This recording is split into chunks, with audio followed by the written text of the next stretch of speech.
Hello, welcome back to the Perfect World Major, the Americas RMR, Jason. Yes, indeed. It has been a wonderful few days of Counter-Strike with some upsets, and now it feels like the top teams are getting back on track.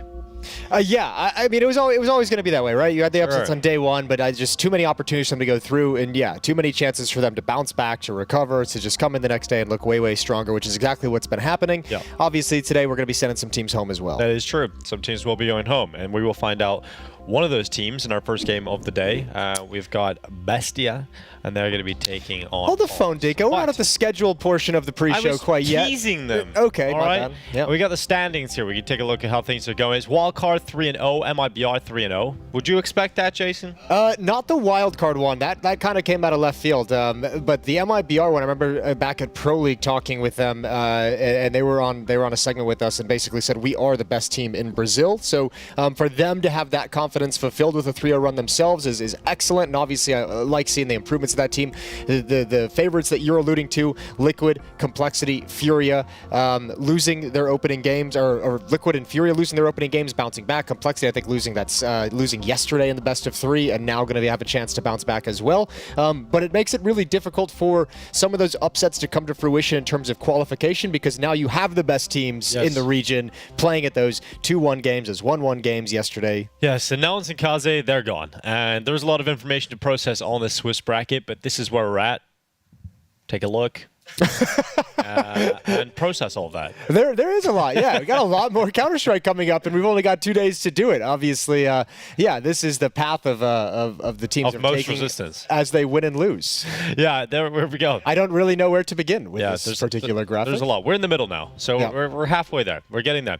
But we have got the schedule, as alluded to by Jason. We have got Boss versus BESTIA. That's the first matchup here on the secondary stream. Imperial and KRÜ will take each other on as the second game of the day. And Legacy Red Canids to close things out. Now, Maui's been singing the praises of Red Canids. Hasn't necessarily been the best performance from them yet in this competition, but we'll see if they can get the job done versus Legacy later on today. Red Canids is like, I think it's like almost like a trap pick, because it's a really easy team to get excited about with some of the names on that team, right? Like Henny, Coldzera, Phelps. Like, you feel like that's a team that you're just like, you look at those names and they have some history, and obviously Coldzera, 2-time best player in the world, 2-time major winner. It's really easy to get excited about that lineup, but it's clearly not gelling nearly as much. He gave that interview yesterday where he's just like, I'm just telling the boys not to play scared. Yeah, that's fair. Yeah. Use a different word, but yeah. Yeah, it was translated like that. But I think getting into today's matchup, you know, we're looking at BESTIA, we're looking at Boss. These are two teams that got a decent win early on in the competition, but have since then faced some of the top squads in the region. I think yesterday was really like a certain tragedy for me with Boss, because we saw them on day one looking really good, looking sharp. I mean, taking down M80 in the opening series, which was a surprise, and you saw Freshie playing well, you saw Fruit Cup playing well, you saw Cryptic playing well. Yesterday was a really flat performance out of them, where you didn't see any of the positive signs that we saw on day one. So that'll be a conversation Coach Warden has with them between the days, and is trying to get them to snap back into shape, because there's some dangerous elements to this team and some talented players in this team. We need to see it inside the server today, or they're going home. Well, we got the veto here for the best of 3. Dust 2, Anubis, Mirage. Boss will be starting CT side of Dust 2. That's picked by BESTIA, and Anubis picked by Boss. So I think that's a decent map, Paul. I'm looking forward to that. Yeah, I'm a little bit surprised, to be honest with you. BESTIA has been picking a lot of Ancient recently in their series, in a good win rate. They had a chance to let it through, and they did. Yeah, that's why I'm a little bit shocked. Mirage is good for them as well to be that decider. And also, it's got to be nice for Boss as well, I think, on a map like Dust 2. Like, you know, again, like, let that skill shine. It's going to be a relatively simple map. We always know, everyone knows how to play it. So, yeah, this actually, the map pool, I think, shapes up to make this series a little bit interesting. And the problem we were talking about yesterday, Boss were just outclassed by Furia on the firepower department. Yes. But I think against BESTIA, man, this is where you see them go back down to a lower level. This is where we should see Boss thrive. Yeah, I think so as well. I think coming into this, and look, I'll just be straight up honest with you. There's a little bit of my American bias coming into this. I would favor Boss in this matchup, or I'm gonna at least be thinking that they're gonna be not the favorites in terms of ranking, but this is a very winnable game for Boss. Yeah, certainly a winnable game. And you know, it's fine to be slightly biased, Jason. It's okay. It's not going to be slightly. I might just go full bias today. I might just say, I might just throw it all out the window. Wearing an American flag leotard. Yeah. I think I have the underwear on. It's the American flag underwear, so we're ready to go. Nice. Yeah. I see. Nope. All right, here we go. BESTIA versus Boss. T-side start for BESTIA. Boss starting on the defense. I think throughout this competition so far, I think Fruit Cup's had a great opener, but I think everyone's kind of had their moments to shine for Boss, so we'll keep eyes on who it is today. Cryptic's the big one in terms of like who you expect to be at the top of the scoreboard for Boss. So he's the guy that you really want to see kind of power this team and maybe get him out to a hot start. Freshie as well has also had plenty of impact. For the Boss side of things, very calm pistol round. A little bit of a utility, a fake towards the B bomb site. Look at that mini-map. Look at those blue dots being kind of sucked and lured towards the B bomb site, but they stop. They go right back, but they might have been pulled enough out of position to give the opportunity over to BESTIA. Oh, going through short. Cryptic lands one right onto the face of Lukov. That's a really sick defensive smoke. Freshie coming back in as well. So dominant start to the pistol round for Boss, but can they close it out in the same fashion? Thomasin finally getting involved here for BESTIA. And you feel like you're in a lead right now if you're Boss, but you're also a little bit worried because you've got only one player solo at the B bomb site, and now you had that lurk in mid have impact. So, you know, Fruit Cup is just like, I've got a lot to worry about. He's got a teammate in CT spawn looking towards middle, so he's got a spot. He's got eyes on B. Doing a decent amount of damage, dropping Thomasin down to 44 health. And he'll get out of there, so he'll run back. The bomb has now made its way outside of Long, and Freshie has eyes. Oh, did have eyes. Long, and eventually they'll get the information to get back to it, and that Glock just not good enough at that kind of range. Thomasin will make a last-ditch effort up through short, lands a goosh, but is taken out by Cryptic. And as a player you just mentioned, he gets himself a double kill into the pistol round. Yeah, but that catwalk smoke is the perfect play. That's a fake towards the B bomb site with a bunch of utility from BESTIA that they had to use to execute that fake that they no longer have access to. Defensive smoke to deny access up catwalk was exactly where BESTIA wanted to go. It's perfect. Really well done from Boss. Gives them this early pistol round lead, and now they got some M4s, the MP9s, and a second round buy from BESTIA. Oh, long push. Coming out with the Tech 9s, but held back by utility. Delayed pop. They're going to come now. So Slight's under a lot of pressure, and Fruit Cup, alongside of him, opens up the affairs with 2 kills on the MP9s. That takes the sting out of the BESTIA play Long, and they're going to have to go and deal some damage elsewhere. Almost had that opening on Slight. That's you can see just the narrow margins out towards Long of dodging those flashbangs. Really nice timing to hit delayed, and they almost found that advantage. If Fruit Cup doesn't get that kill blind, Slight might go down, and then who knows where this round heads after that. But 5-on-3 advantage for the defense. And you got to expect with that kind of a play towards Long, catwalk is going to be the finishing move, which means that flank is effective. Well, Darty just tracking the player back eventually. With that MP9 gets the first and the second, so cleaned up. Boss go 2-0. And that force bite doesn't work out for BESTIA. They don't even get close to a bomb plant. So Eco coming up, maybe a couple of upgraded pistols in here again. Dinko. Oh my god, they got a force, Jason. No, they're not. They just bought AK. Yeah, and a scout. It's not full force, but they've invested something in here. Naz is down to $150. I was excited to get into another conversation, but we'll hold the phone. No. I want to see what this is about. I wonder what this is, because you don't get a lot of economic damage. I wonder if they're just trying to maybe surprise him. Like, if you're Boss right now, you're thinking this is going to be a full save. Scout kind of gives it up. That's a nice tag on a Freshie. The AK-47, they will not expect. And look at the aggression, because they think they're against unarmored Glocks. This is a dangerous situation. Here comes the AK. First, okay. The AK's worked out pretty well in that first, and now they're in a bit of a panic, but should be recovered with that grenade. Lukov is going to go down, Slight making sure that it's cleaned up, and it's just Noxy at top mid, and I think you can get into that now, Jason, if you want. Yeah, well, I was just going to say, you know, Train's back. That was what we were waiting for. That's all I had. Yeah, to be fair, we have been waiting a long time for Train. It's a very exciting day. I can't wait to play it later, to be honest. I've been having coming here from North America on the Eastern time zone, living in the European time zone, and working in the Chinese time zone. I've had a very tough time finding sleep, so I randomly woke up today at 2 o'clock, and I was excited to just go back to sleep. And then I made the mistake of checking my phone, and saw a notification that Train was released, and then just my adrenaline just kicked in. I think I woke up at like 3 a.m., checked my phone, and seen the words Train, and then thought that I was having some sort of dream, and then went back to sleep. So I didn't know if when I woke up, I knew that I had seen it, but I wasn't sure if it was a reality we were living in or if it's something I just dreamt up. No, it's reality, baby. I also had a dream that I was driving in a car last night with Hugo Byron and Elon Musk, so that was quite an extreme dream. That is an interesting dream. Yeah. That's like an Anders level dream. Yeah, that was interesting. Well, pause in the match. They're going to buy again. So because Naz bought an AK, he can only get a MAC-10. It's not the prettiest buy, but I like that we've seen some unique approaches to the economy. Oh yeah, I mean it's kind of there's some interesting talking points with the way they've bought into it, but obviously now that it's not been effective, it's a little bit of a question mark, right? Like you're almost like this is a little bit scary now because none of this is having impact, and you're giving Boss these chances against weaker buys. They still haven't had a buy of like all AK-47s and utility. So BESTIA has kind of given Boss the easiest road possible to have a nice hot start on Dust 2.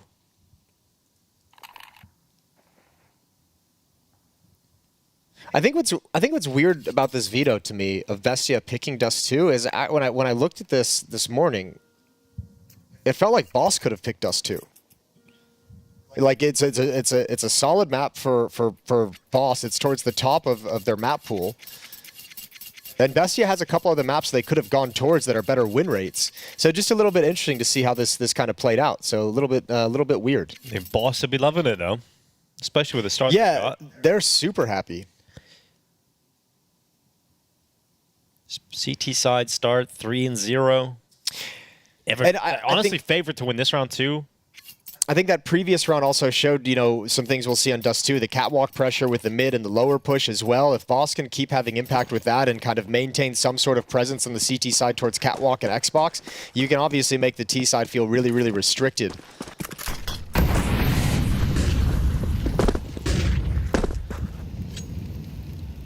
Fruit Cup getting into the pit. Cryptic there with it, and so they've got long control for the CT side. And in the meantime, it's BESTIA just going through the motions. You've got Lukov in towards lower dark. Gonna start climbing up onto the Xbox now. And eventually they'll have catwalk control, but Darty's challenging for it. He's holding for it right now. Ooh, miss smoke though. That's a big miss smoke. Yeah, but if you're doubled in pit, you can do a bait and switch, which Cryptic is hiding with the M4. They want the MP9 Fruit Cup to make his presence known, maybe go 1-for-1, and then you have just a snake in the grass just waiting. 4 defenders at this A bomb site. Well, here's Darty ready to go with that AK, and Shop is taken down. Naz, that's great work, but you talked about that second player in pit. They haven't looked at it, and here we go. It's all about Cryptic. He's been set up for this, and he sees the bomb. He's just going to bide his time, track that one player, but how long does he wait till he pulls the trigger? He goes up on top. Freshy deals with Thomas in it short, and now Cryptic, there he is, from the pit, the double kill. They were not ready for that. They did not expect the second player in the pit, especially with how long it took Cryptic to finally activate. So Naz will deal with him, but he's down on 7 HP, and not a whole lot of chances here for Naz to get involved in the round. Oh, that's really well done. Good job from Fruit Cup as well, maintaining the aggression, making sure he died so they didn't actually have to swing and hard clear him at pit. That nade could have been the end of him, and there's no good options as he comes through the smoke. He does manage the dink, but 4-0 for Boss. Yeah, such a great start, and again, a lack of bomb plant here for BESTIA puts them in a position where they're just below the amount of cash needed to get the AKs out on every player. So it's another situation where they're going to have to take a low buy, and they just haven't had any control of the economy at the start of this game. We're going to see a 5-0 start for Boss. He's like, okay, I see somebody coming on through. Nice. Fucking go! And a clean start as well. In terms of money, in terms of how many players are losing, it's been really solid so far. Haven't been any close rounds yet. This must feel nice compared to yesterday. It's great, and for a team of inexperienced players from North America, like if you're Boss, like being able to play with momentum is such a luxury.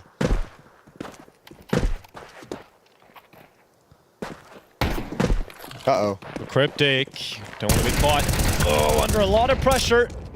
And he can't really get away, so it gets a dink off, but Luchov on a double on the Tech 9. So that is an unexpected start to the round here for BESTIA. A 4v3. They've got the advantage to work with in a minute 9, but they tried to get that M4 back. It just won't go towards them. Man, they really missed the timing on that catwalk push. They got caught. No utility to stop the Tech 9s from swinging around the corner. First mistake for Boss in this half so far. Let's see if BESTIA can capitalize and punish. Here goes Darty, right into middle. Thomas in. Caught sprinting through the underpass, and oh, Darty is not the only one getting involved in fights. It's Fruit Cup, and Long and Zot will topple to the M4. Fruit Cup needs to get back. There's not a lot of ammo left in that M4. Grenade will blast Lushov away, so there's no bomb plant coming in, and it's all cleaned up. 5-0 start for Boss. Not exactly the most comfortable round, but they do step up when towards the end. Yeah, Darty makes a bold push through double doors to find that kill and lower, and I think Fruit Cup was really the key. Making sure that he got aggressive out towards long, realize he's getting split players coming up catwalk, and just saying, I have to win this long fight and get some safety so that we can protect the bomb site. And that's well done. A little bit of pressure applied, but Boss stand tall. 5-0, AWP still out in the hand of Slight.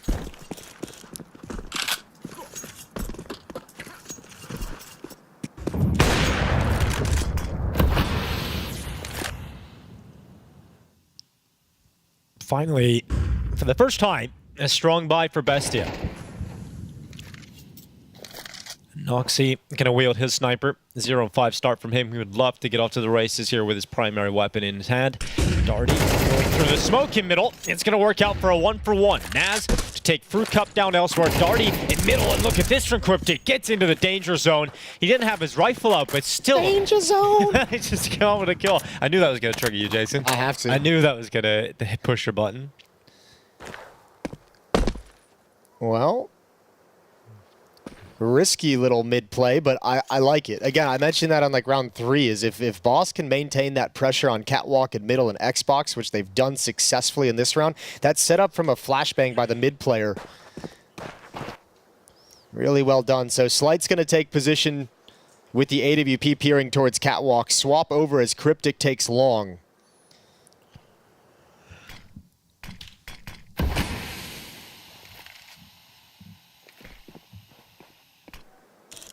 Yeah, Slight. Just waiting. Eventually, he'll get his chance to actually drop down into a CT with one. Oh, this could be too much for Slight to handle. Flashes go towards his position. He's overrun by the rifle. Great work from Bestia to get into the 3v3. Yeah, really nice. Do they want to go for this retake? You have one out towards long. Low HP on Darty is the hard part, so let's see if he can get anything done on catwalk. Can his teammate activate him in any way? There is a flashbang on Cryptic, but it won't be here for catwalk. Oh, a little bit. It came over. Good trade from Freshie. Oh, and there it is from long. Cryptic gets 2, and Boss once again with a retake, and now a 6th round. Dude, you weren't lying when you said Cryptic's the player to watch today, Jason. Yeah. He's 9-2. Incredible. He's having himself a game. And I have to say, Darty just in behind him, 8-2. So just so much firepower. And this is exactly what we were saying before the game started. You would expect the firepower to return to Boss today with the sort of downgrade in opposition, right? Maybe not the nicest term to use, but it is the reality we live in. They were playing against FURIA yesterday, just couldn't handle what FURIA were throwing at them, but right now they are showing they have a lot of firepower available against a team like Bestia. I think you're spot on with that kind of comparison of Bestia and FURIA, but I think also part of the conversation, I want to go back to the veto process of Bestia picking Dust 2, a map where they have a 50% win rate to the 67% win rate of Boss, but you go down the list. Mirage, which is the 3rd map, is a great map for Bestia they could have picked earlier on. Ancient is another great map they could have picked earlier on in this situation and just went away from it. I think this Dust 2 pick is really backfiring on Bestia, and I would be very curious to have a conversation and say what's the kind of thinking process behind it. Well, a lot to think about at the moment for Bestia. Mainly just trying to get back into this half because they're already 6-0 down. The best case scenario for them is a tied scoreline, and it doesn't look likely that's going to happen, to be honest. We would need to win 6 rounds in a row. And this feels like, I think Bestia is just like, okay, well, we're spreading out in this default and going up towards catwalk. We're getting busted in middle, and now you have it all pushed in the B bomb site. Boss is playing with confidence right now. Yeah, you can see the confidence. The fact he's willing to just push through that smoke in the tunnels or get to the edge of the smoke and come away with one.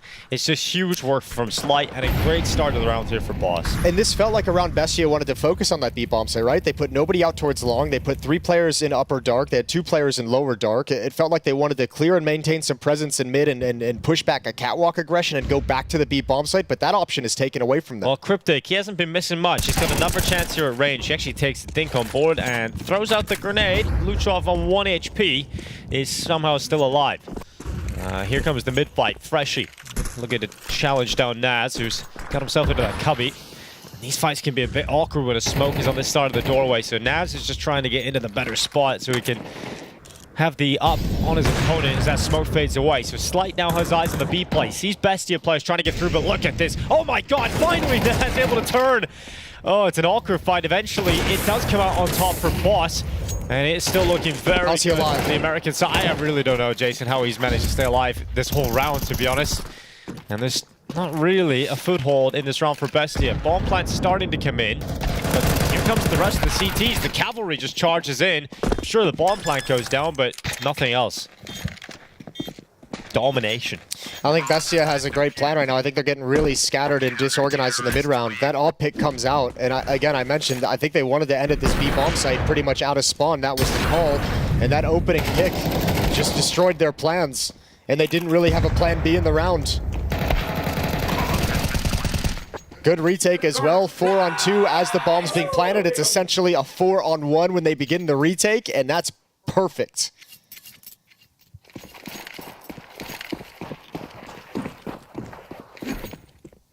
Oh, come on, man. Cryptic. That's like when I try and jump up on the short boxes. Well, here we go. Here we go indeed. B play. Freshie getting blinded and held behind the doors. He's going to go back in for a little peek here. And Luchov caught by Freshie. Freshie got 6 HP. This should be a round win for BESTIA. Yeah. Get into this B bomb site, not for free, but only losing one player. At this point, Boss need to make a decision of who's going to be going tunnels, right? Are you going to send 2 players in, or are 5 players actually going to retake? The big advantage they have right now is utility. Look at all the nades on the Boss side of things. Look at the lack of nades on the BESTIA. Well, they're making fireworks rather than putting them in good positions. So it's going to take their time. Molly's finally come in. And here they go, charging back into the bomb site. Much better here for BESTIA. 4 kills as Freshie stays committed, but eventually getting knocked out of the site by Thomasin, who has a big round here, 3K. Boss might have pushed that a little bit too fast. No one going tunnels whatsoever. Could have waited for that smoke to fade. Utility obviously missing its mark as well with that Molotov. But BESTIA just make things a little bit more simple. Getting beat up as they spread around the map, and this time group up and trading their way into the B bomb site. Well done.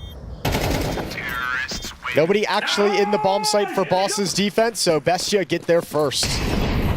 Oh, slight run into the fire after the flames, but he's got himself with the AWP close to Noxy. Oh god, it's so awkward. Both ops, shotgun combat, and it's Slight to come out on top of it. Noxy just can't catch a break.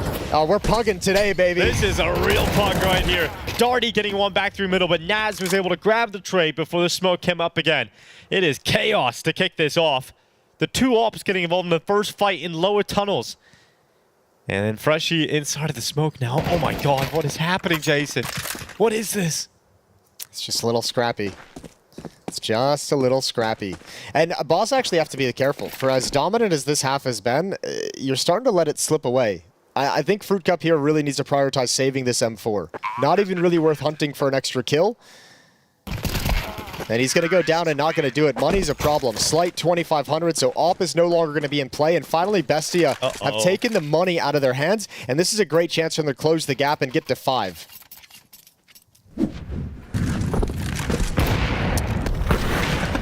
It might be time for Warden to call the timeout. They're like, all right, boys, we've had our fun. All right, stop doing stuff like this. Let's rein it back in. Let's not let this get away from us in terms of our discipline, in terms of making smart plays. They've had some really intelligent, aggressive plays. It's starting to get into crazy aggressive plays. Those are fun to watch, but yeah, you don't want to see that in an elimination game at the RMR. I'm having a great time with it. I'll be honest. Yeah. Warden probably not as much.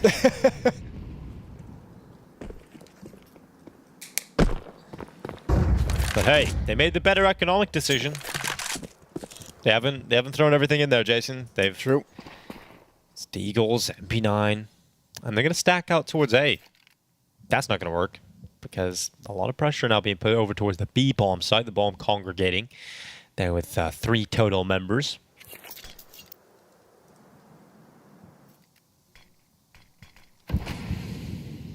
So BESTIA about to go into a B bomb site that has 0 resistance. Hey, they also removed the water on overpass, Jason. I saw that, yeah. That's kind of cool. I guess if you can't fix it, remove it.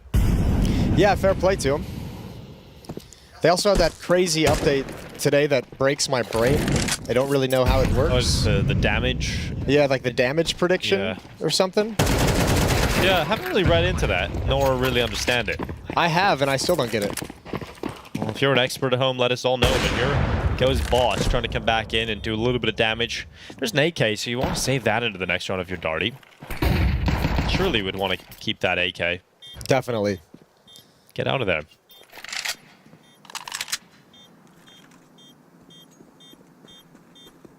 Going to transition over towards double doors, try and keep them locked in. They know the evacuation is going to come to CT spawn. Good kill. Anything else after that? Yeah, Freshie gets one more.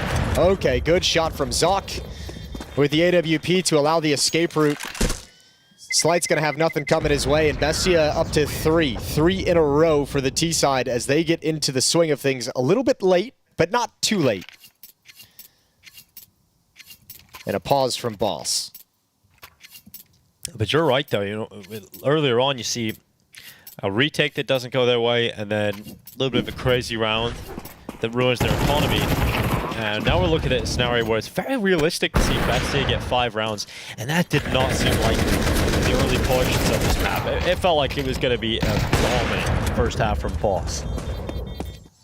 Look, it's still they can go up 9-3. Fruit Cup drops the AWP over to Slight, takes an M4 for himself. So a full buy here for Boss.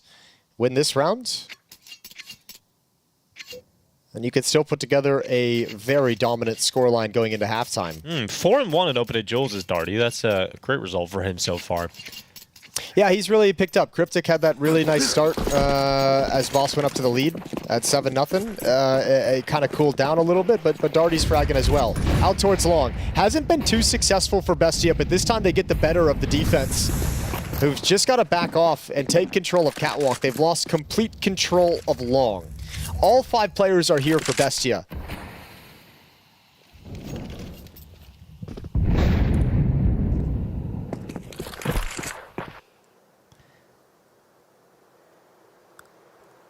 Slight wetting inside of the site. Flash gonna blind him and force him behind the boxes, and he actually takes a shot on board, but Noxy, he just can't catch a break.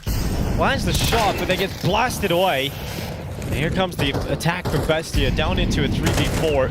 Oh, Slight, no. Will this molly spread? Nope, he's found himself safety in that corner. So they might think he's not there because of that. Yeah, that's true. So he might be able to come out and use the element of surprise to his advantage. Now, bomb plant is going to be going down. Naz confirming that. 3v4 post plant, but Freshie takes one of those members away, and they melt away. Boss with a dominant round win as soon as they get the guns back out. So 8-3, just back to normal operating.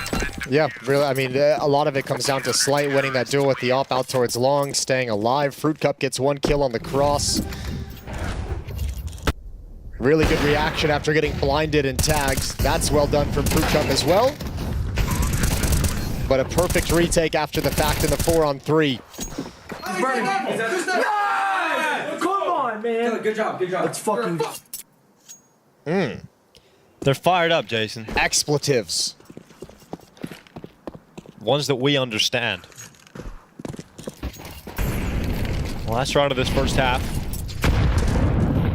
Boss looking for 9-3. At least Bestia have a bye going into the last round of this first half. Would have been terrible to see them go down to, you know, upgraded pistols, etc. So they'll have a chance.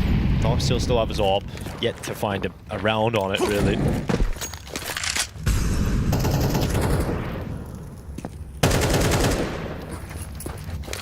Got catwalk control for Bestia. Haven't rounded the corner just yet.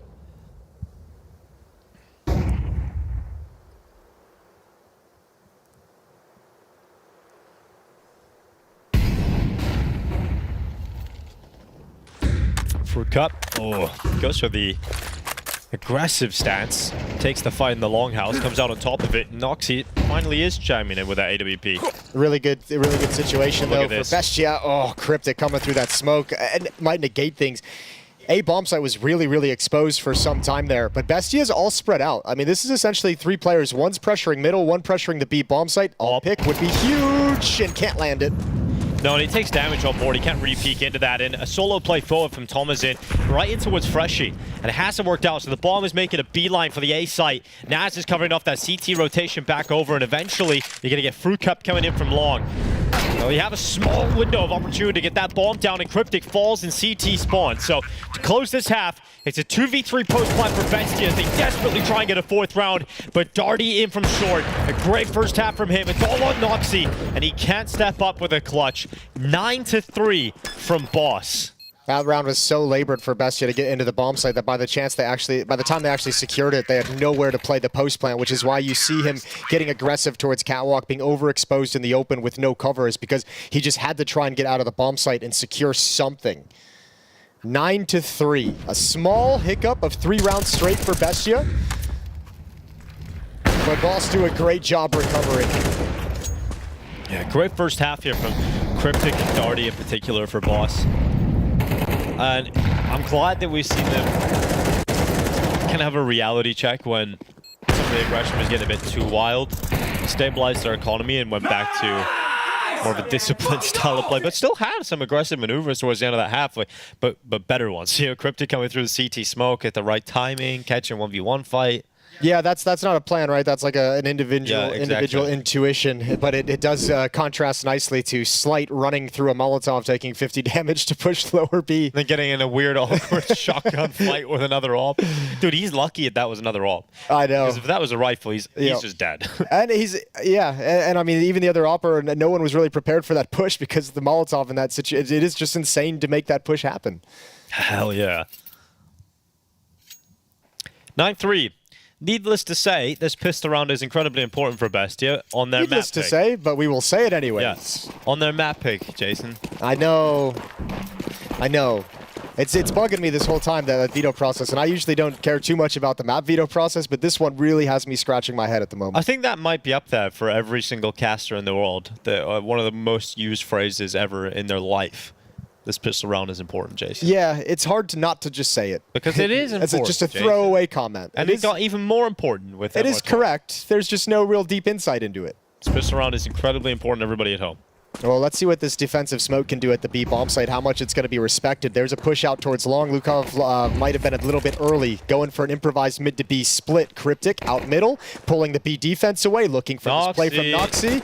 Oh, and he spots two, and now a third. So he's saying, go into the B bomb site. We got it available. No need to take that fight. Just get the bomb planted, and they're going to come in for this retake real quickly. This is well done from BESTIA, but they cannot land the shots, and Boss win that all-important pistol. I'm confused. How the hell did Cryptic not die? He's in a fight with like 3 people. He somehow gets away through the mid doors, and really, it started to look good for BESTIA. This is the one that's ill-advised. I think Lukov may be feeling some pressure up the scoreboard, but that's early to make that long flank to just try and pull the trigger on it. It's a big risk, and I think because of the scoreline, you're feeling like a risk like that is necessary, and it backfires. Might not have changed a whole lot, as Cryptic pulled the entire B defense out of the bomb site, but still was a painful player to lose early on. And this is I actually don't even mind this timeout from the Boss side of things out of the pistol round victory. Calm everyone down, because you're getting to the point where you're on the verge of winning, and you're going to get excited, and you got to contain those emotions to make sure you get over the finish line. Don't make this half more difficult than it needs to be. Well, force buy for BESTIA coming in. It's a late decision into the round just before the freeze time comes to a close. Noxy on the scout. You'll have Deagles 5-7s here. But if you lose this force buy, you're looking at 12-3.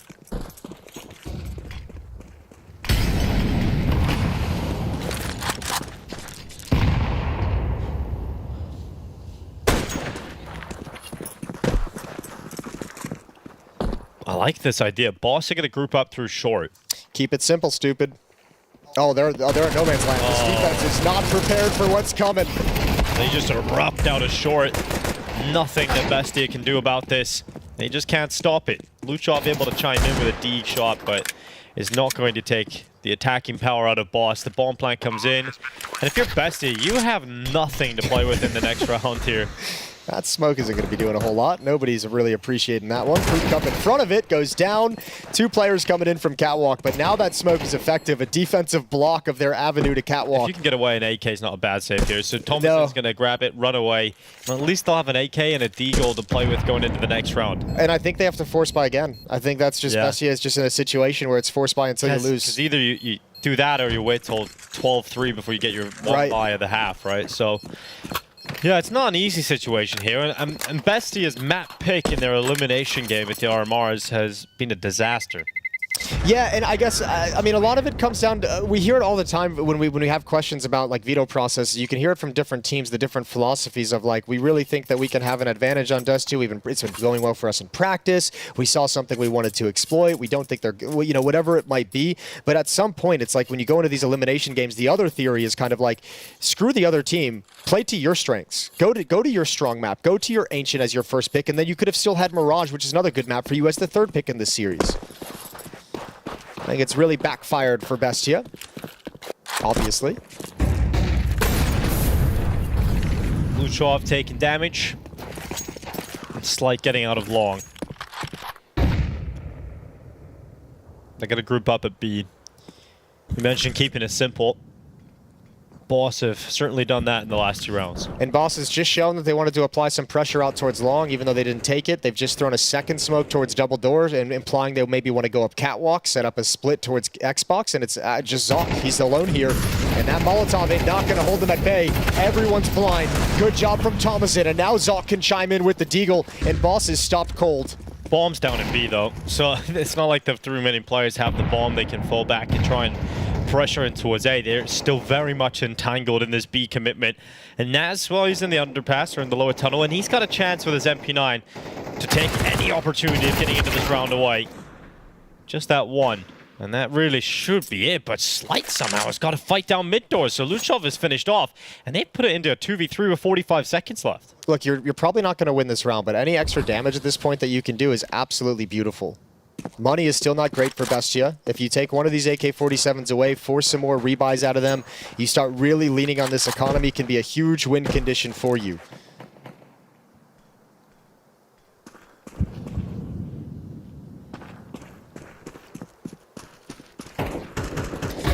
They're now applying pressure in the final 19 seconds, but Noxy able to get 1 and a second. Good work from Noxy. Gets an upgrade into that AK-47 as well.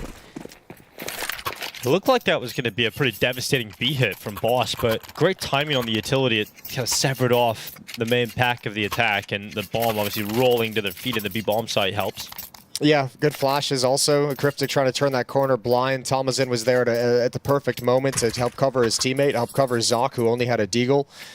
So yeah, that defense just barely hung on, but effective. Tag with the scout. Very light investment. Just the scout, a Tech 9, a P250, a couple of flashbangs to try and activate something. And they might just pop through this smoke.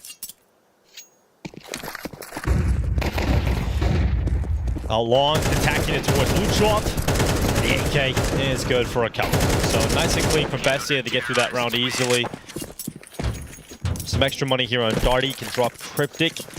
And you can get a buyout across the board here for Boss. Or you can buy it all. Or you can buy it all. Well, let's see how this half goes, because Boss has mostly been just grouped up and going for just kind of hits. And I think they've been doing that a lot because they've had the economic advantage. So let's see what it looks like when they have to spread out across the map, play a more default against the rifles of Bestia's defense.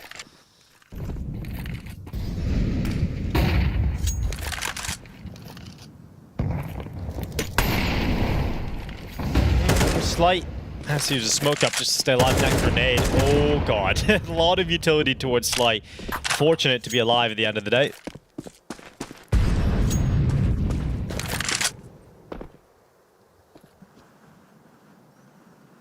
Well, they're just going to move forward after the fact. Oh, Thomason, don't swing, don't swing, don't swing. Okay.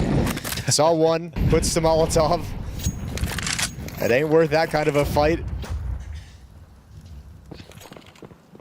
And Boss heading down into lower tunnels. Bomb's still upper. Ooh, Cryptic. Grenade lands right on his head. Bestia have done a pretty decent job at softening up a couple of these Boss players now, but under 1 minute on the clock, 50 seconds remaining, and Cryptic forced into the open because of that molly.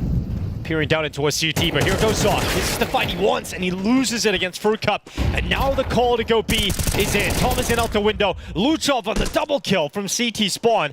That has drawn this round right back in favor of Bestia. Freshie does what he can, but through the smoke is dropped by Noxy, and Slight, who was damaged early in the round, is finally finished off last. Bestia is still in this fight, a 6th round picked up, and Boss back down to upgraded pistols territory. Worrying signs on this T side for Boss. True. This is, they're really trying to force the issue and really telegraphing where they're going to go. They're not trying to hide anything whatsoever. Beautiful shooting from Luchov. Window on me, 1 HP. And Bestia's coming back into it, so now the pressure is going to start mounting for Boss. You had such a dominant first half, and it's slipping out of your grasp. Still a gap to play with, but that is going to start shrinking very quickly. You know, you're going to have 7 rounds here for Bestia unless there's a massive step up with the Tech 9s and Deagles. You get your buy in the next. But here goes Naz. Worrying me a little bit with those quick switches, if I'm honest. Holding the angle while quick switching his AK, but not recommended. Not punished. Definitely not recommended. Gap in that smoke. Naz is going to use it perfectly. Just before it spreads. Cryptic goes down. Had a very quiet start to the second half as Cryptic. Had an amazing first half. Not finding impact on the T side just yet.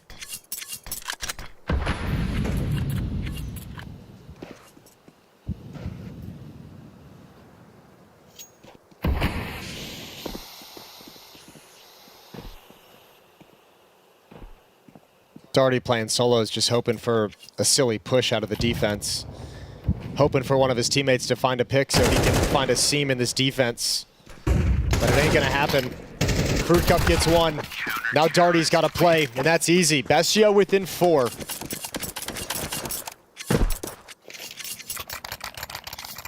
And no easy double round for Boss to close out the map. The economy has blown up for Bestia. They've got so much money. So one victory from Boss is not going to do anything to the economy at this point. And also their last tactical timeout, right? The last time the Warden's going to have the choice to call for the timeout in regulation. Yeah, they had to burn him, haven't they? But if it works out, they get 12 rounds off of this. You know, it's worth it, but let's see if they can pick it up. AK's going to be out on all 5 Boss players.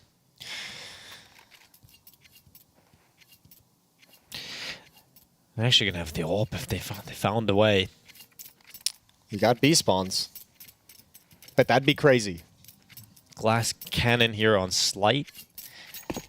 Yeah, they're not going to take the fast B play. They're going to allow Slight to peek down mid with this AWP. Got to be aware there's a possibility now to head into lower with that smoke. Darty's going to have eyes on this. Not even going into tunnels though, because there hasn't really been any kind of a spot, no other aggression whatsoever. So he's going to play it safe. Here comes the long prong. Freshie gets out behind B, blue rather, and we've got Naz just a little bit further back. He doesn't want to get involved in this fight, so he'll drop back to the site. Can Darty gather any information that this push in upper B has been taken over?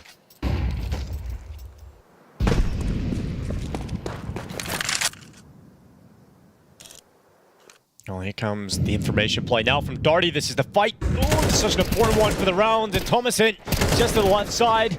Elsewhere, Freshie doing good work. So Boss have the advantage for now in stock. Oh, he comes up through lower. Comes up to help his teammate. But in the time being, they've lost another player short. 57 seconds left. That's great information though. 2 in dark means there can only be 1 at this A bomb site. It's only Naz. He's got to step up, but Molotov's going to hold him at bay. So finally, Boss find access into a site. Bomb's going to be planted. It's not planted for long. Behind the single box. Yeah, despite having an AWPer in the pit, they decided not to plant from the long side. Didn't want to be exposed to the possibility of being cancelled out by CT. There's still so many players here. Slight actually moves out of the pit, and Thomason catches him at long.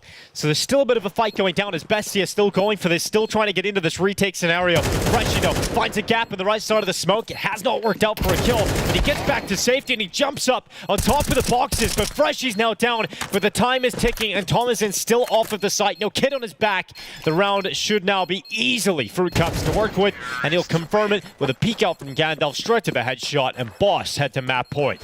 Yeah, but you can see the jitters in the inexperienced players. Slight giving up his position in pit, giving up eyes on the flank, trying to move up to support his teammates. So concerned about the round win that he's kind of lost sight of what his role in that situation is, which is to make sure the long flank is handled. If he just stays in pit, holds the long doors, gets that kill, there's no danger in that round. There's no concern whatsoever. But as you mentioned, BESTIA still have a lot of money left, right? So they've got a better buy now despite losing the round. Boss still were on the ropes. They've got 2 Galils, they've got a MAC-10 and 2 AK-47s. It certainly is still potent enough to close out a map. But BESTIA have superiority when it comes to weapons. Noxy at short, they're coming up quickly, and they have grenades in their hands. And the AWP stuck around longer than they would have anticipated, and Noxy gets his reward for that. Trying to do a really fast split at a timing that no one was really prepared for whatsoever. No one's coming through that smoke. Flashbang was perfect on a Naz, but they can't utilize it. And back to Catwalk we go. They're going to try and hustle up as the mid-smoke is still there.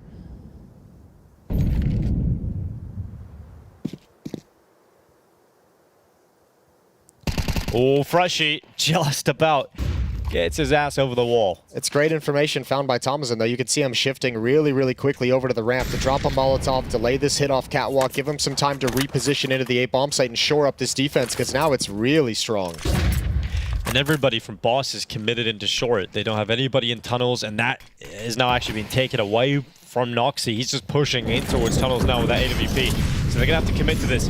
One player diving down, making 2. Thomas in perfect positioning to deal with that problem.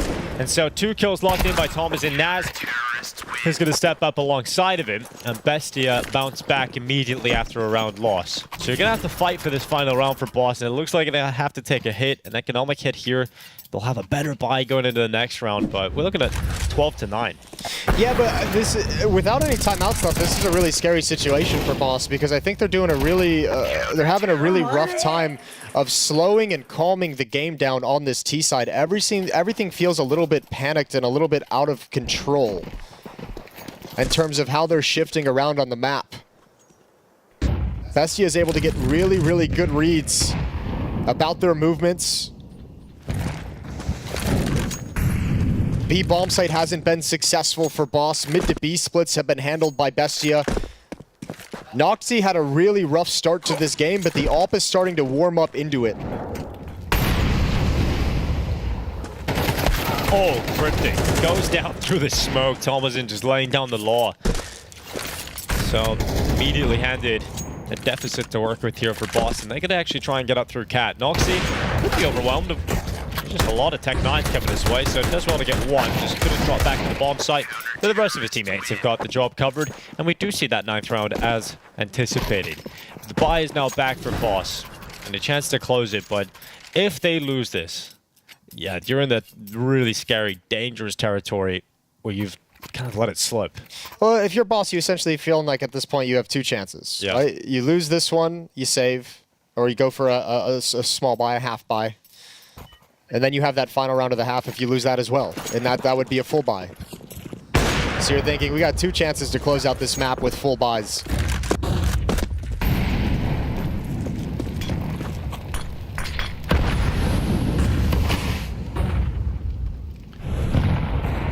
Oh, slight.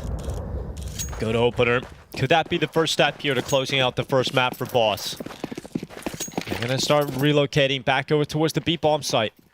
They don't want to go anywhere else. It's all about B. There's one player here defending currently. It's Thomason. And there's not a lot of quick rotators. Not going to be going into the B bomb site just yet. So much time left in the round.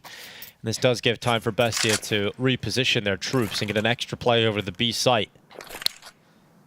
Is anyone going to clear Thomason is the question. I think now with Luchov at the window, he surely gets away with at least one here.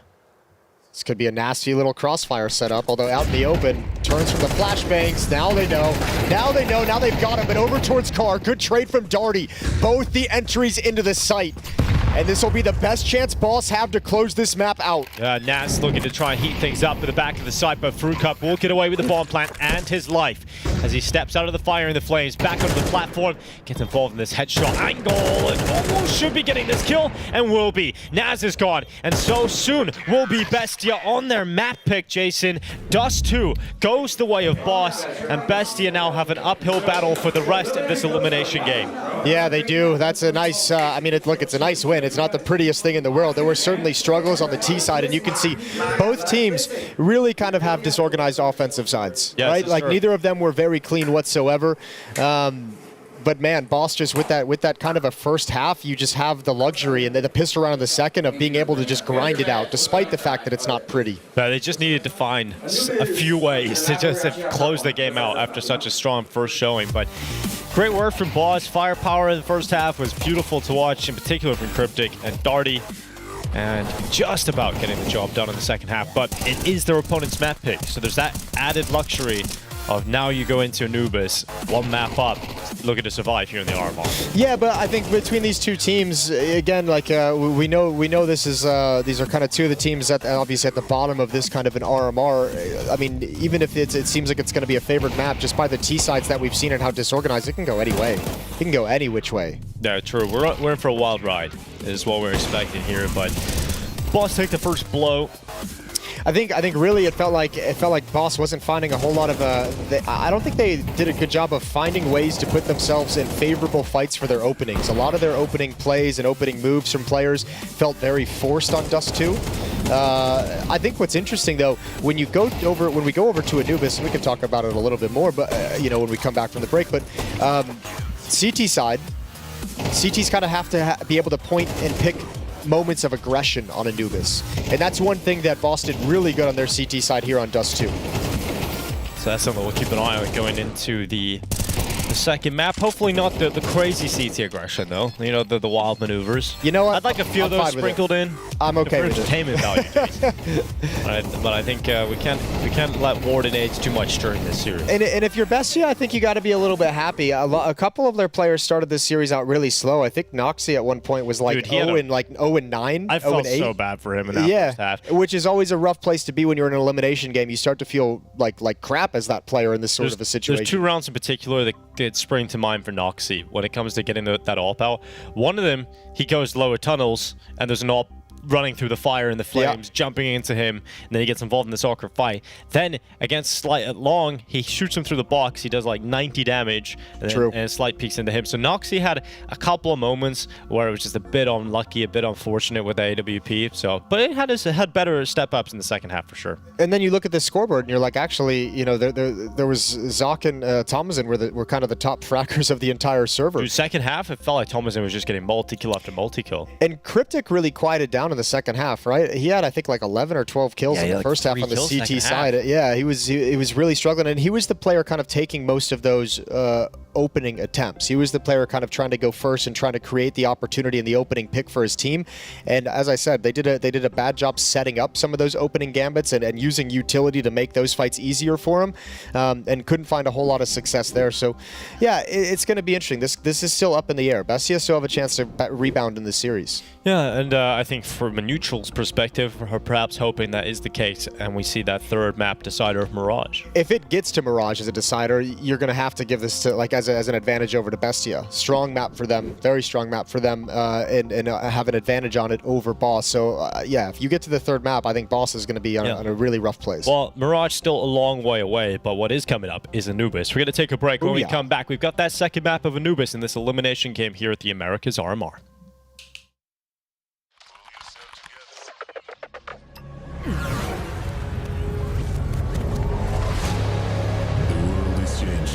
Quickly. To clear. Shoot it.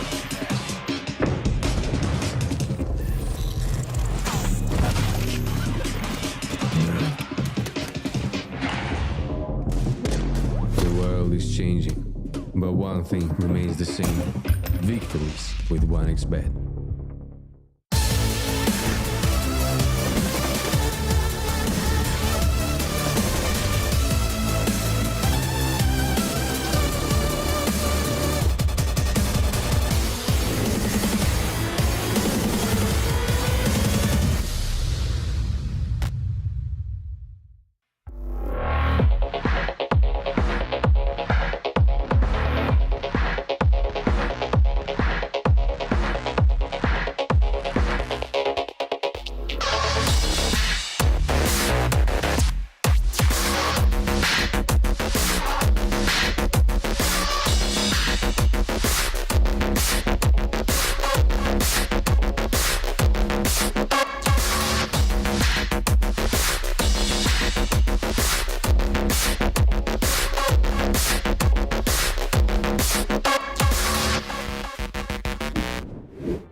Welcome back to the Perfect World Shanghai Major Americas RMR. We have an elimination game. We've got Boss one map up. Bestia having to bounce back here on their opponent's map pick. Jason, can they do it? That is a question I have no idea. that we're about to find out. Yeah, I have no idea. That game got so scrappy and disorganized and chaotic, and you could see, like, I mean, you can obviously tell the difference of like the experienced teams versus the inexperienced teams, and in those kinds of situations with how disorganized and how much they kind of struggle to calm down the chaos, everything kind of feels like 50-50. Like all these engagements feel like a 50-50. Setups aren't as sharp. Getting people in good positions to find advantageous fights are not pretty, are not on point each and every round. So everything just feels like all these rounds, no matter who's getting some opening kills, just feel like they can swing the other direction. I have to say, Jesse, you've got great hip flex and mobility. I don't think I could do it. I really don't think I could. Give it a shot. You got those long gazelle legs. Yeah, there you go. Look at that. Nailing it. Sitting on my own feet, Jason. It's a little weird. I'm not going to lie. You don't look comfortable whatsoever. This is not comfortable. No. So, not for my size, I think. Okay. But impressive, nonetheless. Thank you. Do you have a stretching routine? Nope. I feel like that's something... This is all natural. This is natural, okay. Because I feel like that's something I need to do, is a stretching routine so that get some yoga in your when I'm life? like your age, I'm not like a... Yeah, scrunched up. Yeah. Yeah. Disgusting. Well, airplanes are good for that, so you're in the right line of work. The amount of times I'm falling asleep on an airplane, I wake up with my head just hanging over. You know, that's really... Oh, yeah, that's not good. It's not good. That's not good. It's really not that good. So, could be worse. You could be one map away from elimination at the Americas RMR. Yeah, you could be looking at that kind of a plane flight with your head hanging low out of depression and just out of bad posture. Yeah, that is very true. Well, we've got the Argentinians and Uruguayan here for Bestia, looking to try and get the job done and bounce back here on Anubis. Anubis feels like it's still the new map in Counter-Strike, even though we've now got the old new train. So that's cool. We've got I haven't actually seen the new train yet, like inside the server. Apparently, yet. I seen on Reddit they have Thomas the Tank Engine. Yeah. On the map. Yeah, there's some interesting changes to the map that I thought were cool. The things, I mean, yeah, if we just want to talk about train for a quick second, I thought over at upper ramp, that like extra room that gives some cover to the upper peak, I think is pretty interesting. And then I think too, I noticed like both bomb sites feel very much open. Like they've taken some trains away, so like the outer yard is very open. Damn. There's no train was E-box. my favorite spot. Inner bomb site has like 2 trains taken away from the backside towards CT spawn, so very open. I'm pumped to see it come back in, and obviously it's going to get some tweaks and changes before it's fully added into the pool, you would imagine. I can't wait to play the map and go back to the call-outs of, he's on the train. That happens so many times. Well, yeah, train's a map you got to play with people who know what they're doing. Yeah. You know, you can't just go in and pug train. I do or remember, you like, back in the day, but 2 or 3 years ago, I remember playing matchmaking with Sponge, Harry, and Hugo, and we weren't throwing the right utility into T-main. And Chad gave us he'll lose his mind. Quite an intense... A stern talking to. quite an intense lecture on what utility we need to throw. It was fun when we were just watching Dust 2 and there were a couple long flanks busted out there. A couple times I wanted to just look over at you and be like, see, Nico, that's the timing you hit that long flank on. Because Chad was getting on you about the long flanks last night. Yeah, he was. But, you know, the thing is, you don't... It's all positive. It's all learning. When you go aggressive, you know, sometimes it doesn't work out, and you don't want to be the one to screw everything up. True. Right, especially when you've got some intense gamers on your team. Yeah, and intense gamers and colleagues on the other team too, that you don't want to go into work the next day and with a loss over you. Exactly. But I made sure to gloat this morning. You did. You got it in well. Yeah, definitely. All right. See, some players are not in the game on their monitors. Yeah, one player was looking up the train updates just like we were. yeah, that's internet access, a little strange. But it seems like we are all good to go soon, and we'll get into this one. Anubis can be fun. There can be fireworks here. I kind of alluded to it in the post-game segment previously. Watching the aggression on Dust 2 from the CT side of Boss, and obviously on Anubis, you have to pick and choose some moments and some places to be aggressive and have some of those responses to what's happening, to what the Ts are doing. So it lends itself to teams who enjoy being a little bit aggressive on CT sides. Seems like Boss had fun with that in the first half of Dust 2. Yeah, they did enjoy the first half. Second half sucked. Second half was rough.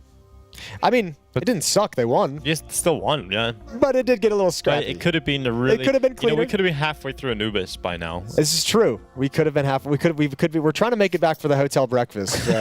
It's really what we're trying to do. That's kind of crazy. we still got some time. We still got a couple hours. We got a lunch date at hotel breakfast, Jason. It's going to be very weird ending the workday at 8 a.m. That's all I'm going to say. Boss on the ZT side, here they go. Starting their campaign, trying to eliminate BESTIA from the Americas RMR. And we've got BESTIA making their way through middle. Zoc getting involved in some B fights. Smokes deployed, mollies in. And FURIA waiting around the back of the obelisk. So he's going to go into that fight. Joe Brett is ready to lay down the law. And Thomason's got that first headshot bomb planted at a minimum here for BESTIA. But given the fact that they've got the player advantage, a pistol round is being teed up right now, especially with that follow-up kill from Thomason. Now the fight's going down towards Ivy. Finally a little bit of impact coming back from Boss. And suddenly it's a flurry of kills. It's just Luchov and Noxy left in a 2v3. And that defuse is happening. Darty has a kit. Darty's just going to stick it all the way and stolen from the hands of BESTIA. Despite having members still standing, Darty grabs the pistol and Boss go 1-0 up. Dang, that's actually a sick flank in on that pistol coming, wrapping around through Temple to shut that down. And unfortunately, he knifes the wall. Running into the smoke and just runs right into the wall. Good recovery from Boss because that bomb site was overrun. This is all Fruit Cup with those dualies. But right here, Luchov does a great job giving him a chance. And right here, into the wall, into the brick. You gotta know, oh shit, this is gonna sound like flesh. Yeah. This sounds like stone. Well, BESTIA, I did say at a minimum they got the bomb plant, which means they can get a force buy. And they get a lot of kills too, so their force buy is pretty decent. This was Boss's map pick as well, so BESTIA chose to start on the T side with that plant. They've got a Galil, a couple of Galils with these Mac 10s, and over towards the A bomb site we go. Darty, that's a decent nade. That's a decent nade, but the MP9 can't get the damage done after the fact. So Cryptic slides over. Again, another MP9. Disadvantage, and he can't make it through the smoke. And now you're saving. This round's over. BESTIA get it back. I feel like the only reminder I get of Cloud9 in Counter-Strike is how often I see the stickers. I barely see them other than that. It does feel like they've been absent a little bit, hasn't it? Definitely. Recently. I've literally just seen them play like one online game recently, and that was it. Which is funny, because I feel like at this time, like last year, we're like, this team is going to be the best in the world. That's true. It was like around this time, wasn't it? We're like Electronic and Perfecto, and we're like, oh god, like they just made a badass super team. Same with VP. True. But not happening. We'll see how the RMR goes. The European RMR starts in just a few days. We did see Carrigan tweeting Starts this on morning Sunday. that he's flying into Shanghai today. So the EU teams will be landing soon. Twist sorted out the vegetables for everybody, and it's gonna be a great environment. They sent out the North Americans first to scout out the land. They're like, no one cares about The the guys. Asian Counter-Strike players don't complain. Figure it out, work out the issues. They know the biggest divas are the North American players. Get us vegetarian food. Make sure we have all the eggs we need. And the EU teams arrive in tip-top shape. Yeah. Thank you, Twist, sorting that one out. Well, Mac 10's on 2 players, Naz and Zoc. They got to keep those. It's still pretty decent here for Boss. I mean, you've got a couple of MP9s and M4 still in hands. They've got enough to fight in this round for Boss. And there's quite a heavy B commitment. Straight out of the gate here for BESTIA. They're trying to split through Dark and through B main. Fruit Cup does well, but eventually overrun just by the sheer numbers that are attacking in towards this B bomb site. Slight still inside of Khan. He's got another kill out of it. He's not the only player here either. 3-on-3, gotta be patient over in Khan. Wait for that smoke to clear. Noxy putting the bomb down safely with the cover of smoke. Cryptic has gotta let his teammates play first, but it's hard because they're a little bit tagged up and still blocked off. P250, ooh, good little damage onto Luchov. Spots out 2 players, knows one's close Temple, and Boss is gonna back away. Happy to keep the MP9 and Galil. They've got no kits. And just want to play again in round 4. This is picking up kind of right where Dust 2 left off, which is brawly. It's exactly what you want to watch, though. It's the kind of Counter-Strike that gets you out of bed in the morning. Cryptic diving down onto the beach. He'll say what he can. It's been a very scrappy start to this second map. Boss's money not in a good spot because of that. So BESTIA have an opportunity to actually pull ahead with a number of T-round wins here, despite losing the pistol round.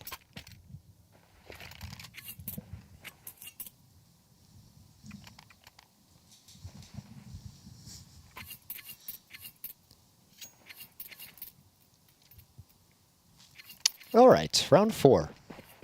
Let's see what they can do.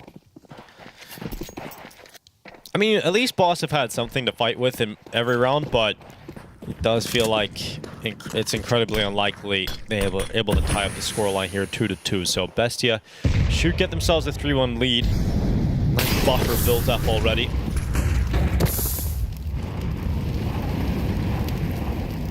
No one's close enough to hear those ticks of the Molotov, and he's just going to maintain aggression with the flashbang. They'll hear those shots. One player sticking around at Canals. That's going to be Naz watching for that flank, but they need to stop this play. Good shot from Fruit Cup, but a better trade. And inside the flames, Cryptic goes down. They know Freshie is inside the smoke. They can smell him. He's got a Zeus. Oh. He did, but no longer. 3-1. BESTIA do take that buffer zone, and they've got a lot of money built up. Look how much money they have on the T side already. So, great start despite losing the pistol round. Here's the thing. Worked out very well for them. You mentioned it's really nice for Boss. They've had some weapons and some elements of danger in these rounds. They really need the utility is the big thing. Like it's one thing to have the weapons, but the counter utility to slow down some of these B pops and B hits that BESTIA has is going to be really, really important. And going into this first gun round, they're not going to have all the bells and whistles. Oh, they might not even buy here. It is a weird one, isn't it? You don't have a lot of money to play with, but yeah, you want to get a buy here. I think they kind of they have to. They have the money for it. A timeout, just kind of figuring out where exactly they wanted the position. Mass on Freshie just to get that extra util, and it's not bad all over across the rest of the board here, but. You know, one thing that they could have done that we've seen teams kind of go away from that was really popular early on in CS2 is that FURIA buy. The MP9s in utility that leave you at like 2K, so then you can go into the next gun round with a complete full buy. But obviously, when you have the ability to get an op out, it's like, why would you? Yeah. Lack of Kevlar, though. Glass cannon on the AWP.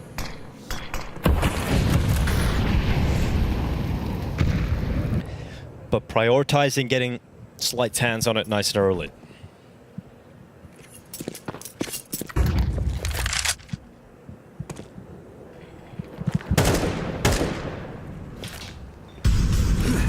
Flash going over towards top of main. Slight not going to be connected with it. He's just biding his time. Smoke coming in. Slight can no longer hold that angle. It's got to feel like there is a decent amount of pressure upon the A defense at the moment. Some of the utility coming in towards him. Now a temple smoke as well. Starting to think about the possibility that BESTIA are setting up for an A split if you're in the minds of Boss, and they would not be too far wrong, because here comes BESTIA with multiple players going through A main, and Naz the only player coming through camera. Slight, he's very committed, not able to get the job done. Now Darty, good for one, but that's it. Round done. Just, I mean, that defense is just not set up well. Well, you have the AWP close up to A main, kind of in the open. You have an M4 close to the smoke and camera, which is fine, but you need that other M4 that's kind of behind the wall up towards Heaven or Bricks to be the one taking A main. That's just too easy for BESTIA. AWP not prepared for the engagement that was coming in. I think even if he gets one there, I think he just gets traded, though. Yeah, but it's unfortunate because that time they did have a pretty good defensive utility in place, right? They had the smoke out in camera to kind of slow down that hit, to make it disjointed. Just defensive players not in position to provide any resistance to A main whatsoever. Thomason's not too far off getting into an engagement here with Fruit Cup. Be disastrous if you don't save this M4 into the next round. Oh god, a little bit awkward. Oh, Fruit Cup goes down. Oh god, it's gone from bad to worse. Oh god, not everything. Everything. So it went from bad to worse. Where does it go from worse to what? Shit. Okay. Bad to worse, worse to shit. Yeah. Gotcha. That's kind of the ratio. Yeah. Succinct. But impactful. Yeah, this is disastrous, isn't it, for Boss? I mean, even at the end, nothing to be happy about. He's hit 50. 4-1, and it just keeps getting better for BESTIA. Hey, that defuse was pretty good in the pistol, though. It was nice, yeah. I mean, BESTIA was warming up towards the end of Dust 2 and getting into the swing of the game. And it's looking like coming into Anubis, they're starting out on a good note. 3-on-3. Bomb is outside the B site towards T spawn. I don't know if Boss realized they have it quite yet. How's this happen? That's that CT aggression, Dinko. Just pistols. They march their way into a competitive round suddenly. Tom is in a Noxy, got around the corner, and Freshy's ready with the AK-47. Oh, that is a quick shot from Noxy. Needed that one. Cryptic, oh, he's got to deal with pressure on two sides, and it was a dream. A dream for Boss that does not come to reality, and it will be a 5-1 lead for BESTIA on the T side. And we were talking about how, you know, unorganized on Dust 2 the T sides were for both teams. Very decent start on the attacking side already for BESTIA. Yeah, as we mentioned, they've had the luxury. I mean, Boss had this luxury on Dust 2 of really taking advantage from their opponent's weak economy to start things out. Plant gonna go down slight, can't really do anything except save this AK-47. When money's been such an issue, just prioritize the weapon.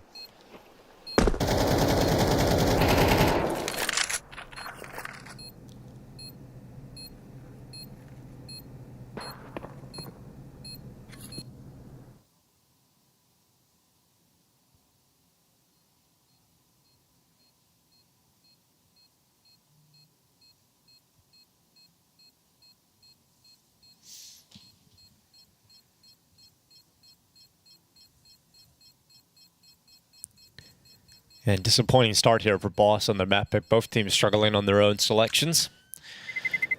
But if you think about it, this is the second buy round that the Boss have had coming up right now. So the money problems certainly have been the biggest issue for them. So they still can't turn this half around. I think that, I mean, yeah, they've had some weapons. I think the biggest issue they have no stopping power at the bomb sites itself. You could see them kind of scrambling to come up with solutions. And straight up, I mean, if you just look at this graph that's popped up, the damage, Freshy, Slight, not able to get any comfortable fights where they can have impact. 16 ADR, 21 ADR.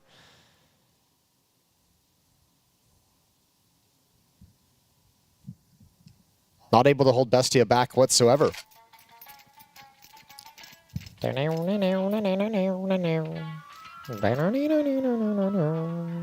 is a banging tune, isn't it? It is pretty good. Let's get that on 10 hours. That versus the Inferno song. I think this one's better. You like this better than Inferno? Yeah. All right. Just the music. The worst is Thera. I don't know if you know about that. Oh, the little sauna music? Yeah, it is just terrible. It's too calming. No, that's ancient. Thera, the one is like a nightclub. You're sitting in a swimming pool and it's like a nightclub.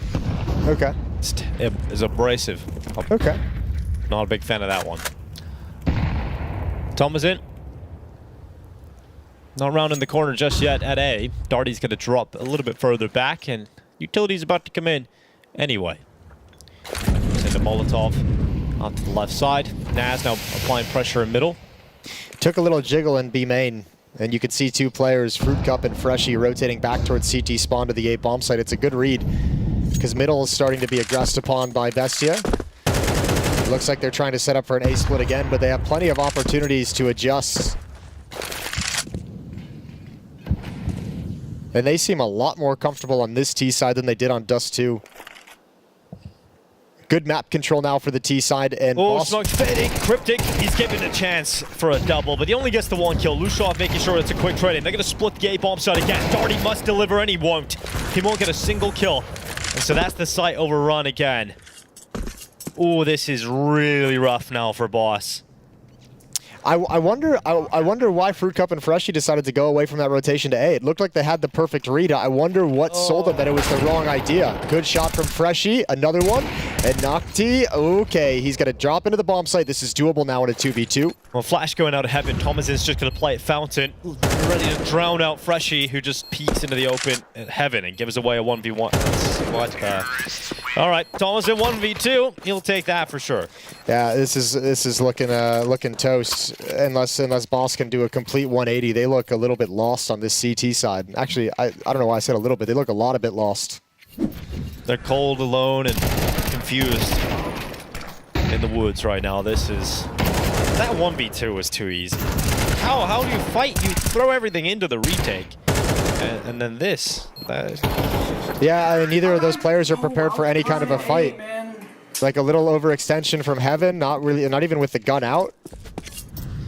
And then just the assumption that he's fallen all the way back in towards A main to jump into the bomb site.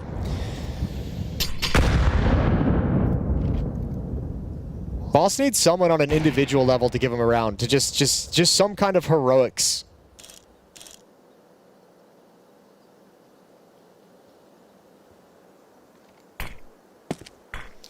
Like I said, this can be a disaster, because you get to Mirage, and I'm giving the edge to BESTIA.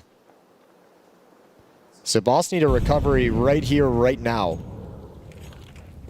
And with the slow play coming out from this T side, all the utility is being run down by Boss.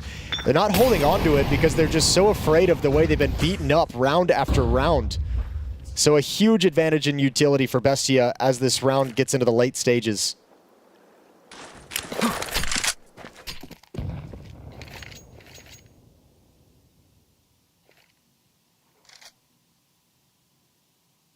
Look how shallow of an angle Slight has as well with the AWP.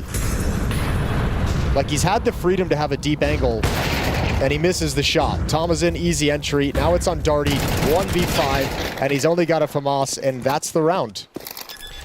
I've seen that all play the same angle 3 times, and pretty much the same result every single time. Had the freedom to get up on behind pillar, had the freedom to take a deeper angle so you can get an earlier spot, you can have teammates there to support you, you can call for a rotation a little bit earlier, just nothing's going right.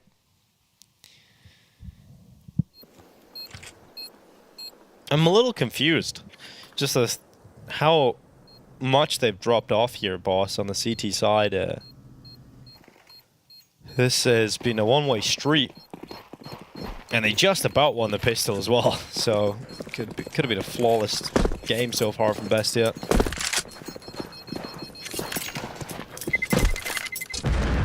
Seven to 1. Scoreline just keeps ticking in favor of the South Americans.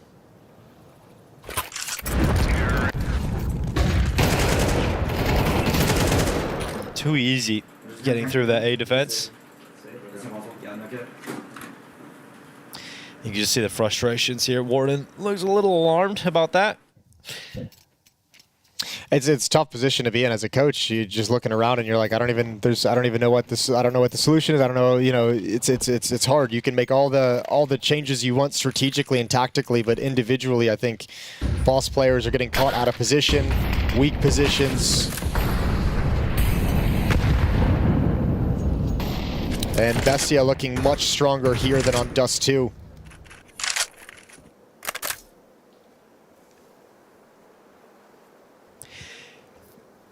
It does feel like you're right. There needs to be a big individual moment just to pull them out of this pit of despair. Because every time we've looked at the player camera, it's just been pretty depressing. Head in their hands. The A-bomb site defense has been a huge issue. Yeah, they haven't had an answer to it, whether it's been a rifle or an AWP. Nothing's worked. Well, they're going to B this time. BESTIA, they're going to go for a split. 2 through B main, 2 through dark. It's very passive defense, though, at this bomb site, though. And look, you're already letting a player come up. Yeah, a little disorganized. You don't have eyes to stop them. And again, it's the fact that there's no resistance. So somehow still in a better position, though. It's a great rotation from Slight. He got there at the perfect moment. Can they pull this round off? A retake. As the bomb gets planted, Noxy goes into the peak. Great 1-for-1. Well, he's been able to tell his teammate that both players coming from CT. Let's see how Thomason uses that information. Goes into the temple, begins to pray that he can win this 1v2. This would be an 8th round win for BESTIA, and a big swing for Cryptic. So the initial hold on the B bomb site was bad, right? They let the player get through B main. It looked like Fruit Cup was caught off guard, but that rotation coming in saves the day for Boss. I think at this point, I think Boss is almost like scared to challenge in certain situations because they've just been kind of beaten up and busted. But even just the miscommunication of Fruit Cup not expecting someone able to get to jail, you know, you're getting caught off guard entirely. Like you're assuming B main is being covered by a teammate, so they're very lucky to get away with that one. Surprisingly, both of the B players, despite how shaky it looked, they both went 1-for-1. Fresh and Fruit Cup both got their kill. Yeah, it felt unlikely.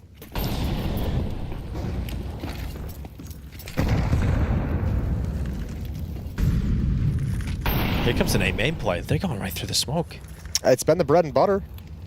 And if you're Boss, you have to know this is coming because you've never been able to stop it. Oh, flashes through. Darty committed. Darty goes down, and Cryptic only manages one. They break through the A defense again. The quickest rotation is still a long way off.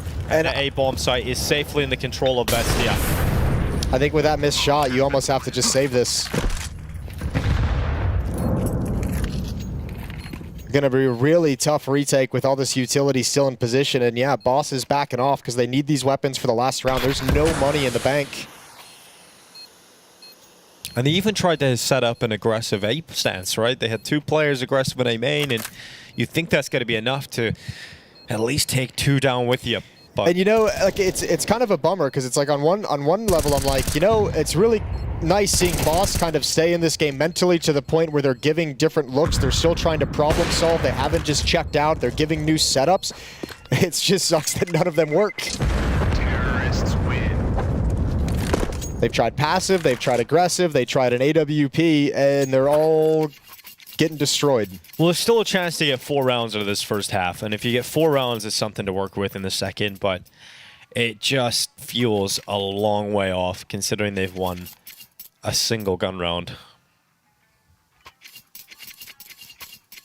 They have to pick up 2 in a row here. At least they have a good buy. Fruit Cup even has an AK-47. Quite a heavy commitment towards B. BESTIA have to deal with the fact that Slight's here with AWP, but he didn't get a shot off. He didn't manage to rattle off a shot, but eventually gets a second chance in this one. He won't miss. Zot goes down. Luchov tries to move through into the B bomb site, and this hold is much better from Boss. They got a little confidence underneath their belts, or maybe just desperation. Let's see what BESTIA can do in the 3v5. Maybe they can pull this round back. Lurk over in Con. Good position from Thomason, but with this kind of control, he's going to let his teammates play. And they're just going to come join up with him through canals. So a late attempt to take over the B bomb site. And a little bit of a fake towards the A site, which has been a weakness. Boss might jump. They might bite on this pretty quickly. Oh, I like this play from Cryptic. Not anymore. Oh, Fruit Cup ready to hold on to Dark. Molotov goes down. And now they're stuck. With Noxie and Connector, that flank comes in. A 3rd round picked up, and the best round yet from Boss. Nobody goes down. A really good hold. Don't think we're going to see BESTIA attempt a quick B play again. Honestly, though, A has just been so good for them. Yeah, I mean, this is where the mind game comes in, because if I'm Boss, I'm calling a play to, I'm calling my strongest possible A defense, and granted, nothing's worked in this half, but I am kind of assuming it's going to be a play in A main at some point. Ooh. Actually, that's why I said this is the mind game, because BESTIA is probably saying they think we're going to hit the A bomb site. They just shut us down at B, and we've been destroying them at A. They're going to set up for that kind of a play, which is exactly what happened. And now you got a free B bomb site. Dude. So great long-term calling across this half from BESTIA. That's great. Well, I don't think they're going to make the fat. No, they made fast B play. They just went into B. And they've got it. 5v5 retake to close out this half. BESTIA settle into the post-plant positions. This is going to be tough for Boss. They have just been out-called. They've got a lot of utility, though. They can make this work. Smoke towards B main. You can Molotov or smoke off Con. Here comes the util. heating things up. It's Molotov spreads to the back of the platform. Luchon forced into the open. 3 kills coming for Boss, but Thomasin stands and fights.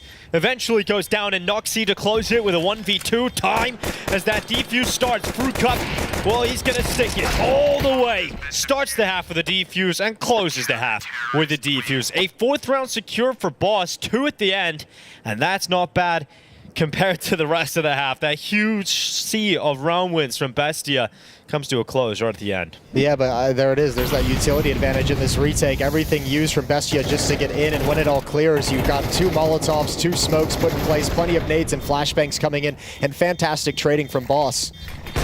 So they got into this half late. They win 3 of the last 4.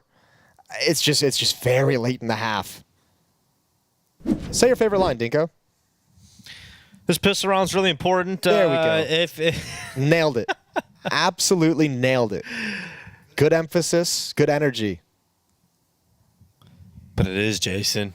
It always is. Boss, only 4 rounds. Hey, if they didn't win the pistol round in the first half, Jason, this half would have been terrible. True. Now it's just kind of bad.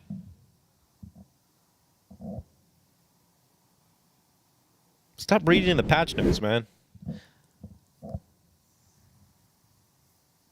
Final conversation in halftime from Warden as freeze time starts coming to a close. Pistol round is live. Dualies on Thomasin and Noxie.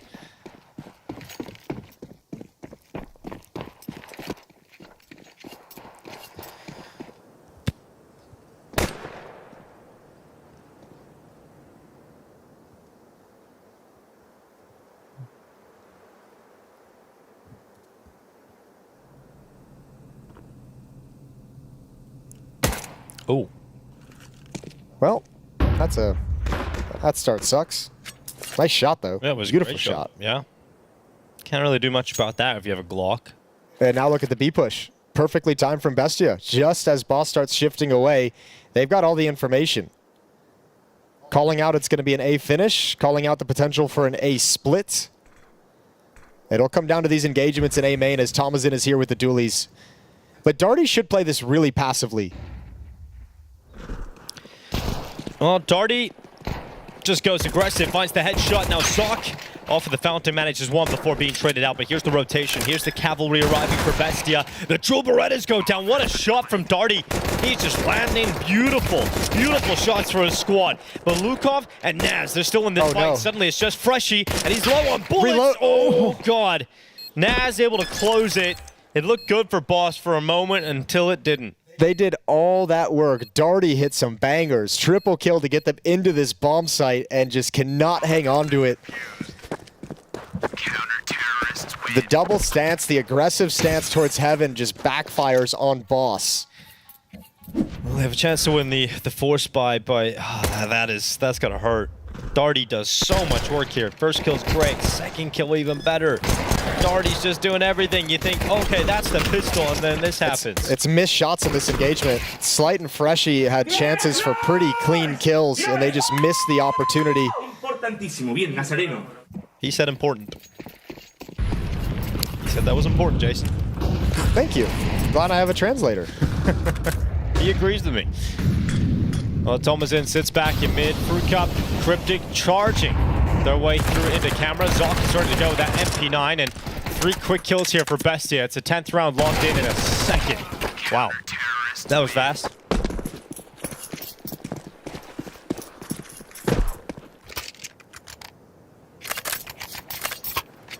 Have to save now if you're Boss, so it'll be 11-4 when all is said and done.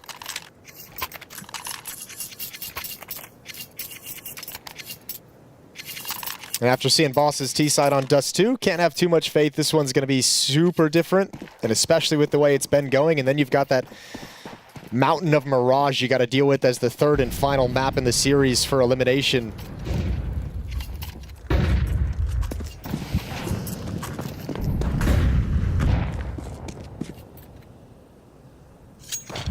Peace.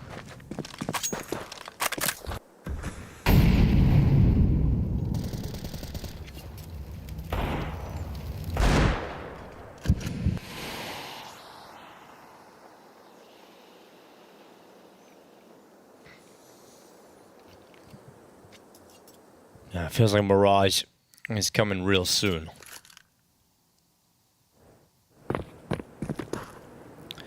B play for BESTIA. Just headed out to have a little peek down B long. Don't see anybody from Boss. And that's because they're going to be applying pressure through middle. Thomasin will be the man to step up, and he has got his teammate with him. Luchov just taking a peek, spotting out a couple of opponents. Thomasin is alerted to keep his eyes on the camera. And he's got himself 3 kills locked in. Fruitcup challenging. Good shot on the Deagle, but eventually getting dropped by Thomasin, who secures himself a 4K. 11-4 now for BESTIA, mere moments away from closing out this map. A tactical timeout taken here for Boss, their last of regulation, and they have a buy. They have money for the purchase. We got to see something in this round from Boss, like not just a round win, but we need to see something that's going to be an indication that they have a plan and they have something that's repeatable throughout this half if we want to start believing in a comeback. Good job from Thomasin. A lot of pressure heading his way. He handles all of it. Final chance for Warden to have a conversation with the boys. And round 16 coming underway. Op in the hands of Noxy. BESTIA looking to close this one out with no issues in the second half.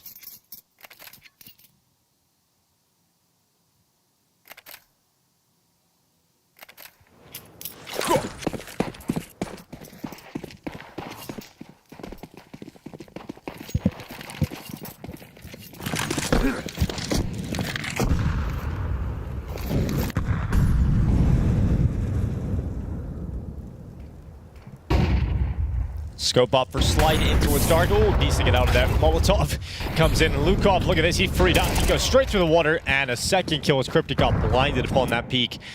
So 2 kills to open things up here for BESTIA. This was Boss's buy round, and Boss are now broken. That's what I mean, though. Like, look at how much stronger it is from BESTIA setting up those kinds of plays. Like delayed utility, take the AWPer off the angle to allow that push from Luchov.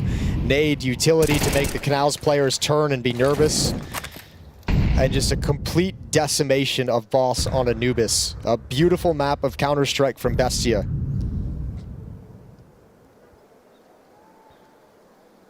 Yeah, if you're Boss, you leave this map with a real sour taste in your mouth. Your map pick, and you weren't on the level of BESTIA. They were just much better in every department. 23-8 on Thomasin. He's had a great map individually as well. He had a good first map as well. Yeah, he's a standout player for them.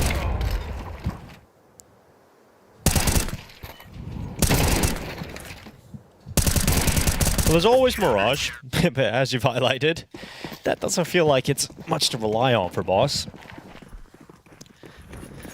They come into this with 5 Khalils. BESTIA looking to close 13-4.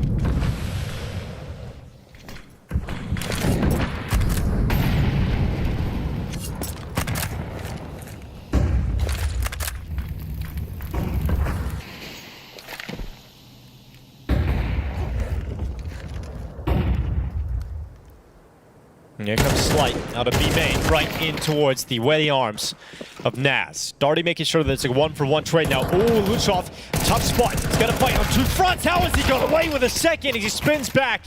That's it. Wrap it up. Knock him out of here. 13-4, series tied up, and BESTIA, that is one of the most one-sided performances we've seen at the RMRs in the style that they just destroyed Boss. That was incredible. Yeah, that's a feel-good map for BESTIA that's going to make them feel like they can get into this series, and that looked like they were so on point, they were so organized, they had so many good plans. T-side looked so much sharper than it did on Dust 2. CT side, good aggression, good setups. Really not a whole lot to talk about there. Boss just never seemed like they got into the map whatsoever. Yeah, I mean, for Boss, it's, you just have to have crazy mental reset going into that third map. Okay, well, that one didn't go our way. But you can just see in the first half, the amount of emotions on display for Boss so early on into the game. It was like 6-1 scoreline. You're seeing just head in their hands straight away. It felt like they ran out of ideas. I think towards the end of the CT side, though, they started to piece it together. It just didn't happen quick enough. Yeah, it came way too late for them to really kind of recover and get any kind of a good vibe going on. I mean, obviously losing that pistol round as well on the T side, that second half pistol where they had the advantages, where they actually found their way in, a good pistol round from Darty, letting that slip away was really the killing blow. Interesting though, in this series, both teams have taken their opponent's map pick, Boss winning Dust 2, picked by BESTIA, and obviously Anubis going to BESTIA, picked by Boss. Did actually seem like, if you told me this was BESTIA's map pick, I would have believed you, just with how much better they looked on T side, how much better they looked even on CT side. Like you brought it up, the amount of cool aggression that they had, more calculated moves, great utility on the CT side. It just felt far more comfortable for BESTIA. You know, if I hadn't seen the veto ahead of time and I had just watched these two maps, I would have said that Boss picked Dust 2 and BESTIA picked Anubis, yeah. which is weird to think about. Like it just both teams looked really kind of disorganized on their own map pick. Well, that's how it's all shaken out, and we now end up in Mirage. But here's a reminder of the scoreboard: Thomason, 25-8, 144 ADR. Incredible performance from him. Second and behind him is Lushov, 16-8. Another great performance, but just overshadowed with how much Thomason did. And then he's had two good maps, Thomas, and even in the Dust 2 loss, he was up at around like 20, I think 22 kills, something along those lines. So putting together a very good series. He'll be, I mean, granted they win this series and eliminate Boss, he's going to be going to bed very happy and pleased with his performance that he logged for the team today. 9 multi-kill rounds, 4 opening kills. That's, or opening duels. That's lovely. Yeah, that's incredible. It's a nice day. It's a nice map in the office. Yeah, he'll add that one to the tally and hope for even better performance here on Mirage. So he's our standout player, presented by 1xBet. Thomason, the tank engine, as we bring it back to train. As we circle right back to train. Yeah, but it's all what a segue. It's all about Mirage. It's all about Mirage, and it does feel now, especially with how badly BESTIA just destroyed them. Oh, I can't look past the BESTIA victory. It does feel like that is almost inevitable now. Yeah, I will get into it in the pre-match when we come back from the break. I think there's some things on Mirage that I think Boss can kind of go into. There's some ways that Boss, I think, can get around Mirage, because both their T sides so far today have looked really scattered and disorganized. But there are some things on Mirage that can make that a little bit easier for him. Well, we are going to go to a break, and when we come back, Mirage will be ready for you. It'll be the third and deciding map. One of these teams run here at the Americas RMR comes to a close. The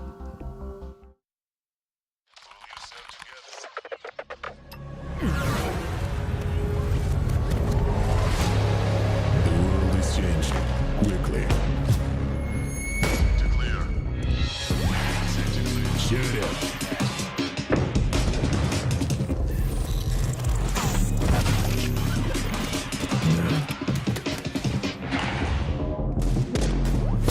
Is changing, but one thing remains the same: victories with 1xBet.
Welcome back to the Americas RMR. It's either Bestia or it's Boss going home after this map, and it's Mirage, a classic to close it out. It's a real brawl so far in this game, and Boss disappeared on Anubis, but I have hope for them coming back here on Mirage.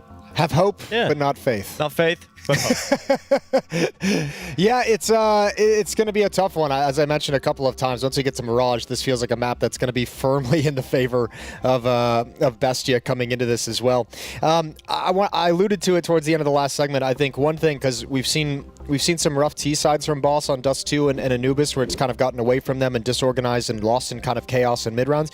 Nice thing about Mirage, even though Bestia is going to be favored, is if you're having issues with the spread out default, you can always fall into like a trusted A execute, right? Like you can get into the bomb site, get the bomb planted, and maybe the post plant's going to be tough, but if you're having issues spreading around the map, you have the safety just to chuck out and execute at the A bomb site. You have a safety to kind of, line up nades and just chuck out and execute at the B bomb site, and that can kind of work you out of some issues in terms of if you're spreading into a default, you're losing mid, Bestia is being aggressive, you can't get anything done, throw a couple executes in, and if you can win one or two of those, all of a sudden Bestia have to give up that kind of mid pressure and go back to the extremities, and that might be your avenue back in if you're having problems. I mean, it's obviously tough to go out at the RMR in any fashion, but I think for Boss, coming into the tournament, you beat M80 in the opening game, you're so close to being Complexity on day one, you get bodied by FURIA yesterday. Yeah. This Bestia series has got to feel very winnable to them, and I think that, getting destroyed on the second map, your map pick, they've got to come into this third map feeling a little mentally drained, I would imagine. Yeah, and again, I'll just lean on it because it's such a team of inexperienced players. That's where you hope like Warden is going to have them in the right mindset coming into this. Like you take that break and maybe you spend 2 minutes kind of like being a little bit bummed and depressed about Anubis, but then you move on quickly and you say, you know what, we got deleted and let's forget about it. We can address that later because right now we're playing for elimination. There's no reason to harp on and stay focused on the loss. Let's go on to Mirage and talk about how we're going to get back to what we were doing on Dust 2, which is really confident, aggressive plays, assertive plays. When you make the play, do it 120%. Do it with full faith that it's going to work, and don't even doubt, that it's going to work. And have them come in and just get off to hopefully a hot start. Their pistol rounds have been decent, right? Like they can actually manage to get out to a decent opening. Well, they can get defuses. I don't necessarily think their pistols were that great on the on the second map, but on Dust 2, they were pretty good. You found, actually, I think the first pistol, the CT pistol round on Anubis was fine. They got caught off guard by a flank. They ended up winning it. The second one was good until it got into the post plan, in which place they threw it away.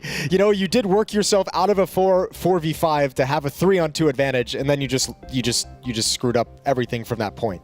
Yeah, it's like a 3-part story, but it ends in misery rather than happiness. So, yeah, I think at this point, obviously, headsets aren't on every player, so it seems like we're just going to take a moment to get into this final map of play on Mirage.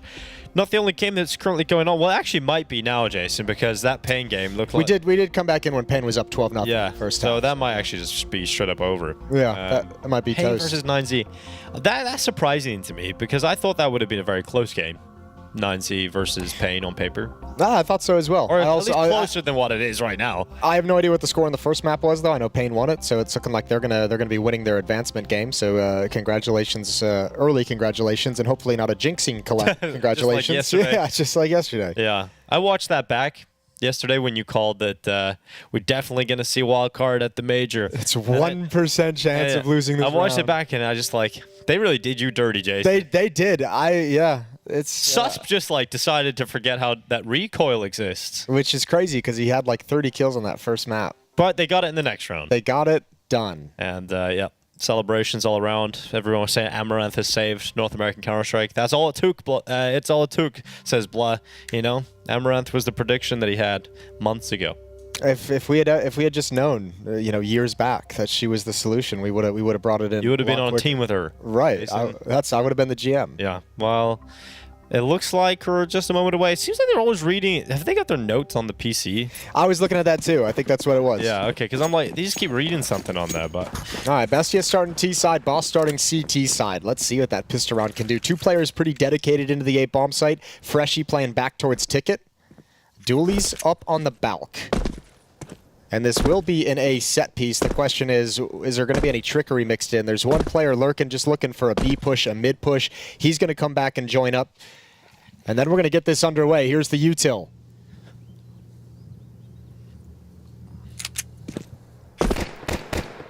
Just a decoy out towards the window. It's a full setup into the A-bomb site. And slided Palace ready to go with the dual Berettas. He's going to switch up his position where he started at Palace. He'll play outside of ramp now. And Bestia haven't gone yet. Here comes the util. Here comes the flight. Right towards Slight. Flying around the corner is Naz. A second kill on that clock. And this defense is broken immediately. Fruit Cup is the only player getting anything done here. And Bestia come out with power into the pistol. Like I said, pistol rounds have been really... Bring it right back. They've been really rough, haven't they? That's exactly what you were saying, Jason. I remember. You know, now watch them win this 2v. I know. Oh, that's the first. Darty picking up the headshot. We need a second very quickly here. There is no kid on the back of any of the remaining players.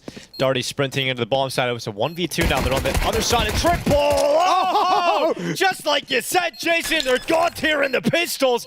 Boss get back into it. And a 3K from Darty as he gets to that defuse. He's going to hold it all the way. And Boss have their first round of Mirage. He got it back from Anubis. He got it back with his stellar triple kill on Anubis that they ended up losing. This time he saves the day. Wonderful job from Darty. Whew, look at the entry. If you're Bestia, you're sitting here and you're like, how did this one slip away? How did we possibly lose this round? We got 2 entries. We went 1 for 3 on the initial thrust and lost a 4v2 post plant. Can't believe that. Well, over on Anubis, same thing happened, right? It looked like it was Bestia's pistol. Boss stole it away. But Bestia bounced back with a T-side force buy, and then from that point onwards, controlled the economy for the rest of the first half.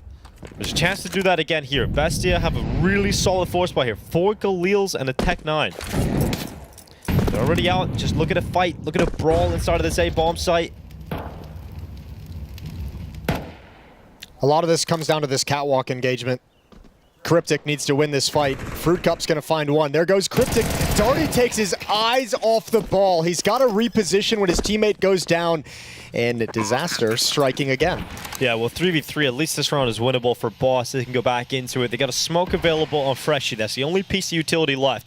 And Fruit Cup has done some great work in this round with a double already, but this... Oh, my God, no. Oh, that's heartbreaking. You hate to see that. Yeah, that's it. Back off. Don't go for this. It's not worth. Yeah, you should run away now. Although, Fruit Cup's got a great headshot. Like I said, keep going. No, time is so low. They need that kill in the bomb site. Once that doesn't go their way, now it is over. But Fruit Cup is too committed, and he got a dink off as well. Fruit Cup sharp. But Bestia bounced back again, very similar to Anubis. Yeah, that's the hard thing is like you get so pumped up after that Pisteron victory, which is going to be critical. You had that kind of heroic individual play from Darty to win the 1v2, and then it just goes the entire other direction in the next round. Oh, that is so rough for Slight. He just fires off that bullet. A little premature. They did come down to that catwalk engagement. It did. Cryptic loses it, and it forces the B player to shift his position. Yeah, he has to, right? Yeah. Because like you're peering up towards B, but you're exposed to catwalk. So when your teammate goes down, you got nothing to really stop you from being swung on. Yeah, it's just gotta feel so frustrating for Darty, who was holding the right angle for the whole time, just until the moment where they come out of the apartments. An investment here for Boss. They force buy back. They want to try and get the ball rolling early. It's obviously risking this, but the alternative is just accepting defeat in this round, and so far it looks like that result is going to be the same regardless. 2 kills for Bestia picked up. Cryptic at least getting 1 back in that deagle, but still a 4v3 in favor of Bestia. Thomasin's had a baller series for Bestia. Now he's going to spot Fruit Cup. Nice, easy kill over towards Catwalk. I think he spotted the last 2 as well. And now they certainly know. He saw the scout. Cryptic has made his position known. And a second round coming in for Bestia. The force buy doesn't work out. They don't even save any of the weapons from this force buy, sell full eco in the next round. It's going to be a 3-1 lead for BESTIA. And it does have shades of Anubis in terms of how the game began. And we know how difficult it was for Boss to be able to turn that around towards the end of the half. Thomason is 44 and 21 in the first 2 maps of the series. 109 ADR across those 2 maps, plus 23 in the kill death ratio. Like it's crazy. He's having a wonderful series in a match they absolutely have to win to stay alive. Yeah, he's 4-2 right now as well, so he's had a pretty hot start. Definitely the player to watch for BESTIA. Well, a stack over towards the A bomb site. I guess the best case scenario for Boss is that BESTIA commit right into it. But there's no commitment. The bomb is all the way back at spawn. They sent something, bouncing 2 nades off that.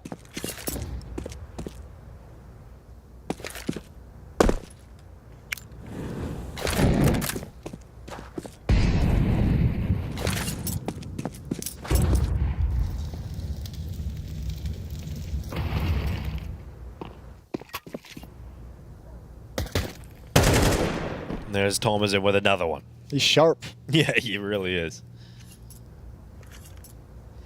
I think the storyline everybody's kind of getting behind for Boss as well is this is a team that don't have an organization behind them. Yeah, I mean they're just here. That was the interview that FURIA gave. We don't have an organization. We're not boot camping over in Europe. We just kind of come out to the RMR after we qualified. He just joined 3 months ago during the online qualification to get to the Americas RMR, and it's kind of like we've just been here grinding on our own with no resources. Just the 6 of us trying to figure this shit out. And that's why the major is such a beautiful thing, though, is because if they did qualify, you don't necessarily need the org support because you do get... B&E is a perfect example of that over the years, right? The fact that they were able to always qualify through the RMRs, they were able to continue with the lack of organization just via funding themselves via sticker money. But that looks a long way off now for Boss. Finally have a buy. M4 is out on 5. All out for Noxy.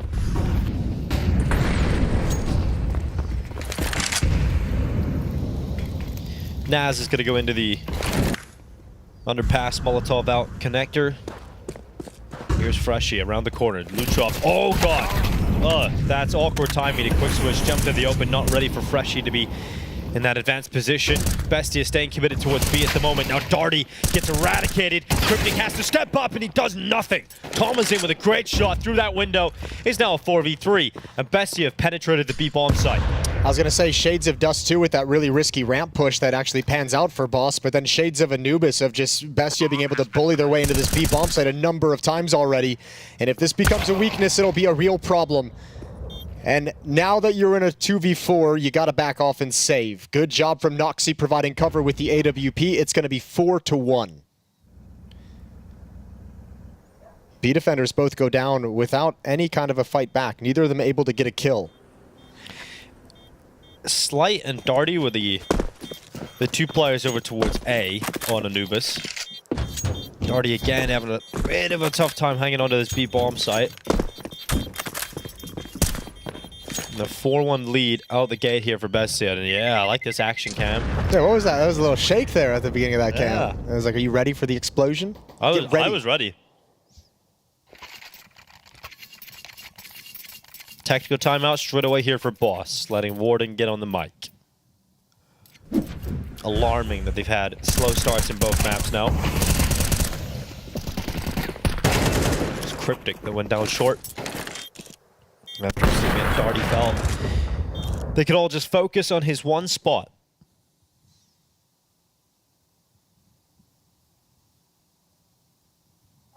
Here's the timeout from Boss to talk things over. Can drop some M4s if they want to. It's going to hinder the utility they'll be able to bring into it, but they might just want to keep fighting back before they get buried in too deep of a hole.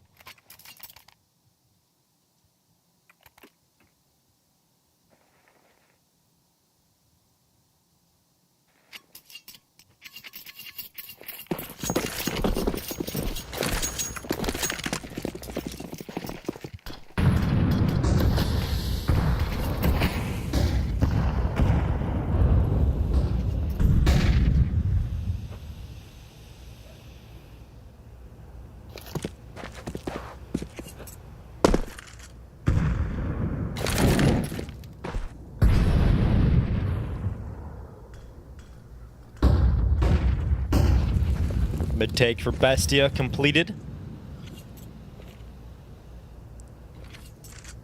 Naz is worried about shore, obviously. Just has eyes on that potential boost over the top. Smoking towards top connector. That's going to allow some BESTIA players to filter in that. Also allows them to move up short too without being spotted from the site. Minute 5 seconds. Naz about to go straight through that top con smoke. Zoc coming with him. Now Darty is over towards A this time, and Freshie, he's done well. Naz is caught. Darty up on top of Tetris, the position they're not ready for. Surely they won't be ready for it. Darty now reveals his position. Great information picked up, but Darty is still fragging out. Finally dealt with by Thomasin, but look at Palace. They're not looking at Palace right now at all. And that is going to be a big problem eventually. They know he's there, They know he's there, so they cancel the plan. They're not looking that way just yet. And now they can focus on it. So the AWP is going to be pinned. Cryptic can't leave, and that bomb plant is now going down for the side of BESTIA. Problem is he can't really get out, and he also didn't take the opportunity to rotate back around towards T-Ramp, so he's going to have to force himself out at some situation, and he's hoping for a little bit of help from his teammate. Here he comes. Noxy still looking towards Palace, not dealing with Cryptic just yet though, and Cryptic does fight his way out, leaving it all on Noxy, and he misses his shot. Cryptic from Palace, the unlikely hero, able to get back into the round and win it with the MP9. Yeah, Noxy had to get aggressive there with the AWP as well. Bomb not planted for him. He had to turn that into a 1v1 or no chance. So Boss hang on. And Cryptic's patience up in halls pays off. Late retake from Palace, and Boss have a second on the board, and they're able to upgrade into the AWP. This is all on Darty. Really nice round to build upon his clutch from the pistol. Just being a nuisance, grabbing a couple kills, maintaining presence at A ramp. And it sets his teammates up for the retake later on.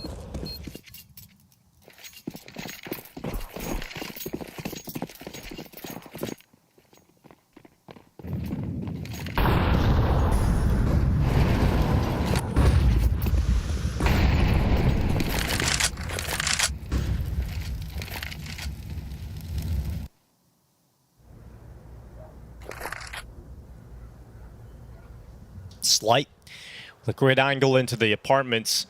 Eventually, if BESTIA come in towards his crosshair, should have been able to take a shot, but they baited out of it anyway, and he's able to reposition, get back into the bomb site, and Zoc is down. BESTIA have flooded into the B bomb site, but they are one player down, and Boss have done very well not to concede a player back. Yeah, but this is still going to be a tough retake, and look at the positioning of Boss as well. They have no one on any kind of a flank. They're going to try and get up towards Catwalk to make this work, but even with the man disadvantage, it's a strong position for BESTIA, and this is where it starts to feel like Anubis again, where it's whenever they have struggles, they have a bomb site that they can just take at will. On Anubis, it was A. Here on Mirage, it's starting to feel like B is the same situation. Oh, it's smoked out the market as well, so time is now running off the clock here, and Boss just have to go, and they go into utter collapse.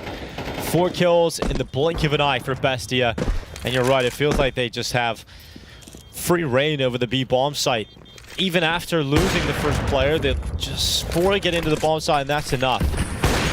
Slight's holding on to this AWP, and he's done a pretty good job until the last second, and it's taken out of his hands. So no mercy. BESTIA with a 5-2 scoreline. They're building on it, and for Boss, money is in a weird spot. Some players have enough to buy, but the majority do not. You got to save here. I mean, if you want to get really frisky, you could go for a hero off, but that seems a little bit crazy with the way this defense across the map has been exploited in these few rounds. So I think maybe you drop some pistols over, have some danger, maybe get a flash play going on in middle, maybe set up a stack somewhere. But actually they have gone for the full investment with the AWP. So AWP, M4, 2 pistols, and an MP9.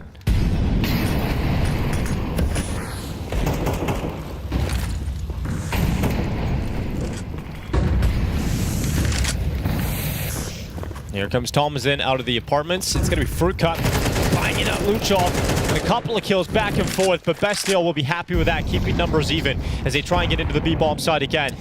I think Boss at this B bomb site next. Oh, nice shot. Great shot. Yep, that's a big flick up, and now Fruit Cup. Oh, he goes out, catches Naz looking the wrong way, and it's all on the low HP Thomasin. And now he has been a beast, but this might just be a step too far. Just no health. Yeah, the lack of health is the problem. He goes to the AWP instead. Okay, now he's going for it. He was so close to pulling that off over the top of the van. Oh my God. You know what's making this game so crazy is in any situation, someone can win. No, in any situation, every single player is just making the decision to fight. Like there's no pause. It's just like, oh, I have a fight available. I'm gonna peek. Yeah, it's true. And man, Thomas nearly pulls that off. I know he did. Fair play. And you know what? I also can't even really criticize him in that sense because once you get those 2 kills, it is kind of like, okay, heat check. Nice! I'll tell you what though, this B bomb site being such a weakness for Boss, they need to stop allowing Let's go. BESTIA to just wander into these halls and take these fights into the bomb site with no pressure. BESTIA has the luxury of being able to like get to the windows and challenge into the bomb site. I think at some point, Boss, these B defenders, boost somebody up, get somebody to be aggressive, to push up a little bit, get that deep smoke so you can actually challenge it. But you can't keep giving the freedom in the space that they can march up and have it execute with them so freely peeking into the bomb site from the windows. Yeah, they're just like alt-tabbing and checking notes. I've never seen that before. Maybe the printer's broken? Yeah, maybe. I don't know. That's all I've got. That is... Maybe they're just saving the environment. Yeah. No, don't waste paper. Just alt-tab. They're the green team. It's crazy. I've never seen that before. It's working, so that's good. Oh, here we go. Oh, Boss, you read my mind. You read my mind. Darn. Now we're cooking with gas. Just don't, you're good here. Yeah. Just hang out, get comfy, Yeah. stay a while. It's a nice couch. It's all right. That's I wouldn't have it in my house. yeah. It doesn't have the feng shui that you're going for. No, it's not my color. A little bit of blood on it as well. 4 players stacking out the A bomb site here for Boss. And the dart attack ready to go. Zoc. Yep. Dead. No problem for the FAMAS. Second kill? Perhaps.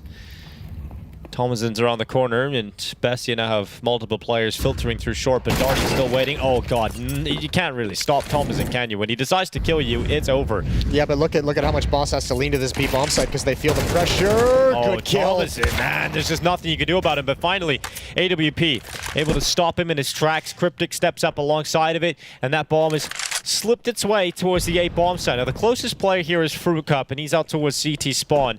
Naz is looking to deal with him, and there's no problems in dealing with Fruit Cup. Cryptic also spotted as short, and they'll fall back into their post plans to try and close this one out in favor of BESTIA. There is a smoke on Slight with the op, so you can choose. Do you want to smoke off Palace? Do you want to smoke off A ramp? Do you want to smoke off the bomb as you come in? Safe positions, though, for BESTIA. Such an important round for Boss. Noxie close. Oh, what a shot. Cryptic just sets him on his ass. And now Naz left in a 1v2, stuck in Palace. Oh, they're not looking at him. Oh, they did not check him. And now it's a 1v1. Slight's going to throw utility onto that defuse, but time is ticking and the ult misses. Oh my god. Grenade onto it. Slide off the defuse, and Naz will win the 1v2 from Palace. Yeah, but you guys very lucky he didn't go down to Slight. He was just kind of leisurely watching it. But remember what I said about in every situation players are looking for fights? Look at the play from Noxie. That's where it's like, bro, sit back at the ramp. Like, your teammate's hiding. You don't need to be swinging out like wide. You don't need to be challenging towards jungle and towards con way out in the open where you have no chance of getting a follow-up fight if you miss your shot.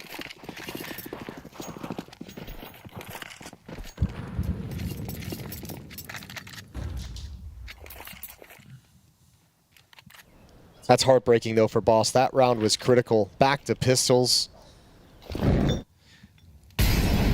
Oh, Slight. I like the attempt. Not able to win 2 rounds in a row. Fruit Cup's gone down. A bomb site overrun. Yeah. Dominant.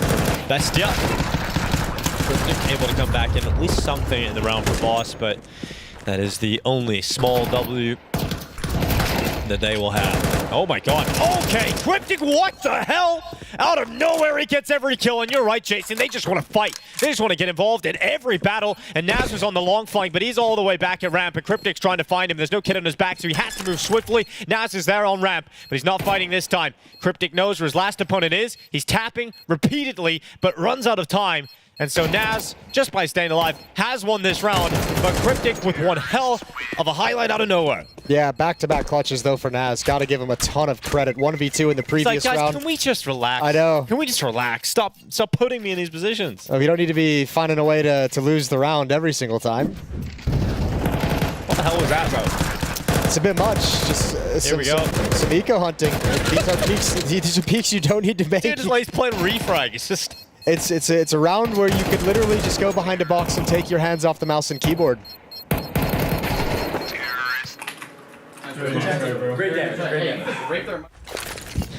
Really nice kills though, and you can see it right at the end of that. Boss saying, let's break their money. They know the economy's low, but they are just struggling to get the win that actually does break the economy.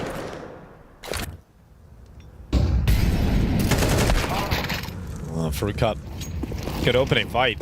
Yeah, but they're already up on top of Tetris. Like, Thomas has just jumped onto the stairs. And it's going to work out so well for him. Gets one, should finish off the second, but he goes into the open and exposes himself to short.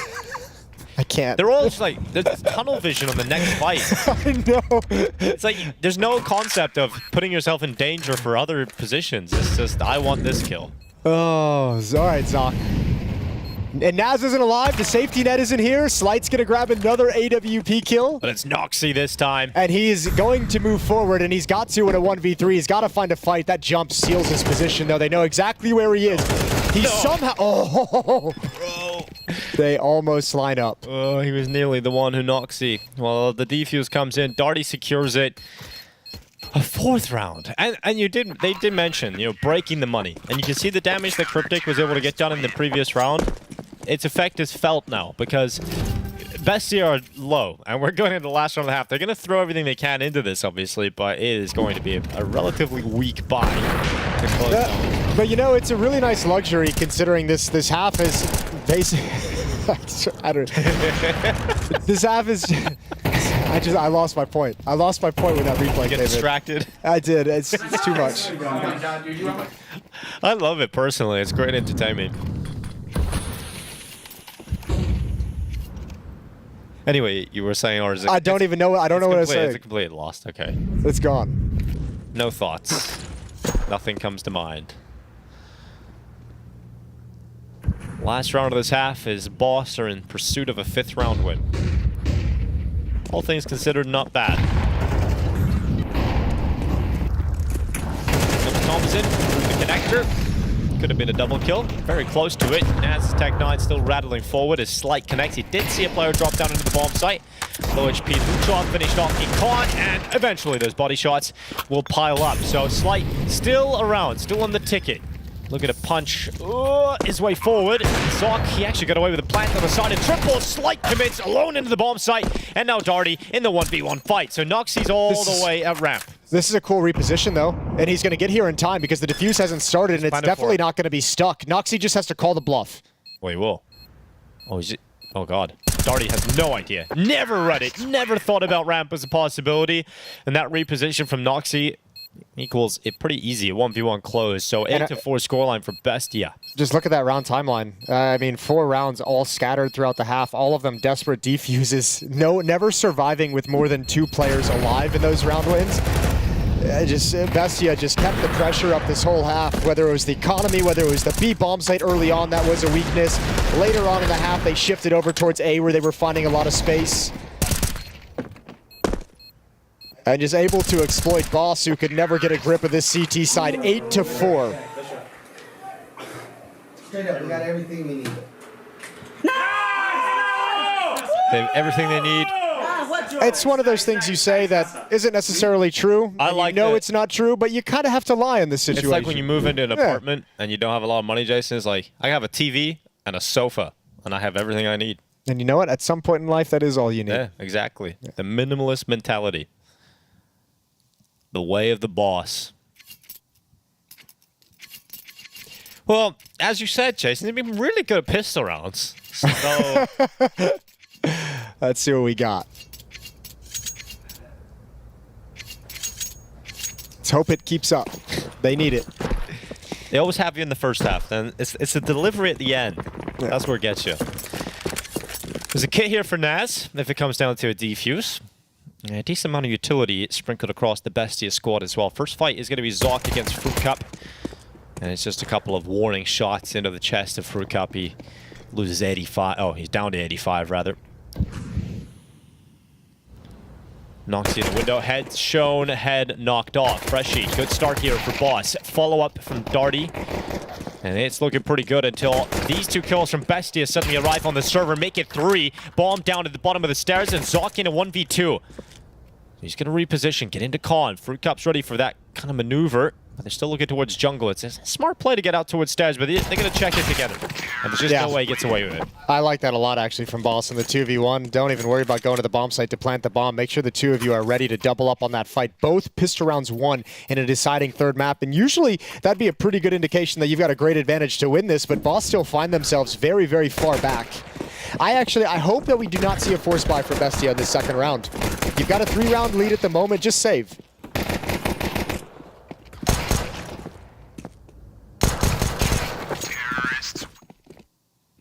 Okay.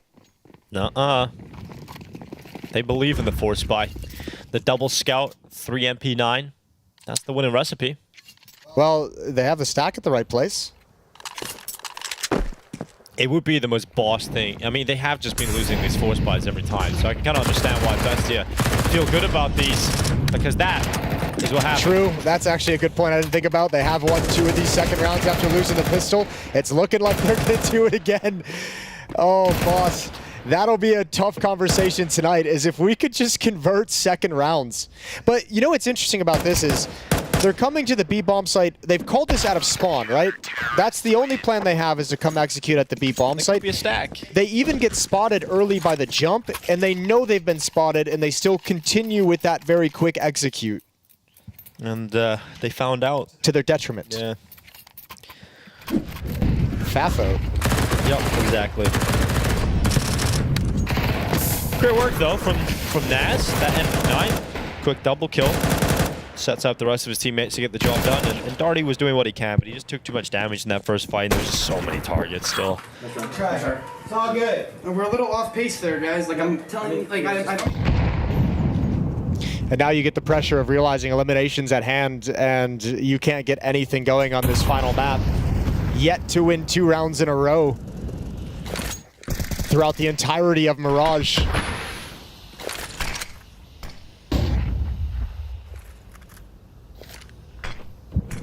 We heard from Fruit Cup how much they've loved being in this environment, but it is an intense one. It's 12 hours, 14 hours a day of Counter-Strike. Talking about it, thinking about it, practicing.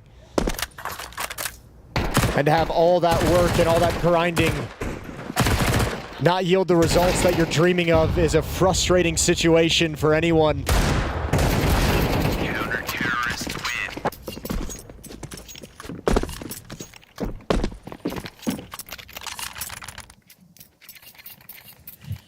And as that frustration really sets in, you stop being able to see the opportunity to turn this around. You just see elimination at the end of the tunnel. And that tunnel looks pretty short. It's going to be an eco here for Boss. 11 rounds for Bestia. And you'll have one last go at things here with the RMR.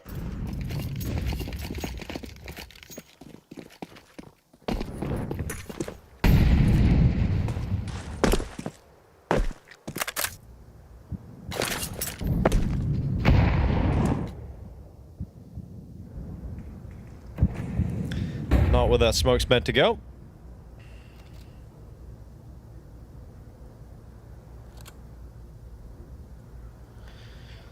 Does seem like he needed an extra little timeout, so a Glock round like this, just slowing things down. Yeah, I mean, especially when you see that frustration kind of bubbling over in that previous round, the comments right at the end of things is, yeah, man, like, everyone just take a second and breathe. Like, we're not going to come back and win this game. It's going to be very, very difficult, and we need the mentality to be there. We need the communication to be there. We need the teamwork to be there. Cleaned up by Bestia. And the comeback has to begin right now. And they have to do what they haven't been able to do in this entire map, which is string rounds together.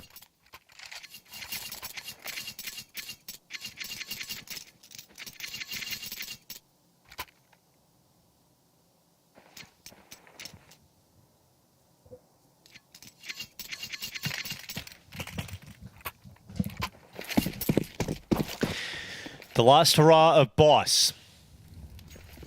Has to be the beginning of a beautiful comeback. AK's out on 5, and Noxy peers down short. You've got Naz going aggressive. Grenade's going to go around the corner and land right on top of Slight. Oh, this shot from Noxy. That gives him space for Fruit Cup to move forward, but Naz on the rifle makes sure he covers for his teammate's shortcomings on the AWP. They're attacking into the B-bomb side again here at Boss. There's a bit of space to play with, but when they round that corner, they're about to find out that Noxy has eyes on the apartments. Thomasin's in below him as well. Zoc just shutting Freshie down. Boss collapse. Nothing presented in this buy round. It is map point. And for Boss, that means it is elimination point here at the Americas RMR. Just a bunch of guys on a dream at the moment to get into the RMR, and started with a great win versus M80, but it is fizzled out as the tournament has gone on. And look, there's a lot of inexperience on this team, and I know it's not reflected in the scoreboard right now, but Freshie's had some good games showing potential. Same with Cryptic, Darty. All these guys have had their moments throughout this run. And I mean, especially from a region like North America that's struggling so much to get new talent built up and trained up, you hope more than anything, even with this kind of heartbreaking elimination, this is sort of a taste that motivates them moving into the future rather than shutting it down. And you hope coming out of this major, they have some lessons and some experience they can gain and take those lessons into improving back in the home region. And then you've got the Austin Major coming up, which would be ultra special to be able to gain a level or two before that one rolls around, and perhaps you're able to qualify for one on your home soil. Counter-terrorist win.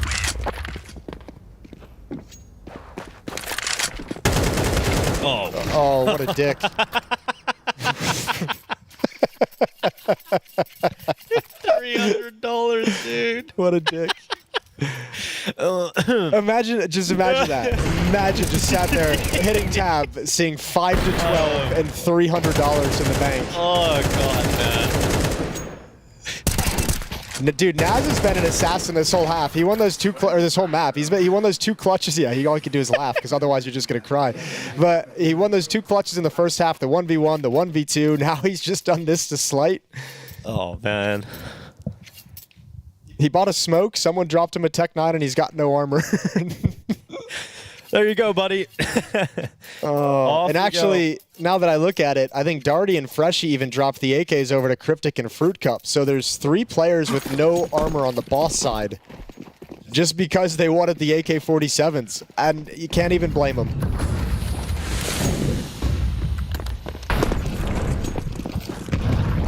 Slight charging with that Tech 9, getting his revenge, follow-up shot, and life in the old Boss yet. Thomasin stuck his short. Oh, he is down. That's what always happens. You get 12 rounds, you can't win 13 straight away. That's the rule. It is basically a rule of life, isn't it? Well done, Slight. He did a lot with that. Yeah, he did, actually. And now he's got it all back in his hands. Yeah, congratulations. Well, this would be a comeback of epic proportions.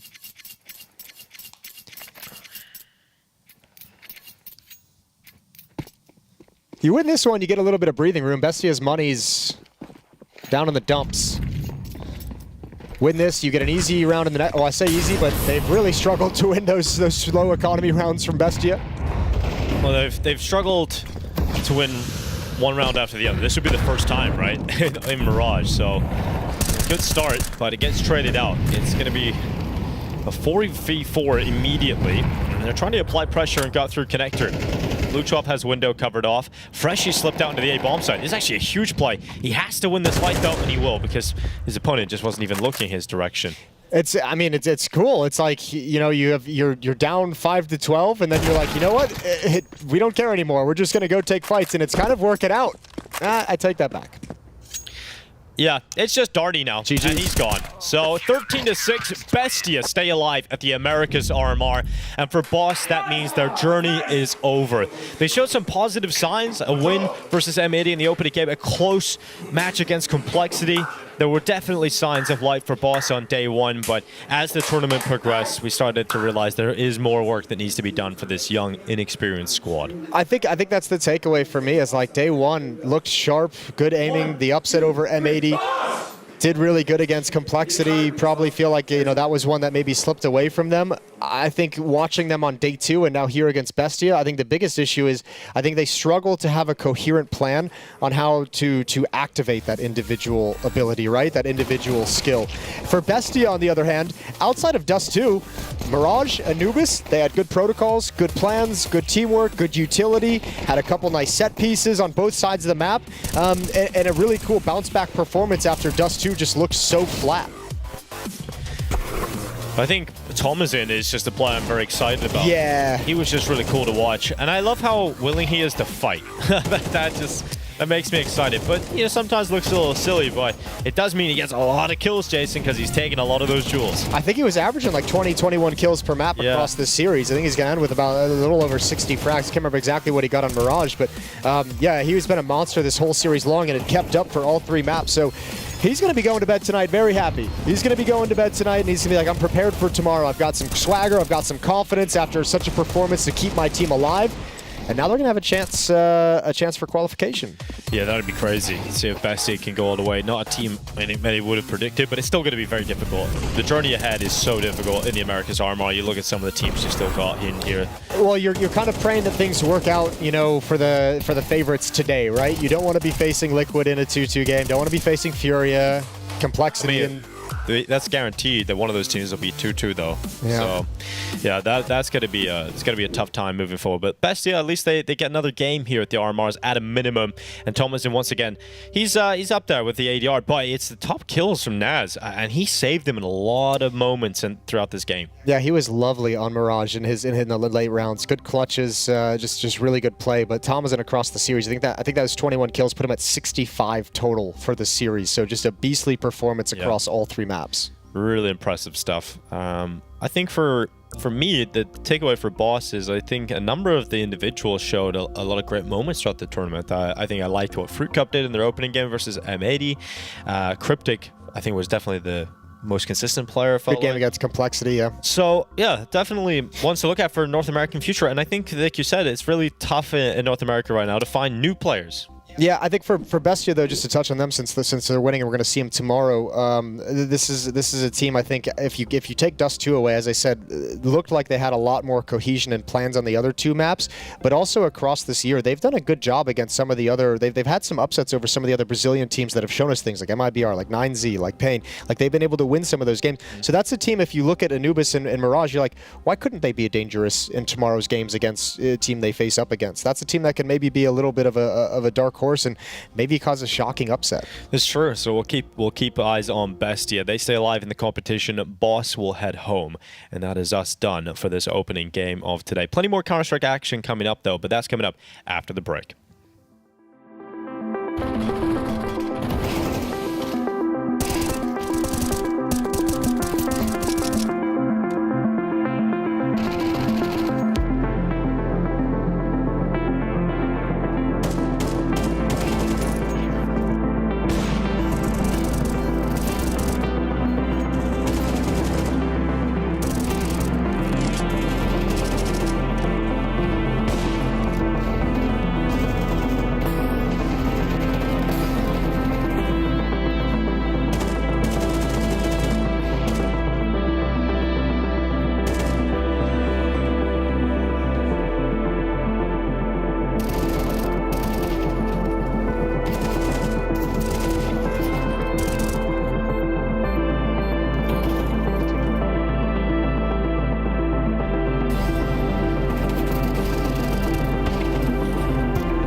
The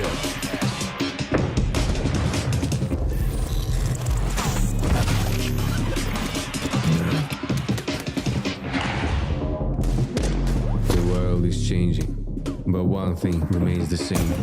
Victories with 1xBet.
Oh yeah, we got a bit more Counter-Strike coming down the pipeline. Hugo, you'll love that. You'll love pipelines. You got the CS shirt on and everything. Damn, he came through dripping. How you feeling, huge Byron? Pretty fantastic, Harry. We got a couple of elimination games on the line. This is scary. This is sad. We say goodbye to some rosters. We've already removed 3 from the building. They're gone. They're going home, of course, with Nouns, Carsey, and Boss all gone as Boss fell to Bestia just earlier on. We've got Imperial versus KRÜ and Legacy versus the Red Canids. Some spicy matchups, and pretty surprising, at least for me, to see Imperial down here in this 1-2 game. Yeah, I mean, even later on, right? Legacy, who obviously did remove Colt from that squad, they are going to be facing off against him later on, and those two teams are both a part of the kind of green wave that overrun the major back in Copenhagen. Imperial making it to the top 16 this time now. Staring the idea of not making it to the major dead in the face. I mean, to reiterate from the other day, the reason we have 7 spots for the Americas, that's a lot of the most spots since 2018, is simply because the Brazilian teams did so well. I mean, out of the last major in Copenhagen that you mentioned, 4 out of the 5 Americas teams were Brazilian, and then Complexity in there as well. And 4 of them made the top 16. Imperial were there, Pain were there, Furia were there, and Complexity were there. And we got all these new spots. Now we have new chances, new rosters coming through, and with Imperial being such a focal point of that last major, I mean, Decenti and Noe were incredible.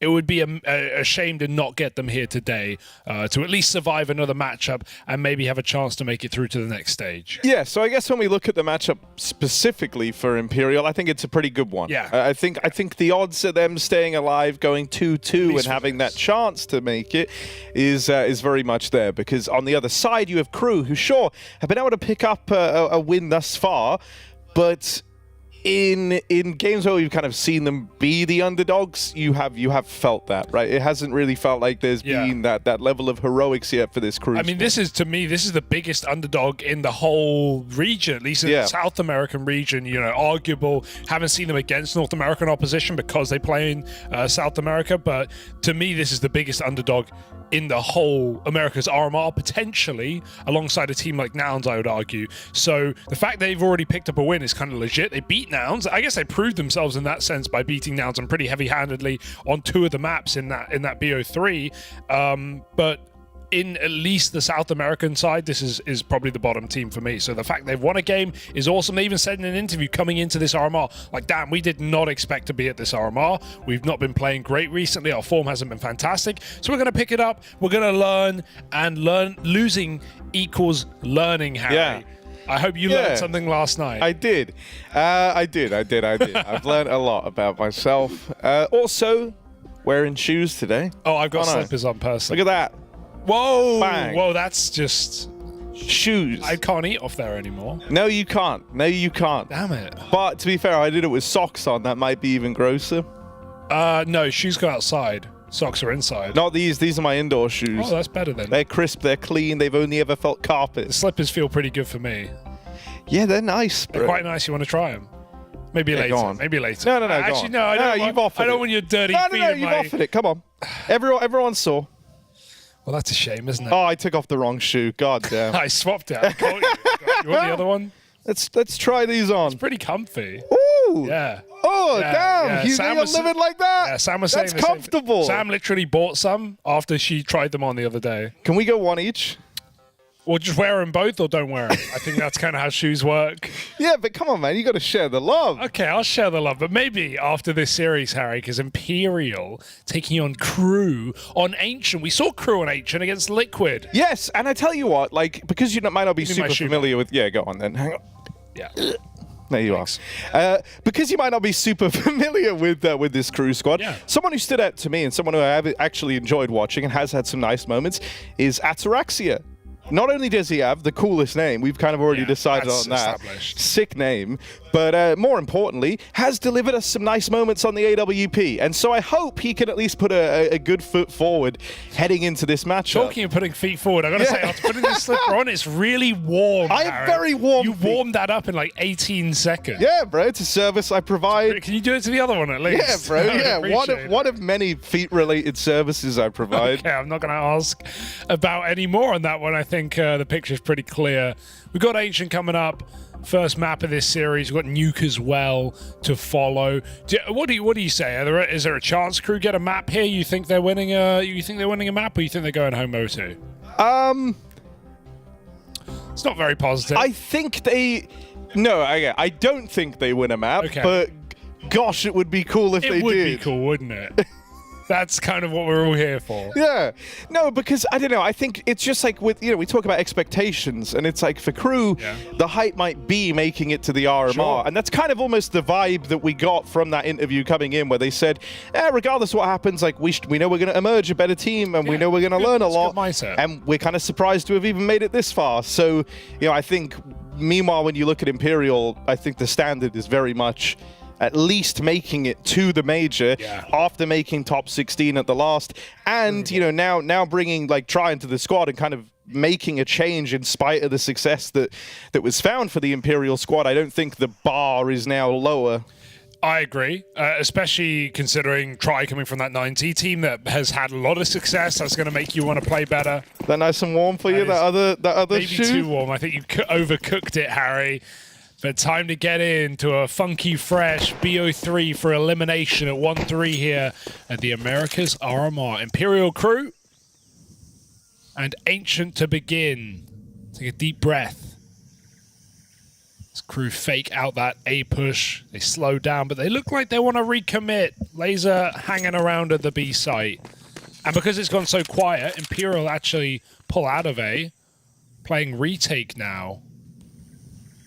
Is Laser going to throw his util to perhaps feign a B pop? That might at least keep 3 players here. The longer you do this, the more curious Imperial are. There it is. Smoke. Molly. Are you buying what he's selling? As KRÜ send it in towards A. Well, it's not the start they wanted with Vinny. That one guy sticking around, able to pick up one, but they do run him down and they do take donut control away. So that's something for KRÜ to work with here as that plant comes in.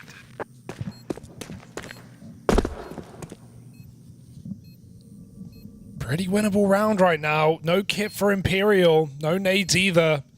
Gonna have to hit some headshots, gonna have to hit them quick. KRÜ, will they give up anything? There's 2 entries immediately. 2-on-2 now, there's some trades back out, and they just fall. They just completely crumble under the pressure. Those post plants, you always kick yourself. You just think, why didn't we play safer? Why didn't we just tuck in 2A main, play that bomb? A few more seconds can make all the difference, but everyone in isolated spots, and they get iced out.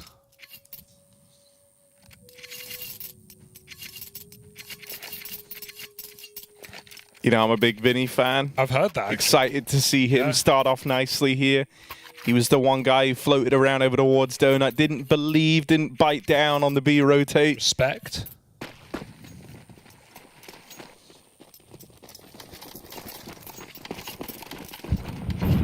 Ooh, only a half despite the plant. This is honestly super rare. You almost always see Galil's second round, even after the plant nerf. Good nerf. Has felt like these buys are less fortuitous, but they're still common. So this one's just going to be a bit of a sweep under the rug. Save those crumbs for later. And rug crumbs. Rug crumbs. Oh. That's a nice kill for Ricky. Ricky. Ricky. Find it odd how, all the riflers that departed FURIA have always gone on to be captains. Drop, Vinny. Okay, riflers, you're missing Henny. Yeah, no Junior either. okay, and I'm thinking So, safe. I can only think of AWP as It's 2, yeah, I know. Two. Yeah, like, it's 2, but 100% still of the 100%. Like, Are they not more riflers? still both times. Not more riflers that are left for Furia? I guess they've always swapped AWPers. Yeah, it's always. I mean, it was ever since like the Henny problem was created that team had issues. True. Henny will be playing later though, folks. Don't you worry. Up against Legacy. All right, Try. You got a lot to do here on your own, buddy. Against your countrymen, they're coming in. A lot of them all over the site. 3 players here. Try tucked in. Bit of spam does a lot of damage. He finishes off the job. Big double for Try. How do you recover this? Yeah, it's kind of dire straits right now for KRÜ, isn't Escape it? is good though. Get out of there on laser. Run! Fly, my pretties. They're coming for you. Imperial march down ramp. Ooh, all right, bit of a battle back, but good chase there from Imperial. Yeah. Don't let the bomb get away. That's nice and active because it's either, right, you catch the ball. KRÜ have done that twice where they show something and then they stop and they want you to believe they've left, but they haven't. Kind of like that pistol. And Imperial are either going to chase and clear out that flank and be able to flank the A play, or they're going to find the bomb. So that's what we call active CS. Good active CS for Imperial. Very oppressive. Supplemented by Tries double in the bomb site. Leaves us on Tech 9s again.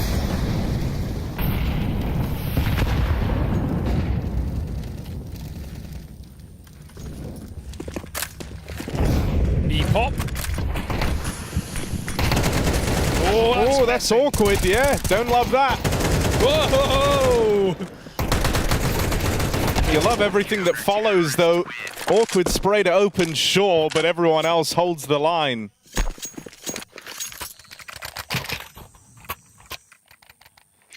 First tactical pause coming out from KRÜ. Not going to plan right now. Some little B-pops, some pistol rounds. Only 1 full buy, but pretty ugly so far. But there's always the AWP, Harry. It's coming out in full force. Ataraxia. Versus Try.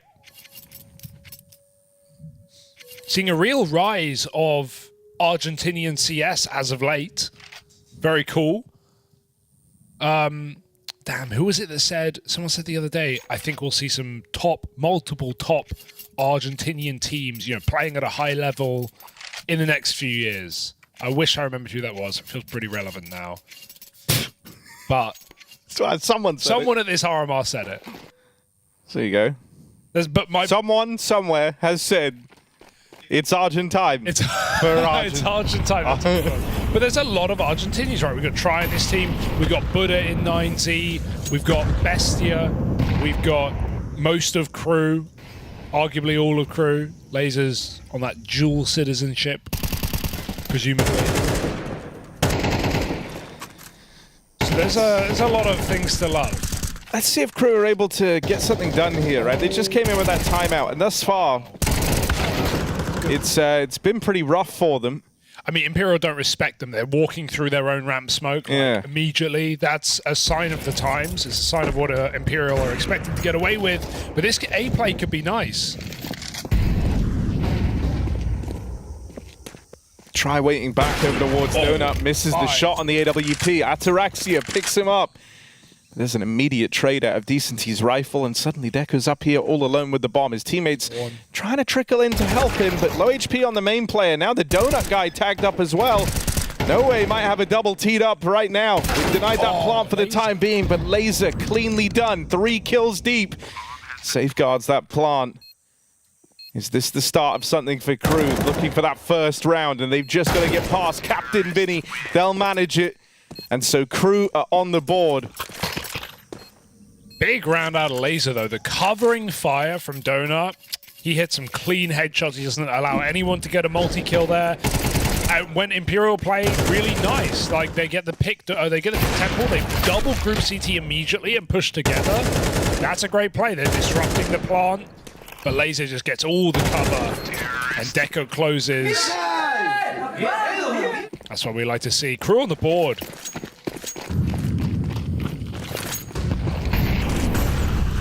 they're going to pick up the pace, my god. Oh my, Ataraxia with the orb runs it past the Molotov.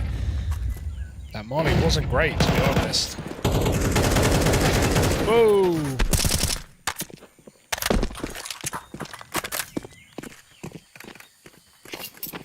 Lots of smokes used, though. Only 2 left for KRÜ.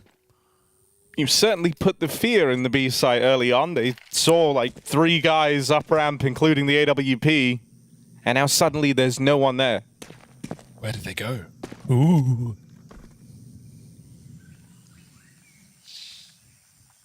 In the blink of an eye, though, it goes from no one to no way. He's left over towards the B site.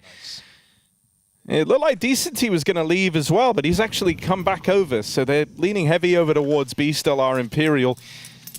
I imagine that's largely due to the fact that they've just replenished this smoke over towards A, knowing that they've bought themselves a little more time. There's the smoke. Oh, they don't fall for it. The reads have been impeccable for Imperial yet again, but scope up is awkward. He unscopes as the peek comes in. Double spray. Vinny eats the Molotov alive. He doesn't care. More damage for Vinny. Excellent round. High ADR round. Phelps lets them in, though. That's an awkward. You pick a side, fight or not. Phelps inside of the smoke. And they're both waiting on the fade. Or are they? KRÜ looking for another, but no way. He's putting it under question. 10-3, but he's up against the AWP. He knows it, trying to bait a shot out. He's done that. He's got to get the kill, though. No kit, no smoke, nothing to work with but his wits, but his rifle. Ataraxia moving in, and only a tag. It's going to be Imperial keeping together a phenomenal CT side right now. No matter what KRÜ do, they can barely stay alive. 5-1. Damn. Ataraxia's hitting, man. Yeah.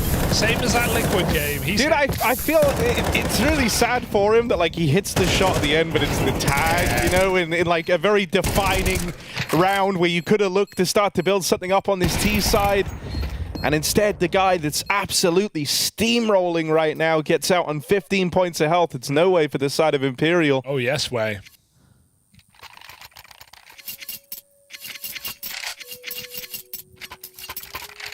Second tack. He eaten. Like it's Safeway. That used to be a supermarket. Really? Huh? Oh, you could have gone Subway. That's Safeways. way more culturally relevant. I've never heard of Safeways, Safeway man. in my life. Come on, bruh. He eaten and he left no crumbs under the carpet. Yeah. You ain't never heard of Never heard Safeways. of Safeway, bro. Probably only heard of Waitrose. Oh, yes, well, I have. Right, KRÜ. Another tack. Another close round. Another what if. Imperial holding the smoke, though. You can't get away with that with no flash. Vinny, another double. And a 4-on-2. That's a pretty desperate call to call a timeout and then decide, let's walk through the mid-smoke with no control on the map. That only works if you're putting pressure on somewhere. You need eyes averted. But the whole map is silent. Of course, Imperial are going to hold their smokes.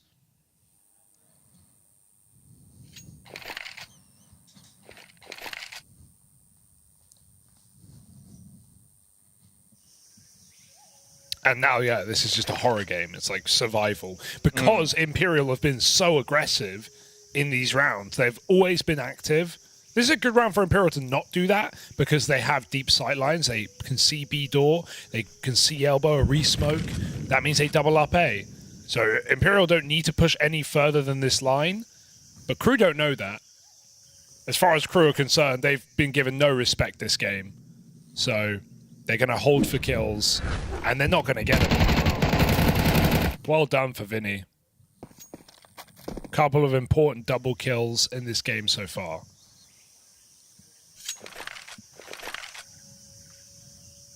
And this might just now turn into a save. Or an attempt.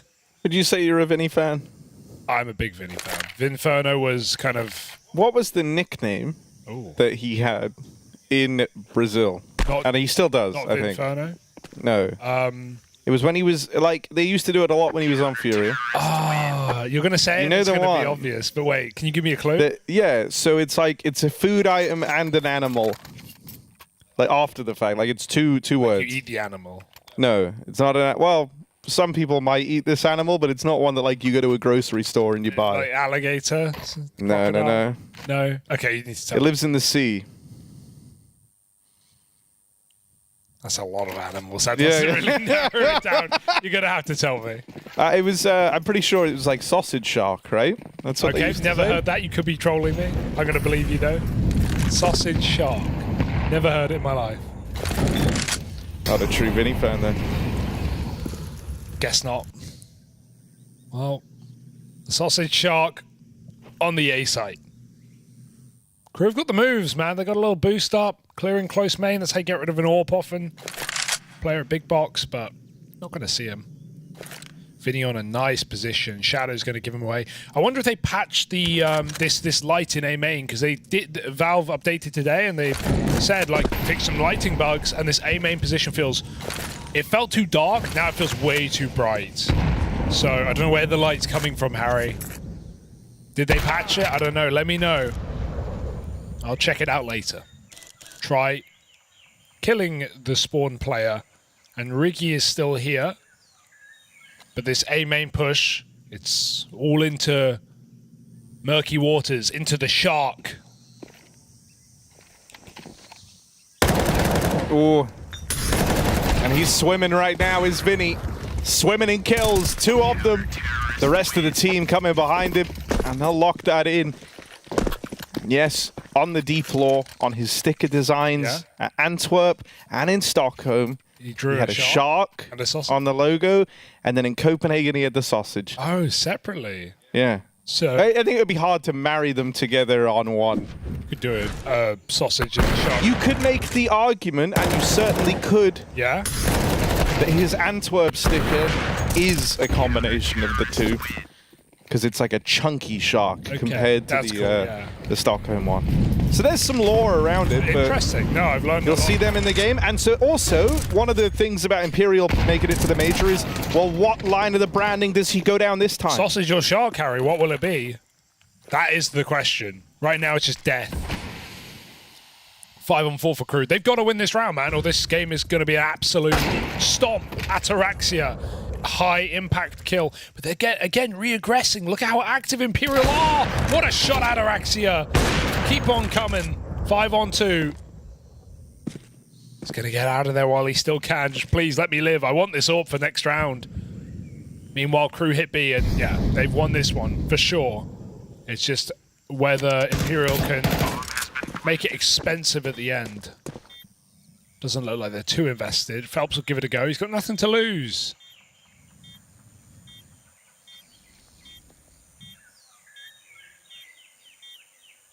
Wouldn't you just love the AKCT side then? Yeah, but that's something to you're lose. feeling it. You're feeling it right now. Okay, he will give it up. Yeah.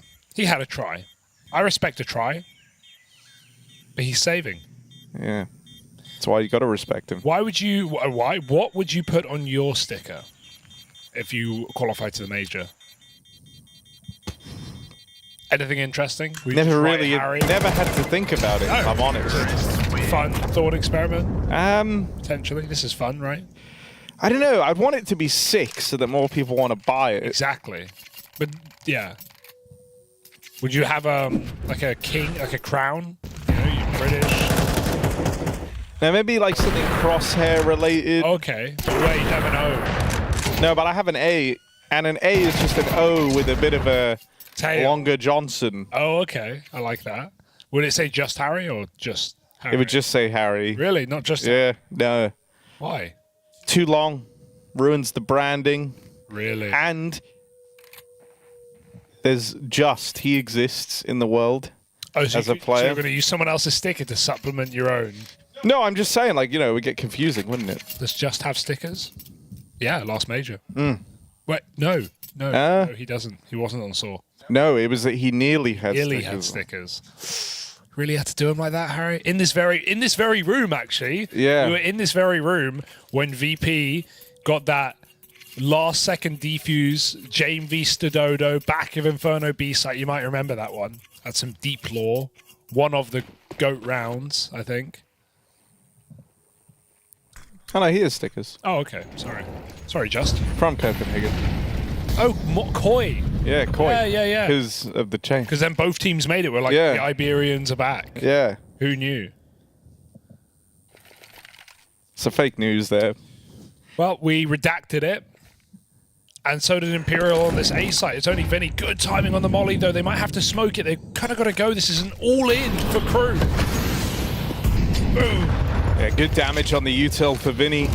And it slowed them down just a moment. Team flash. A bit of time That's to a get team in. flash. But yeah, that's awkward. He just trolled try right there. We've all been there. Backstab in for Decenty, and Vinny makes the play through the smoke. Whoa! Imperial really tried to hit the go button on that round before the bombs even planted. Phelps wanted to attempt the 1v5 over towards B. Well, this is a far more manageable 1v3, but or reverse it, not Anorexia. Donning that AWP, nails the shot. That's all the flash. It's all the flash. Try has the angle. He's able to get one shot off before he leaves Donut, and Vinny full blinds him. And he doesn't get a shot off and he gets hunted down. Instead, he probably kills one. That's 5v4. You've given up the site. Vinny doesn't feel the pressure to run through the smoke. They wait the flank. The flank it only gets one kill because everyone's dead. There are enough eyes to turn around. That's not Vinny's best round. He can do better than that.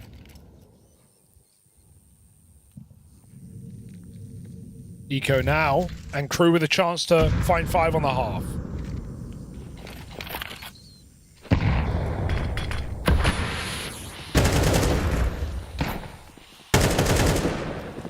Well, Riggy's going to keep them boxed in over towards Donut. And there's the swing from No Way. One tap.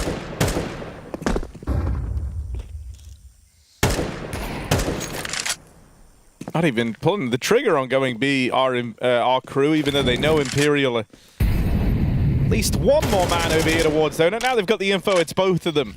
But it looks like they just want to fight this together. Oh! Nice.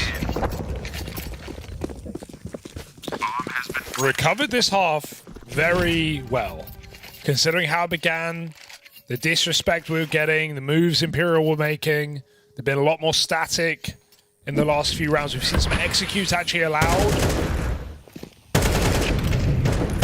And KRÜ have got a shot to make this game interesting. Making the most of this right now.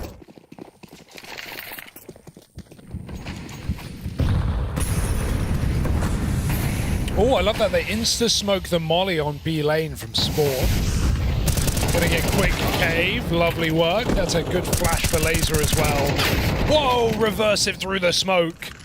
Where did that come from? They do it again though. Descent. Gonna deny, and reversive's on to 3 kills in this round. They just keep on coming. Yeah, I mean, this is a very legit round win for KRÜ. No, I'm not Jonathan Wass.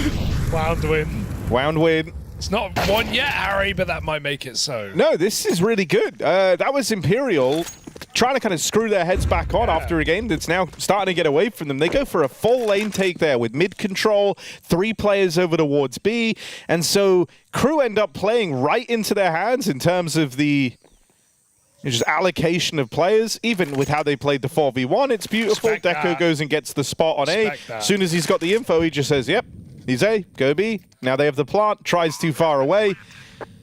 So KRÜ play right into the hands of Imperial, but it's thanks to some clean shots from Reversive, some good util to actually get him control over towards the lane, that they're able to brave the lane take. Really solid half for KRÜ. Because not only did they have that extinguished smoke that you pointed out, but they also lobbed in the Brolin, or not Brolin Molly, just the bounce Molly, but still. Flash, yeah. Nets them this control, lets them go for that lane fight, and then Reversive goes on a tear. I like how they don't try and trade Descent in middle. He gets a kill on the smoke, and they just go, no, you can have it, leave, walk away. We'll just keep essentially a 4-on-2. We don't need that kill that bad.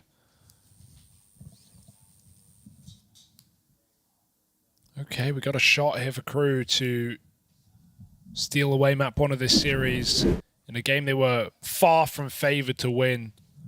This is their map pick. This is elimination on the line. This is Imperial we're talking about, who we hold to a high standard. Top 16 last major. Yeah, and they've never lost this head-to-head in 4 maps. They've given away no more than 10 rounds in 1 game, rather.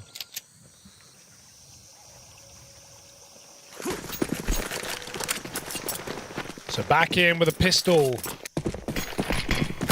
And a bit of a mid-fight. 4 here. Oh no, they find out the hard way. This is a very, very clean pistol. The whole momentum of this game feels to have shifted. Yeah. KRÜ are now looking to tie things up. If they're able to win this pistol, there's no reason for that to not be the case. Bomb lost over in middle, and so even though Tri has full control over towards B, can't do a damn thing while KRÜ have that bomb.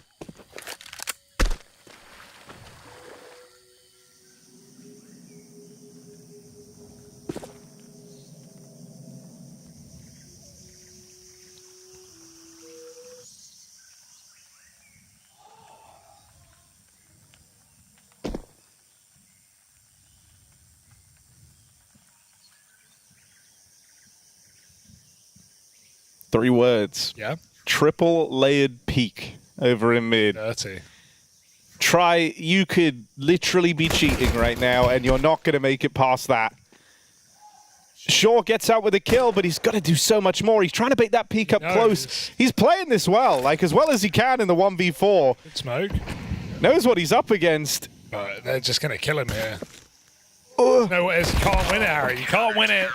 You have to first bullet headshot every time you peek. Nice try from Tri, but not meant to be. As the crew of KRÜ come through with 6. I like that because they go 4 mid, but they don't show it. They don't like swing down elbow and let you bail. They make you commit mid. And as soon as you realize it's a stack, you're already out. They're getting very hyped up, and with good reason. No, this is a very different game right now. This game was feeling dead in the water. You were 7-0 down. You were 7-1 down. 7-1 down. And now you've won 5 rounds in a row. Glocks out. Riggy gonna get a taste of what it's like to hold this mid smoke. Hold this nade. Hold this L. Oh, okay, he will. But nothing more. Couple of kills, full buy now, and Imperial, they need to lock in, Harry.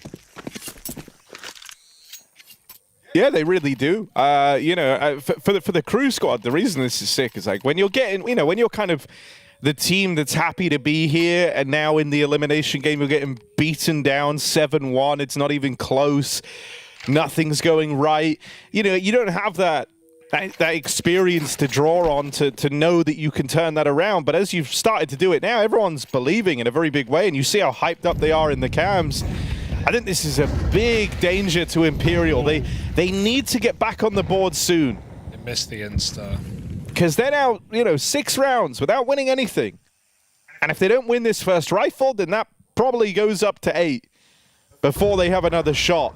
Oh, love that. Oh, he didn't commit. He goes back to fight Donut. Ataraxia's got a chance now to stop this split. And he will. They're already out A, though. Oh my god, he had no idea. No clue. Ataraxia gets 2. Deco still recovers that. They didn't even see him pulling grenades in the open. Phelps and Tri are worlds apart here. Tri is having a... I don't know what the grand plan is here for Imperial. Money, that's They need the cash. Phelps is going to start to try and make his way over. If KRÜ go quickly, they win the round. But if they take too long and they give Phelps any time to come in with the backstab, this would be a done deal. But they've already found Tri. They're going to hop on that defuse now. And Phelps is in no state to win I this. feel like you're just planting there for the money. You're not planting there to win the round. Like, you don't actually think this flank's going to win it. You just know if you delay, maybe you get a kill, they push you, you lose the bomb. In some like crazy way, the various timings in that round, like the first one of essentially making it past Ataraxia, but then going back in for the fight. It felt like still Ataraxia should have been more surprised there, but he's able to deal with it. Then Deco, you know, gets like dodged being seen out in the open, and sure, he had flashes pulled, but in an odd way, it kind of worked to their benefit. It gave Ataraxia the forewarning to turn around. Then he drew the attention in, and they weren't ready for Deco in that position. Because why hadn't he shot them yet?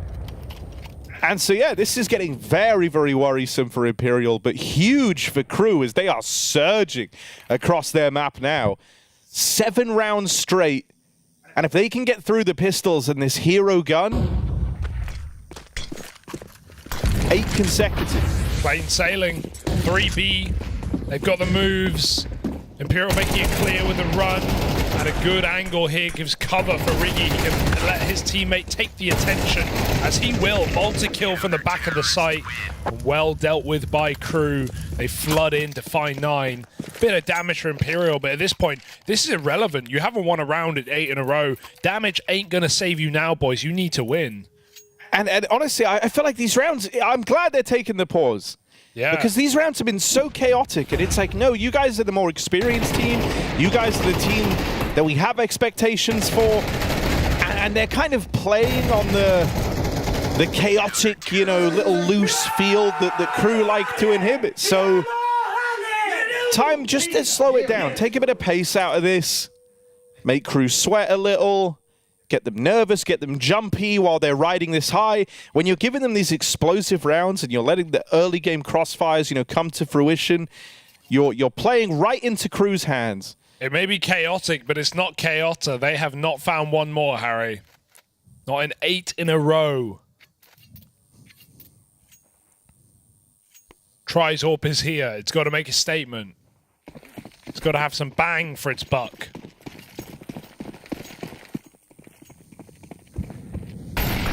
KRÜ tried to stay ahead of any changes. They go for a heaven play through the Molotov. Ataraxia risking it. His team dead in middle. He just tries to bail. Oh, that could have been it. That could have been the saving grace. It still can be through cave. Laser comes through with another. And despite a 5-on-3, immediately the script is flipped for Imperial. They will take good space on A. This is going to be a late round retake. But they don't know how free it is. It's making them hesitate. Oh dear. Not even a good smoke. Have to plant wide. Could be for CT. This is good cover from Try. And you just don't trust this smoke. You know someone can walk through. Oh my god. Yeah, fake. And KRÜ get closer. Try needs to hit this, and he will. Very important kill to find. Reversive out of the round now. And KRÜ, to winning 8 rounds straight. Do they want to risk it in the 2-on-3? Phelps is on for a backstab as well. So often these lurks, these flanks haven't been able to find their impact for Imperial. But Phelps is in the right place to do this. Laser picked up, and for Deco, 1v3, smoke blowing open. And a quick trade available from No Way means Imperial finally break through their 8-round streak from KRÜ. Barely as well. That was 5v3 entry in middle. And then KRÜ immediately pushed through the cave. Pushed through mid, got kills. But it's the mid-rounding for Imperial that, while tentative, was just enough. They win from position. They're back in the game. That's what I was thinking.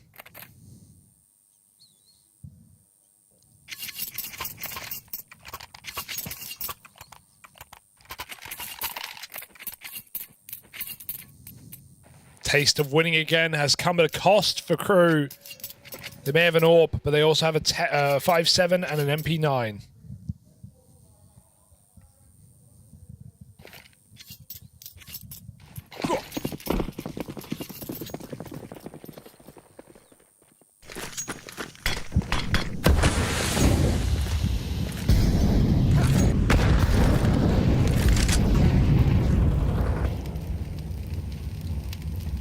With KRÜ buying up now, like their money right on the edge. If they don't stick the landing here, the game ties up, but they're broke moving forward, and so it's under tremendous pressure. This is a crazy flank as well. Thing that's weird is not only is it 4B, but the bomb is elbow. So they're not really committed to anything. They kind of can't try. It's like, doesn't know where to look because they could be pushing A main. It's a good climb B, but it's still going to leave them walking into a stack. And that's a beautiful shot for Ataraxia. Maybe forcing Imperial back the other way. Oh, Ataraxia taking the back line. I mean, still this bomb is no idea. largely moving alone. They don't know that Red Room's been taken, and so Vinny cutting down both rotates as they try to move on through. And that has given you open runway for the A plant. Imperial, I don't think at any moment did that round feel super comfortable, but they had options left open, and with Vinny securing his kills over in red and going undetected, they're able to pick it up. Yeah, they take such a gamble on B. They have no info middle, not even that donor player gets a spot. And so Imperial crossing red just wins them the round because KRÜ try to relocate the AWP. They run very quickly, and that's just 3 kills for Vinny. He's had a couple of, again, I've said it before, a couple of impactful double kills in this game, and that is one of them. Breaking this money and no saves allowed by Imperial. 9-9, but the money, as you said, is in the bin. And so Imperial, that's how you wipe the sweat off your brow.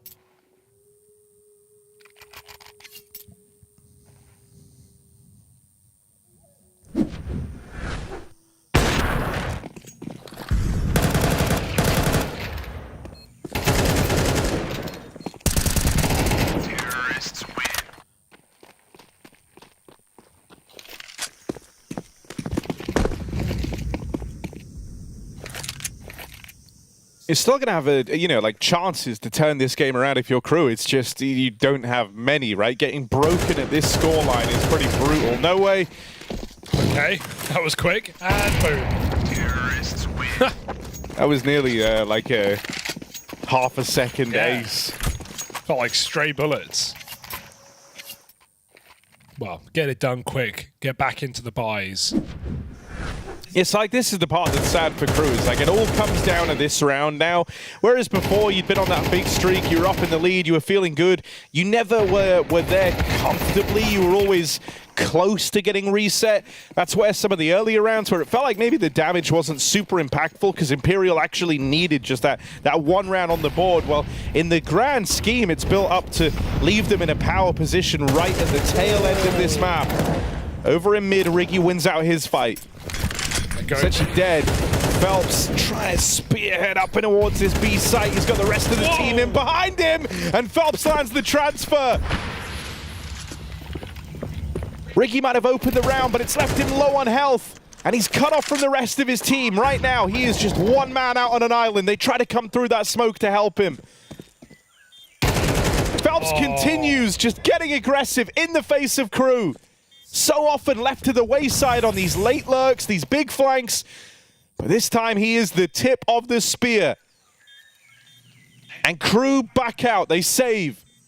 So 11 rounds for Imperial. Broken money for KRÜ, even with this save.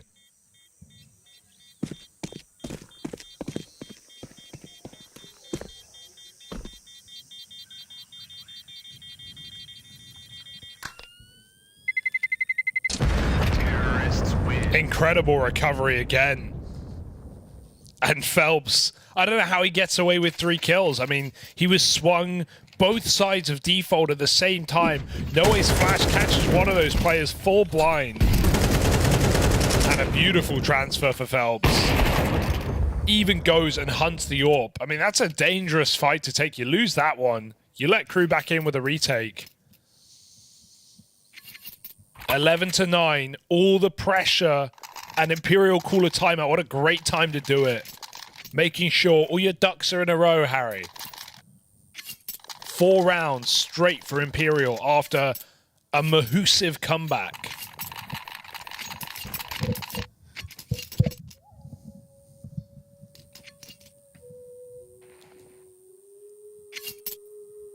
is a very upsetting way to feel like the game got away from you if you're KRÜ. For Imperial, though, the team that we have the expectations for, the team that made it to top 16 at the last major, a big sigh of relief as they've kind of wrestled and tussled to control this game again. It's a far cry from that 7-1 start they got off to. But if they pick up the dub here on KRÜ's map pick with Dust 2 coming up next, Imperial will still be happy with that. Let's see if they can do it. The A play. Util reining in. Deco here. Not entirely on his lonesome. He's got Ataraxia moving out through Donut to lend a helping hand. But you need something big here. Can't afford to be one and done's in the sight hold. They get out. No, they don't. Deco falls. Spam through the smoke from Vinny. And so Imperial claw their way in. 4-on-3. KRÜ throw themselves into these fights, but they can't find more than these one and dones. You need a multi-kill sooner rather than later. Can Laser provide?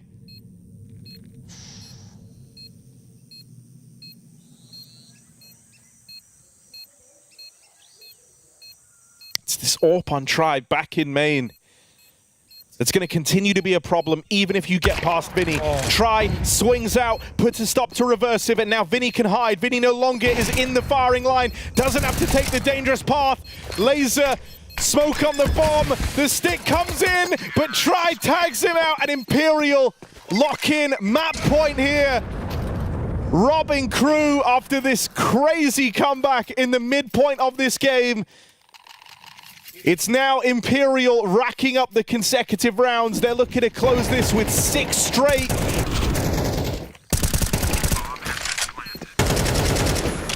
Just a brawl. This is turning into an absolute brawl. Where it's just been a landslide of a game. Like no back and forth at all this map. Street so momentum based. Yeah. Despite that, some really close rounds in there that could have absolutely made the difference, but it's all too little, and it might be too late. Good recovery from Ricky, but they've got to go B.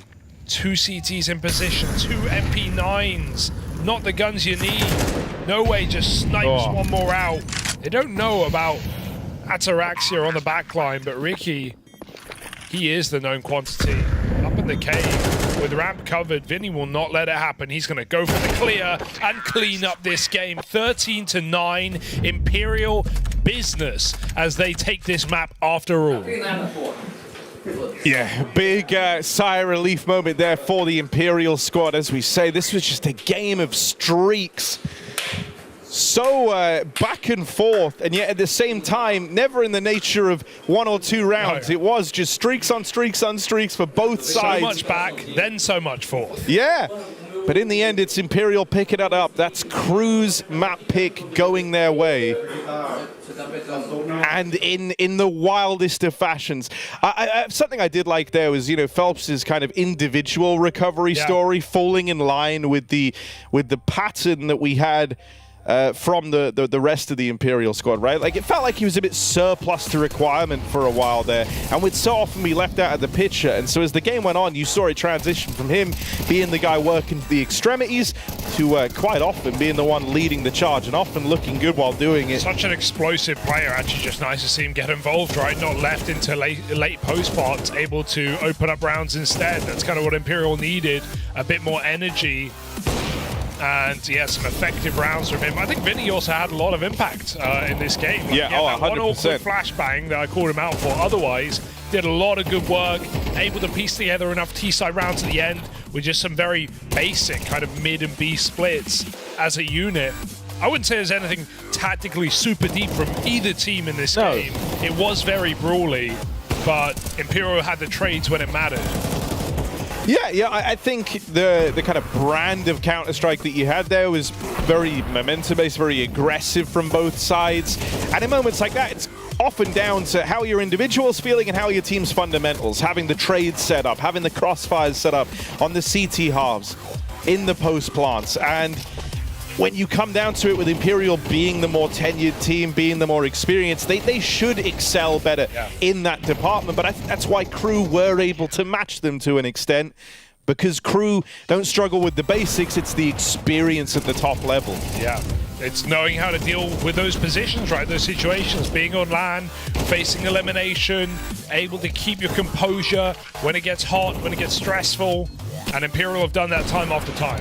And I think, you know, we've spent time kind of highlighting why this is important, an important series for Imperial to win after the precedent they set back in Copenhagen.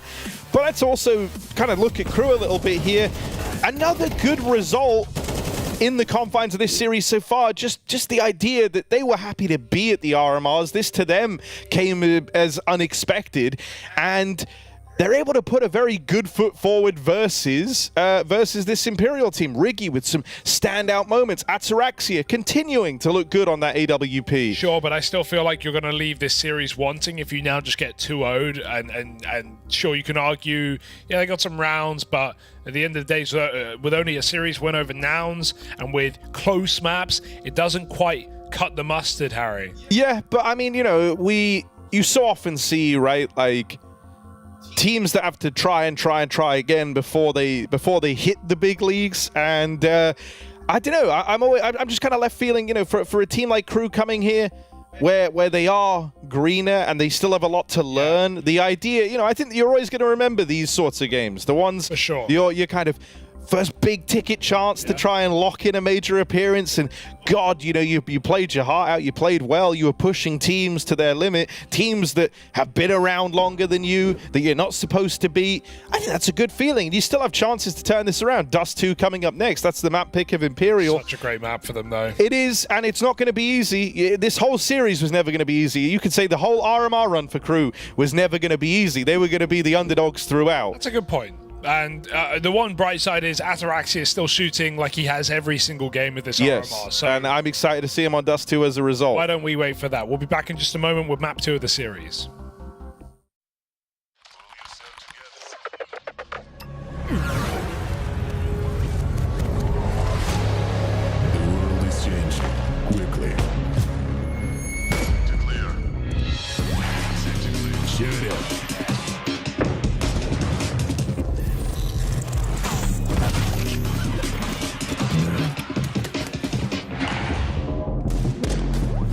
Is changing, but one thing remains the same: victories with 1xBet.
Oh, things are heating up here, Hugo. Damn Dust right. 2, Imperial's map pick.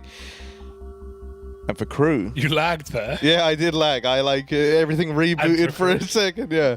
I was going for drama, but it ended up verging on cringe, you could say. Wow. Dust 2, Imperial's pick, after KRÜ so nearly made this miracle comeback over on Ancient. They were 7-1 down. They end up getting on to 9. It was a game of streaks. But now as we approach Dust, Hugo, Imperial's pick, a great map for them. Is there any hope for KRÜ here?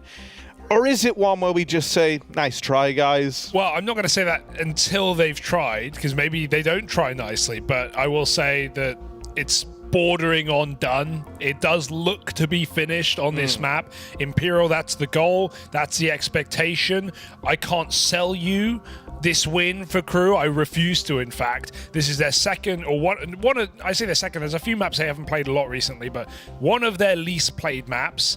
Nothing to talk about on it. A win v BESTIA, a loss v BESTIA, a loss v a team I've never heard of. And for Imperial, it's actually their most played map. They've got wins over Mouse, they've got wins over Big, Nip, overtime losses to Mongols, to Cole. They've got experience. They played this internationally. Yeah. They played this against tier 1 teams. And so it's not even comparable, the level of experience that these two teams have on this map, especially when you factor in Imperial's clear skill difference. There was a moment in that game where I thought KRÜ were going to win it, where Imperial were going very quiet, but they came off with one clutch. They woke back up. We finally had the Imperial we expect, albeit a little bit late. But the question is it too late for a team like KRÜ? The answer may be yes.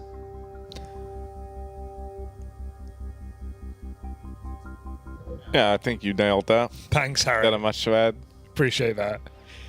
I've come in with the hard facts and data. Yeah, you're, I mean, you're bro, searching around in your head for a KRÜ storyline. You're trying to sell me. But Ataraxia on the AWP on the CT side of Dust. I mean, there's a chance. Reversive. He's known for a rifle, but that's the thing, Harry. Not every story is meant to be. Some stories. Look at me, Riggy. Look at me. Look at me, Riggy.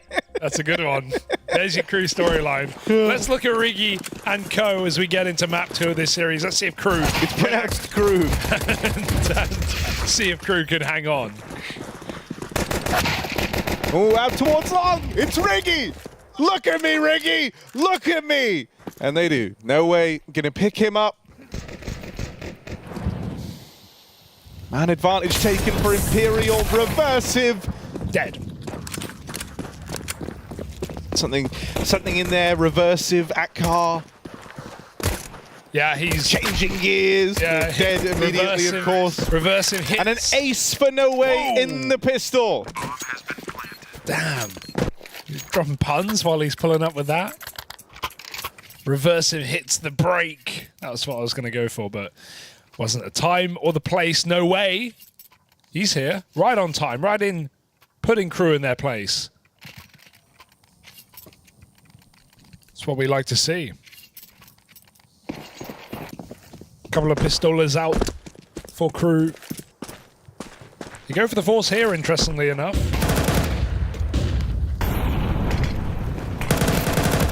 Ooh, some scout damage.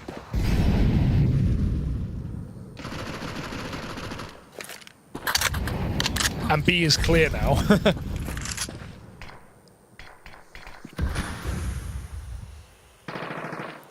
Sench just wants to fight, but Ricky stares him down.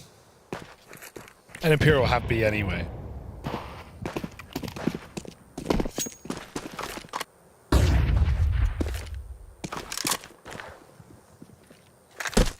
As we've been speaking about this matchup, I feel like we've kind of boiled it down to 2 ideas, and that is one, either Imperial come out swinging here on Dust 2, and they kind of course correct from the tightness that ended up being Ancient, and in which case then you can look at it as a disparity in the, you know, the kind of highlighting the differences between a team that has found a lot of success internationally versus a team that's still on the up and up, or it's going to be this kind of valiant last charge of the KRÜ squad, but they're able to make it close, and they're able to show why they are a team.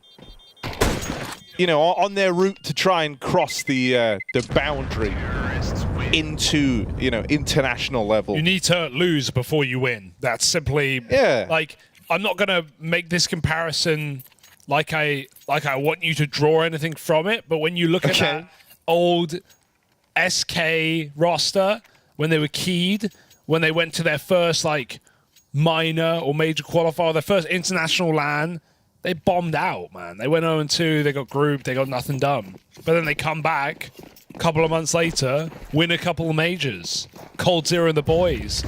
But their first international outing was appalling. I do love how you opened that point. I'm very not calling this Corrigan-esque business secrets of the Pharaohs. I think it's important to temper your expectations.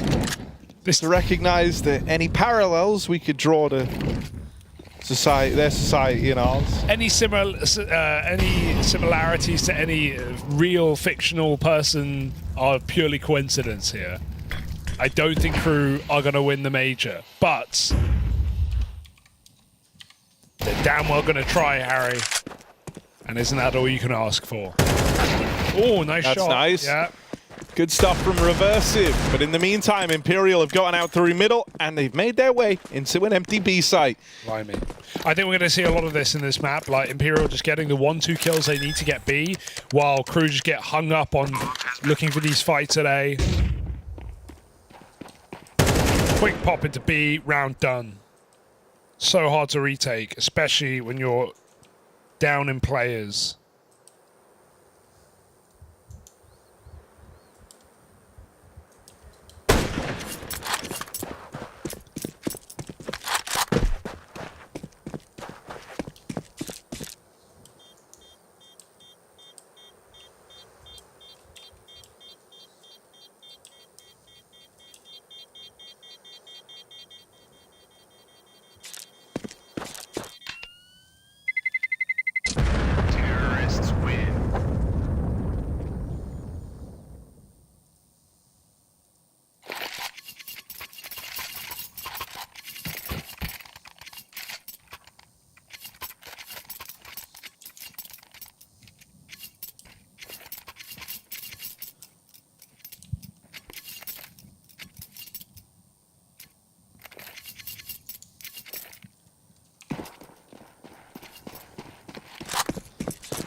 Oh, try the Ataraxia, scout the orb.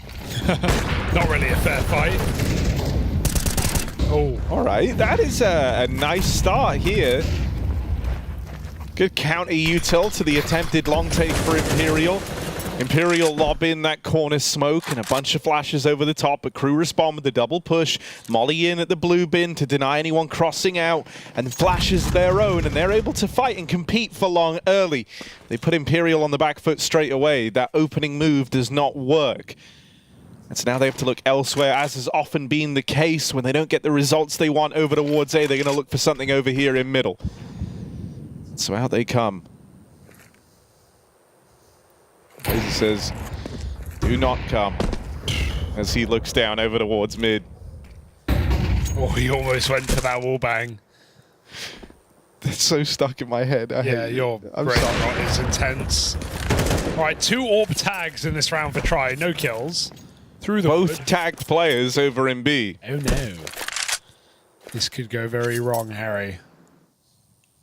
And so that's why it's good to see KRÜ re-aggressing together, not playing static. They want information. But will it come too late? Go. Oh. One shot will do it. So on 27, the orb finishes what it started. Laser's getting traded, mate. Got bad news for you, buddy. 1 kill. Oh, good repos off the box. Back into the Molotov. Phelps in trouble. So much time being bought, but he still gets the kill. Try here's the flank. He hits both. Try finds every single shot. And one more will do. Boom. Boom. 4 kills Two from booms. Try. Double boom. Hit 6 shots. Yeah, really nice stuff from Try. To have to follow through on those earlier tags and then mop up the big flank as well. That's 3 players through the tunnel to try and make quick work of, and a 3v5 going the way of Imperial. Really does set the tone here on Dust 2. A 2v4 as well when they just can't trade try. He's laughing on a tight angle. Able to just re-peek and re-peek some more. That's despicable, Harry. Unforgivable. I was hyping up Ataraxia because he's been the best player to watch on KRÜ, but I forgot I wasn't familiar with Try's game on this big green. Yeah, I mean, you know, Try on Ancient was getting like a mixture of self-sabotaged and sabotaged by his teammates at times. So he didn't really have to be hyper involved, but here on Dust, it's his playground.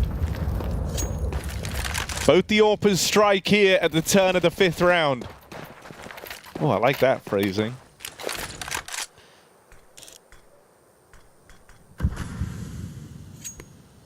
Mid-long smoke.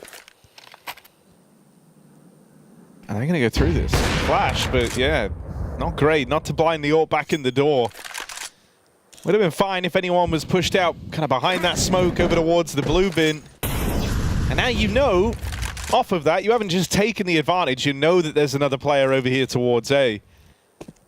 And you know it's likely that AWP moving around the map. So they're going to just put some distance between themselves and it, heading over towards B, where you know that there's one player unaccounted for. Maybe he's in the B site, but you're feeling optimistic you can trade your way to success there. It's just laser to get past for Imperial. Only arm with a Famis, so as long as the spacing's good here and they don't get mowed down, they'll be able to trade this into a round win. So many of these rounds ending the same. Imperial able to hit their trades in B. Will this be any different? He sees an arm, but he can't take a leg. And Imperial hoist their way into another B bomb site. I feel like they're just going to win this half on B. That's 5 rounds already on this T side, forcing a save. Yeah, I mean, you know, if you want to look for something cool here, the thing that's really neat about Imperial is even though these rounds have been ending over towards the B site, they're a far cry from starting there, right? It's always pressure all across the map. You're really stress testing the KRÜ defense, leaving them having to create, you know, holes, shifting players around, and then ending over towards B where they have some really nice protocols in place. It's exactly what you want from Imperial's T side on Dust 2. Terrorists win. And so for KRÜ coming into this as underdogs anyway, now on a very good map for Imperial. One that they themselves don't take to all too often. Oh, do you have the depth? It's just very hard to stop these contact B plays. It's not like they're even announcing them and throwing executes. They're just walking through tunnels. You might need to see Ataraxia play AWP on B, which can feel so limiting when they don't come your way. It's again guaranteed saves.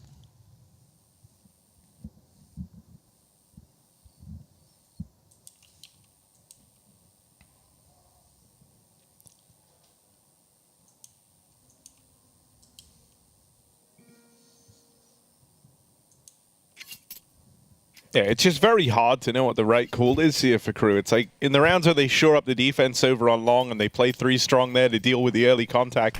Well, the nature of that triple long hold is like a lot of info gets given away. When you see 2 players peeking and then flashes going off to support them, you know it's a triple long take, and so then Imperial go fast over towards B. Whoa. This is a nice change with the heavy mid lean for KRÜ. They stake their claim to the mid control and it pans out perfectly. Bomb away from Imperial as KRÜ now look to get on the board here. They live or die on the mid fights. They found 3 kills and not been punished back. I need to see those Ataraxia POVs because that was a crazy opener through the box to find the first player. I liked what Imperial were doing. A player, the AWP brother, dropped, put a decoy, fought mid on the cross, and then he climbs back up to drop on his teammate's head to completely change up his angle if an AWP were to re-peek. But none of that matters at all. Because Ataraxia is in the server and he decides, I'm not sitting back at B, I'm getting involved.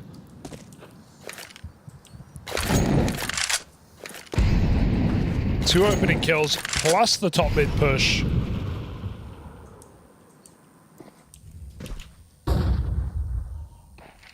where can Imperial even go? KRÜ are playing passive lines. I think they're just saving. They've got no money on these 2 players, so it makes sense.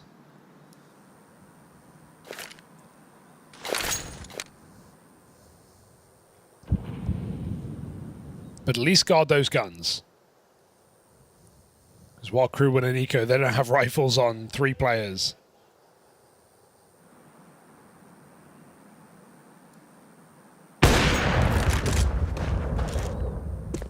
Oh, here they come. Yoink. Worth it. So again, KRÜ on the board.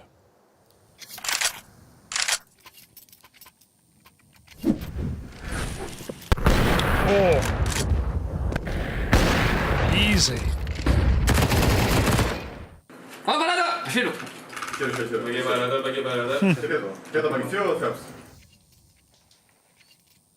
Been there. Play it more standard here with a drop. Ataraxia goes cat instead. Oh, not again. Not again, guys. Not again. Learn. Learn from your mistakes. Just does the exact same peak, and they're still not ready. This is sick for Ataraxia. We've been touting this guy as the one to keep an eye on. Giving us some real nice, individual moments of brilliance on the AWP. And he's taking it B. And so I want to, I want to see him as involved as he's been across these last few rounds. I want to see him at 100% going for it. And this is Counter-Strike, all right. He goes B, and now they pop long late, first time. So he has to stay. He's on the wrong side of the map right now. You're in trouble, Reversive, eating that Molotov. Got teammates here. Yeah, but they're so wide. Good recovery for Deco. And he follows up as well. Blimey. And now the AWP leaves, and that's when Descent goes B. But no bomb in tow. No chance now.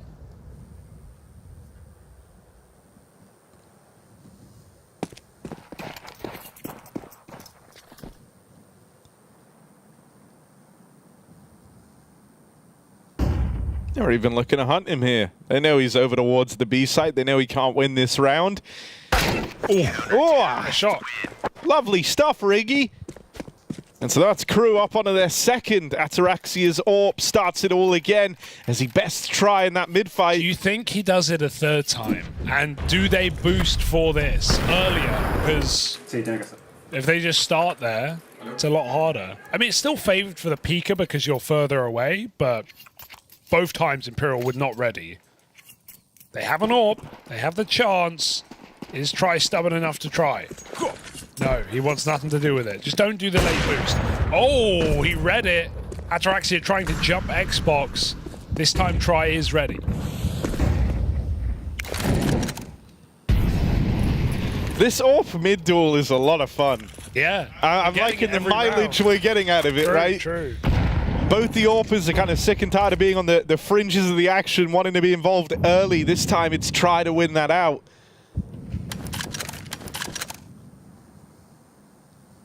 And this was Imperial on the verge of having their money broken.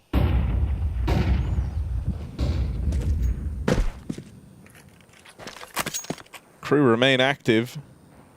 Taking mid, taking lower. And a backstab in for Laser. He is behind the entire team, but Vinny's going to see him. Oh my god, Vinny's going to see him. And so then Try turns around and Laser dies. That is very sad. The timing was so nearly perfect, but Vinny back in the spawn. Able to call across that one's made it through tunnel. And they turn and they get rid of Laser. And so the whole round was hinging on that flank.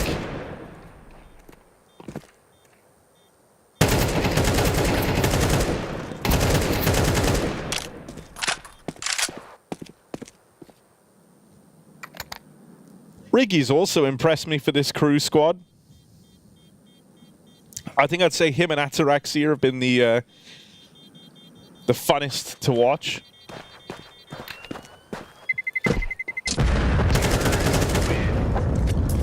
Yeah. That or Reversive. One of the older names, one of the more experienced players in the team. Him and Deco have been around for a while.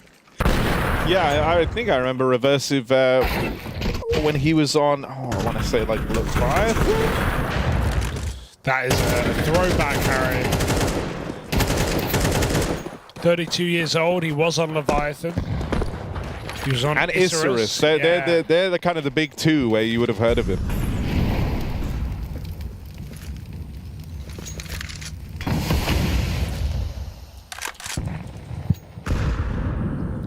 Real ones remember the Miami Flamingos. If we're talking Argentinian CS. Old 1962. Old Johnny Boy on the AW, Harry. You remember Johnny Boy? Yeah. Those were the good days. When was that? 2017. Wow. Time flies. They were actually pretty good in North America as well. Didn't really see any international outings in Europe or anything, or not enough to be relevant, really, I guess. But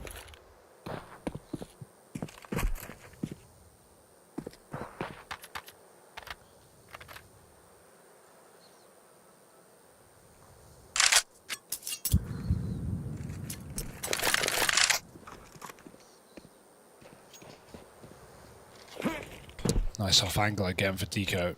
They creep in, he gets his kill. They get out though. Oh, almost caught in the jump. Doesn't play up close. I think he does now. Hit the molly, maybe. No way. Just avoided entirely. Tri still found his entry in middle. They've actually bailed to mid to B. Now they've got a player trapped at long, but mid to B is tantalizing. It's only laser here. They've done it again, Harry. Another B take successful. And it doesn't matter where you are, you've just got to watch out for that late B split. KRÜ in an interesting spot here, right? Oftentimes they never are in a position to even give these rounds a go, but because of that kill from Reversive and now Ataraxia, they're actually in a spot where they can try this retake. Finally. They're never in these positions. So often it's just been the save, but now they throw themselves in. Reversive doubles up. It's all eyes on Vinny. This guy's often good for a multi-kill, but too much asked. The captain falls. KRÜ successfully retake B. No longer relegated to the saves. They come through swinging. And they'll find themselves a third CT round here. Still a ways to go, but a half that they could look to recover.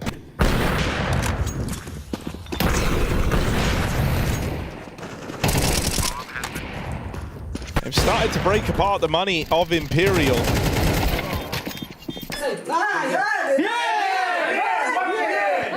And look at that. That's what you want to hear. Energy. You want to go out on a high if you're going out, but you want to play your damnedest till that point. Show everything you got. They're in a position now. Like, if they can get 5 rounds CT side, that's a good CT half here. And with the money broken for Imperial, you'd like to believe that a 4th round is looming for the KRÜ squad. Ooh, and Imperial even throw money into this. Now, they could have very easily taken the eco here, bought up full in the next round, and they would have had all the bells and whistles. Instead, they've gone for the investment. They want to keep KRÜ crushed on this first half. But this is high-risk, high-reward gameplay for Imperial. I respect it with the game they've been having, with what they've been getting away with. Definitely feel like the risk-reward is there, but I just feel like a lot of the rounds that Imperial have found have hinged on Tri's AWP. True. And you don't have that here. He's down to the AK. Got to make it work. Good grenade. They pop through long. The lineup is there. If he kept spraying, he might have had a kill.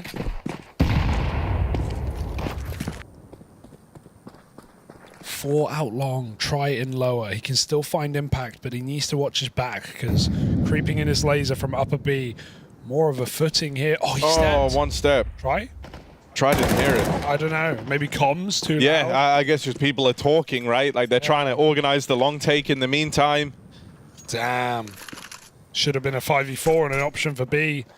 Instead, Imperial are trapped at long and KRÜ know exactly where. Oh, there's a world where like you lose both AKs over in mid and they're irretrievable. Yeah. And at which point it's just down to the pistols here. KRÜ aren't watching this, so they're creeping up. Just playing contact. Yeah, there's that AK gone. Just wasted. Just down to the pistols. The rifles never even get involved here for Imperial. And so KRÜ onto a fourth. I said 5-7 would be sick for KRÜ. They could split the half here 6-all. That decision to invest there with the whole idea of falling flat for Imperial has really opened up a world where KRÜ could look to split this on the half. I don't mind the buy, but I didn't like what they did with it. Putting it down to, try, that's unlucky, that's one thing, but walking through the smoke before your team have contact on long? I mean, it didn't feel like a problem that Essential wasn't having a good game here when Imperial were winning anyway. Yeah, but that was all try. But like now you aren't going to have that AWP. Oh no. You can't win this one. Don't lose to this. The reset is good. Because then that really hurts if you're KRÜ. The reset is good. Oh, and a lurk, actually. Deco's got to be careful not to jump the gun. And it's an AWP versus the pistols. Harry. Oh god. Oh god. Shots. They're getting close. Ataraxia needs to pick this up. Tech-9 pull. Laser swinging on him, but tries got the AWP. Weapon of choice knocked out. Day saved. KRÜ looking to split this first half right down the middle. Right, if you showed me that, I would have said, no, it's fine. It's Ataraxia with an AWP on B. He misses 2 shots. They get really close, but the Tech-9, no better pistol really for the job, just sprays it. Thank goodness Laser makes the play of running through and actually committing to be with his teammate. That was a terrifying round, to be perfectly honest with you. But KRÜ, again, akin to Ancient, have managed to make this game interesting when you are ready to write it off. They can 6-6.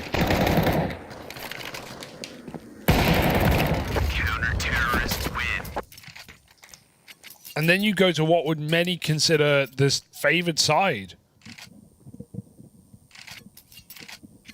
where they're able to make their own moves, call their own style. We have a double AWP here at the end. Laser joining Ataraxia. I think we're just going to see one of these anchor B and go plat immediately. That would be the smart thing to do, considering how often these B hits have come out. Oh my god, he's going to go for B, but a little unorthodox in his move. Whoa, that's a fast pace from Phelps. They didn't see him in suicide. Laser, where's he going? What's he looking at? Oh my. Oh, the flash hit. Phelps, what is going on? Fine. This round is a bit of a mess. Just reversive. Screw it, win it. This round's been wild. Go on. Go on. Oh, not ready for top mid though. Not ready for 2 out through the bottom. I believed. Phelps in no way with all 5 between the 2 of them, and Imperial lock in 7 rounds on their T side. Just like back on Ancient, kind of a sigh of relief moment there for Imperial.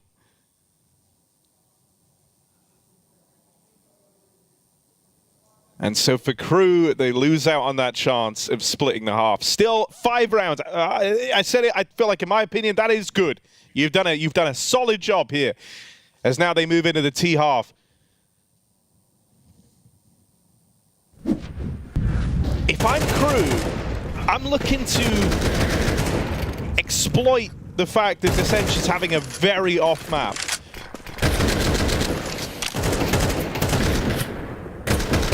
When you're 1 in 10, it's not that you haven't been trying to get involved. So if you can keep him there, look to exploit that. Try to avoid Imperial's AWP. Maybe there's something here. Let's see if KRÜ can get off to a good start in the pistol. Need that pistol, right? It's a hard map to justify forcing on. Even second round Galils are not great on this one. I'm seeing 2 smokes. Okay, 3. But they don't have spawns for B, so... Smokes, Harry. 3 smokes. That's a lot of smokes. All right, they've got something to show us. They could do an exec on B and then go back. 2 of them are B. The other's top long. They're going to do a B smoke. So, yeah, I mean, 2 smokes in a B is the fake. Is like, that will draw attention. because that's a lot of resources. It's a lurk smoke getting lobbed in to cut off the info so that Vinny doesn't know how many players are back in the tunnels. Now when you see the door smoke, yeah, you're going to start biting down on this hard. And Imperial do start to sift players over towards B. Right now there is one man left in the A site. It's just no way there. Can he hold on? Yes, he can. No way! That is glorious. All alone in the defensive A. And he does not falter. Imperial pick up the pistol. The fake was sick, though. I actually think that looked so legit. You have mollies going back in. You have good flashes. You have double smoke. Like, Vinny's screaming, guys, it's definitely me. Trust me. But they don't get an entry. They, in fact, lose a man. And they're kind of not ready for the flank that fast. So it barely changes the round, it feels like. Imperial shift a little bit. But KRÜ have so much ground to close. That's the annoying thing about, you know, this Imperial squad. You can do everything to shift them around the map. You have 4 players over in B, but the one guy in A is just sick. Yeah, it's feeling like a very difficult game now to recover for KRÜ. And even Dissension starting to rise up through the scoreboard. No longer 1 and 10, 4 and 11. Starting to find a bit more impact here to open up the CT side. You know, I think when you're 1 and 10, it's like every kill matters. Yeah. You know, like just to remind you, like, yeah, I'm good. I'm better than these guys. Let's go. I can switch on. That's what Dissension's telling himself right now. Awkward flash out towards long, but Ataraxia takes the space. 3 strong there for Imperial, and they are all at the car. One of the setups available, triple car. just saying it sounds How'd that so go, wrong. guys? Triple car. Triple car. Have you ever seen anything like There's it? like not even enough spots for you to do that. And no one's even hiding. They're all peeking. Guys, trust me, this car's big enough for the 3 of us. Look, I mean, it's a 4-seater, right? Sure. Bring one more. Quad car. Oh. They've done so much damage from this meta setup that they're probably going to win the round. They do 2 smokes. I've never heard the words triple car. It's so good. They've got a gap on the smoke. It's not working, guys. That's Vinny, man. Vinny, mastermind. Oh, clean shot from Riggy. Oh, how's he ready for that? Oh, But try. no. Brian, don't even need the AWP. 16 and 6. Look at him go. Riggy finally gets the better of him. And now Vinny, the mastermind that bought you triple car, looks to lock it in the 1v2. From the creator of triple car, it's Vinny, Sausage Shark. Oh. Yeah, no win in this one, buddy. The jump up will kill you. They're not looking. They're both looking. Oh! They're both looking. The mastermind. Oh, triple car. It worked. They were all really low, in fairness.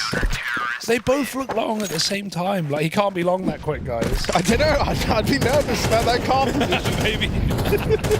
Maybe he drove long. Oh, sick clutch from Vinny. Yeah. And beautiful from Try here as well. He's playing great, isn't it? That's the round of the series, and frankly, there will be no topping it. It's not going to get better than that, guys. Oh, Try, bro. How does he hit that? Ataraxia jumping out gets legged.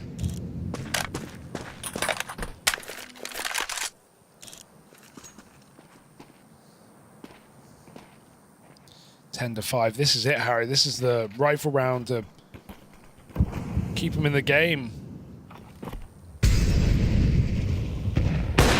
Oh. Okay. Holding long pays off. Ataraxia finished off. Re-peek denied. And that molly is a big problem. This is it. KRÜ have broken in. I think this might force a save. They've got enough real estate. You want to play that all late to try, gonna have to go home. On your bike or in your car.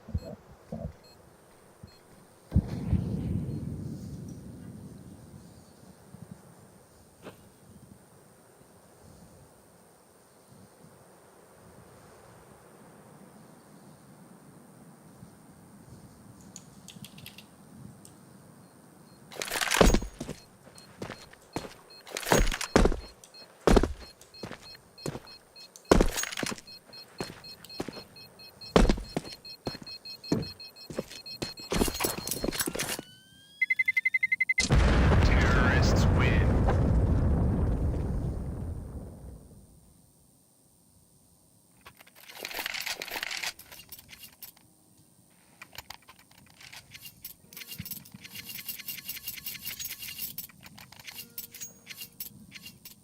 Oh, timeout called in for Imperial.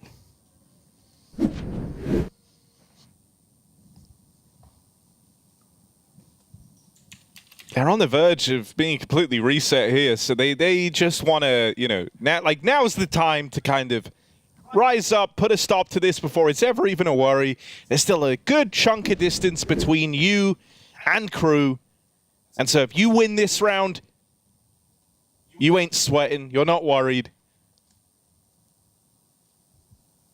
Not even thinking about the idea of a third map, and they shouldn't be. They're coming into this as very heavy favorites. They're the ones that we have the expectations of.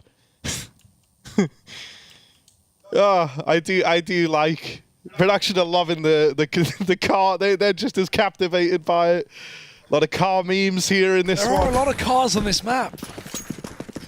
So many. You can see why Vinny loves it. Yeah, There's true. just so many opportunities. They're everywhere.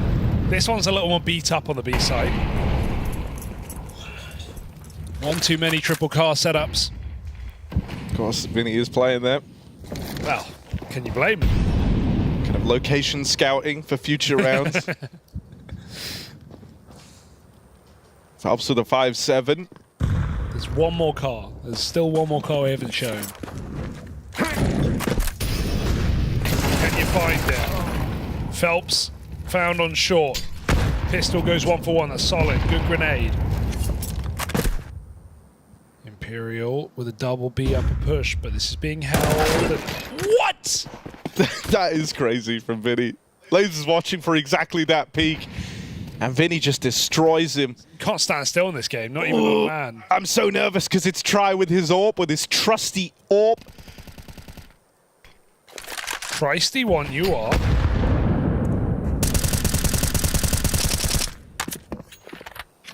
Not even a fake laugh. All right. I'm laughing, but like silent. Oh, a Try! Hold on. Whoa! Head down, head up. Gives another. Woo! I like the heat. Control was close.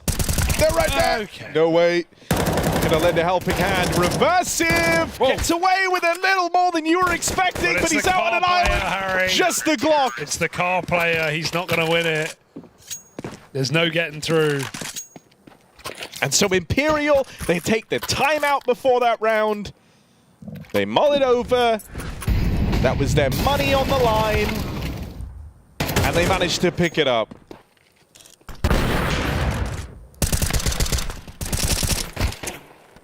They do that as well with some limitations there, right? Like you had Phelps only running the 5-7 off the top, a little light on utility. Oh, the 360. I love that. Style Go on, points. Riggy. Style and success. See, like, Reversive, top of the game, but Riggy doing the 360. True. Gotta respect it. Reversive, great position. The car in spawn is calling to Vinny. And so naturally, he will look that way. He will check for this. Reversive, it's just the one and done outside of B. Oh, you don't know you're dead, but you are. Boom. Good patience from his team to wait for that kill. Phelps? Does he win the round, Harry? Call it now. He's certainly in a good position. Nope, they're ready. No chance. KRÜ just have a habit for looking aware about things and then, like, forgetting them. Ah, okay. And you imagine that comes with the territory, the nerves. Pretending to say he's... Oh my God. I'm calling it Ninja. Okay, he's running away. He's setting it up. They don't know. Oh, that's the play. The play is the Ninja. If they don't check this, if they just go save long, he's going to win it. Calculated Ninja defuse. He's going to win it. It's done. You can't stop this. Bomb is planted for long. Oh my God. So they can try and watch it, but he's got to smoke. Smoke in. Imperial calculated this. Oh no, KRÜ. This isn't how you want it to go against you. It's Ataraxia. Able to stop it. Defuse denied. Spoil sport. Nice try there. A damn cool idea. But KRÜ are able to deny it. They spammed the smoke so the AWP could see through the holes that are getting created. I think they're spamming the smoke to kill him. Well, obviously, they're spamming the smoke to try to kill him too, but the AWP look at this. Yeah.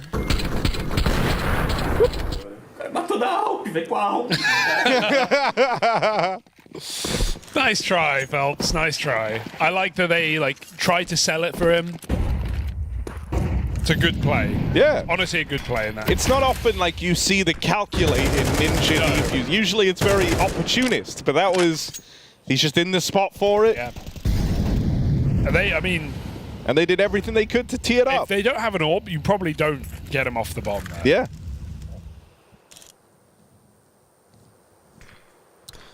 All right, KRÜ.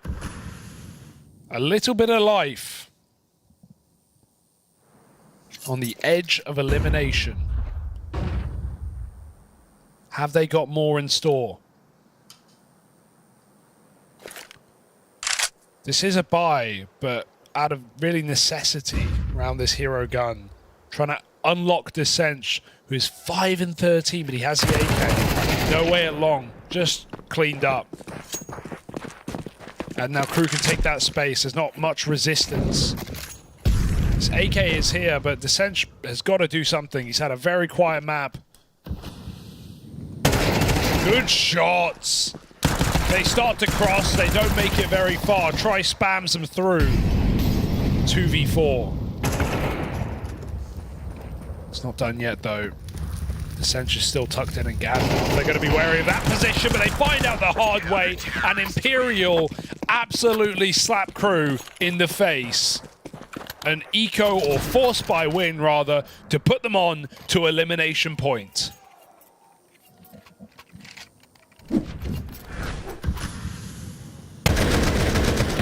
What a time for Descench to actually do something as well. He's done nothing all game.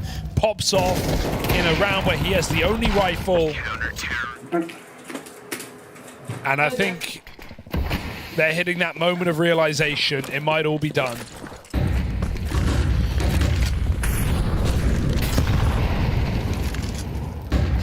One last chance to savor the moment a little longer for KRÜ here. But it might all come unraveled. Tries AWP, fires off, and KRÜ are boxed in. Everyone over towards long, and Imperial look to live and die on the long fight. They're going to come swinging into this. It's everyone meeting over on the long side. Can KRÜ withstand it? Tries AWP. Give it a bit of time to get out of there. Phelps tucks in over towards Car. Ollie will burn him out. Gonna have to swing. Teed up with a flash. Tries to put a stop to the long play. It will have to be Try putting a stop to the long play here. That AWP cleanly done. Backstab on the cards as well as Try keeps them away from the long side. His teammates getting closer, but they're not needed. Not when Try's here. Even lands that third one, and there's Imperial walking it over the line. Cleanly done for KRÜ. It's the end of their run in the RMR.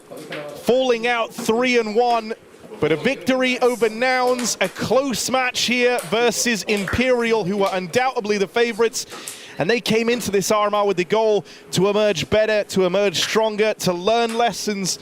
And I think that they've managed that, and they've got a lot they can look to be learning from throughout their time here in the Americas RMR. Imperial definitely taught them a lesson on Dust 2. That was a brutal game. Couple of instances of nice rounds, but Imperial knew they were the better team in that map. They played like it. Think about that first half, the B hits. Every time they got an entry somewhere. They Yeah. send a fake out long. They would go back and just walk mid to B, walk contact B, winning all these 3v2s, 3v3s there. It was a really nice game from Imperial. And to be honest, Try absolutely steals the show. He had a monster map, 23 and 10 on the AWP. Absolutely shredded KRÜ. So commiserations, elimination from Shanghai. They won't be going to the major. And Imperial just need one more win as they now sit 2-2. One more win away from that major. Yeah, they're the ones that were the heavy favorites here. They're the ones with expectations after a good run back in Copenhagen, making it to the top 16, being a part of that surge of Brazilian teams that came out swinging and helped to put more spots in the Americas. And so it was good to see them emerge victorious here and to get it done in 2. For Try, as you say, a triumph on Dust, where he was running the board, and that was after a kind of slower start on Ancient, never really got the ball rolling. And considering he is the changed piece for Imperial, good to see him stand and deliver here. I think KRÜ, they had a tough draw this tournament, right? They drew Liquid, MIBR, they drew Nouns, who they beat at 0-2. And then they drew Imperial. So, I mean, it's never going to be easy. I think if anything, they'd want to play the better team. Yeah, 100%. But at the same time, that's a hard draw. The 3 teams you lose to, Liquid, MIBR, and Imperial, very respectable opponents to fall to. I mean, you know, for any team, the goal is always to make the major. But I think you also want to be a team that feel like you're ready. Like, if you get to the major playing all the worst teams, it's some even odds matchups. Like you said coming into this, you think that KRÜ are probably like the biggest underdog of the entire Americas RMR. Yeah. And so the fact that they're even in a 2-1 game playing up against Imperial with a win over Nouns, and, you know, these weren't like super one-sided games. It's not like you get 13-1, 13-2. And maybe that's the part you can say hurts for KRÜ, is they were even in a position to win Ancient. They were able to bring some heat here on Dust. But in the grand scheme of, you know, building up the individuals, building up this squad, you are going to take some L's in that run. And that's still the stage that this KRÜ squad are at. Yeah. But it's a nice mixture of talents. Some younger names from the region, some guys that have been around a little bit longer. You touched on Reversive and how he's had a lengthy career. I think it's some good signs for the future for KRÜ, but not ready yet. And on the other side of things, you have Imperial, who have a point to prove here, who really feels like shouldn't even be in this position where they were the ones up for elimination. Now they have that chance, this make or break BO3 that decides, will they return to the major and look to replicate their success from last year, or will they be cut one game short? Well, they certainly expect to be going through to the major because they've even printed it on their jerseys. They've got the Chinese flag. It says Shanghai on the Imperial jersey. So they're here with the goal of the major and nothing short. They're not just trying to RMR merchant their way through this week. And I mean, it's impossible to call because we don't know their draw. We have to wait to see how all the other games go before we know who Imperial are going to play. They could definitely get a tough team. There's still that Liquid FURIA. You're getting to the point where there's only tough teams left, so dude, they could get Liquid or FURIA, right? Isn't that a 2-1 game? Loser of that could, in theory, draw Imperial.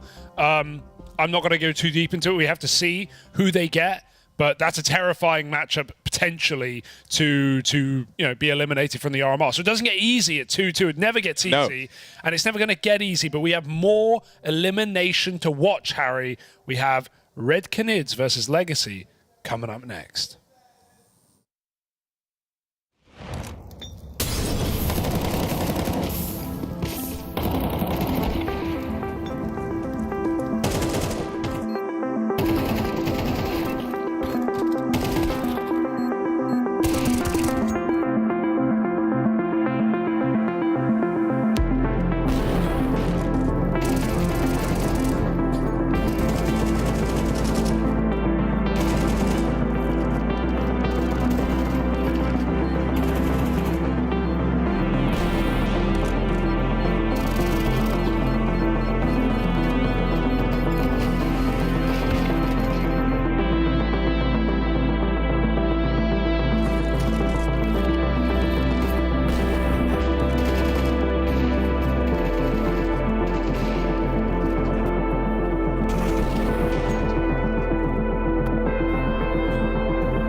But one thing remains the same.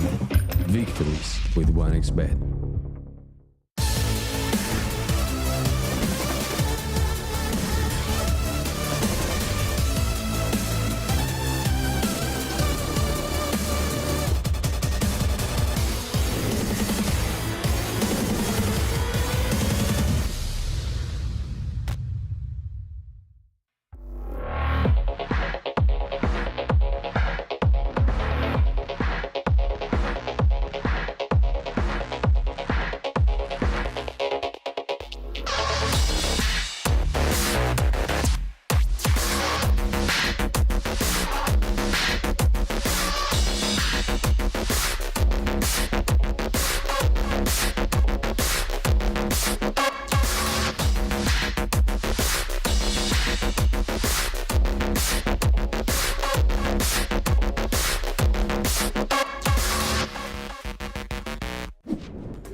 All right, then. So we've already sent a couple more teams home today. We have to do one more, Hugo. And this time, it's Legacy taking on the Red Canids. Yes. It's an interesting one, namely because of a man named coldzera. Heard of that guy? He's pretty important within the Brazilian Counter-Strike story, and his ties to this game are pretty significant because obviously for coldzera, he used to play within this Legacy team. He was a part of the roster from the day it started and was a part of their run back in Copenhagen, but then got benched shortly after that major before announcing that he was departing that team. And he now finds himself on Red Canids, and they're going to be going head-to-head for elimination here. Yeah, grudge match against his former roster, no less. And I mean, this is a head-to-head we get a lot down in Brazil, and we've seen actually come up in favor of Legacy the last couple of times that they've taken each other on. It's a pretty frequent game, you could say, Harry.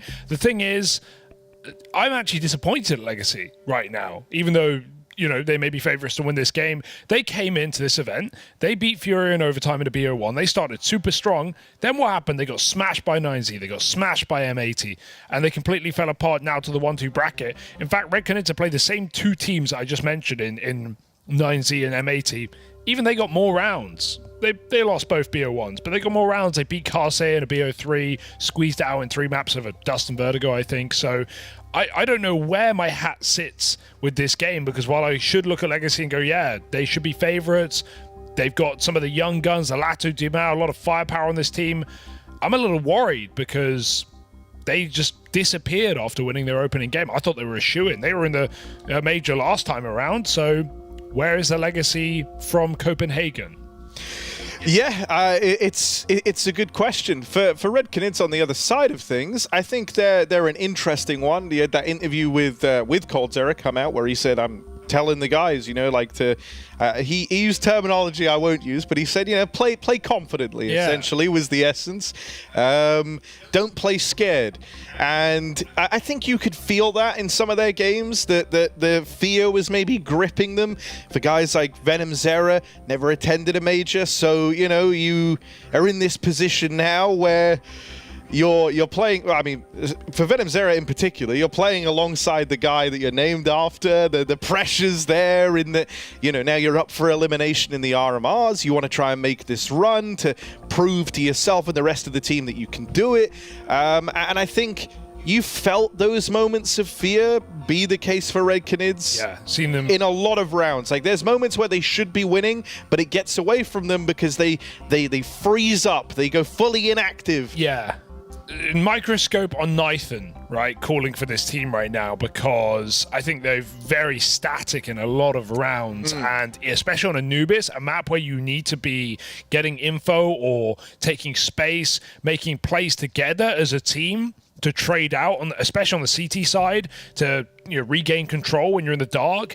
We saw them in that game the other day just kind of freeze up on those CT sides and not go for information, even in, you know, man disadvantaged rounds. So I want to see a little bit more flair. I want to see that fight from Red Canids in this game today, because this is a Legacy that is a little wounded, that is a little weakened after getting absolutely obliterated in their last 2 BO1s.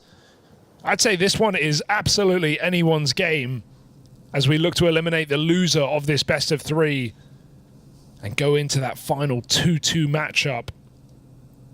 All to play for right now. Red Canids Legacy.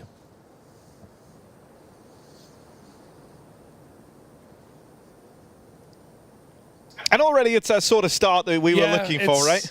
Yeah. It's very, very slow off the top. That's fine. CT pistol, play your USPs. You know Glock's going to come running your way. Let's see what Legacy put together.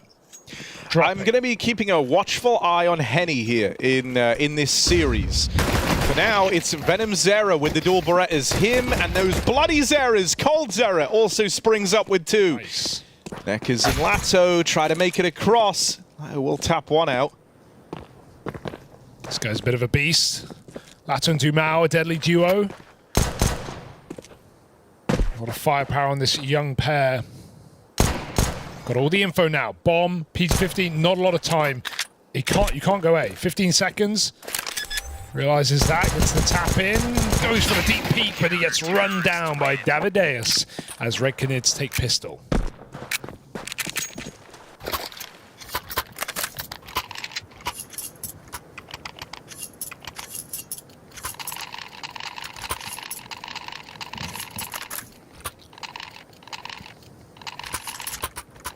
You know, we talked about how Cold Zera was the man in the Legacy jersey for the longest while before getting dropped off to Copenhagen.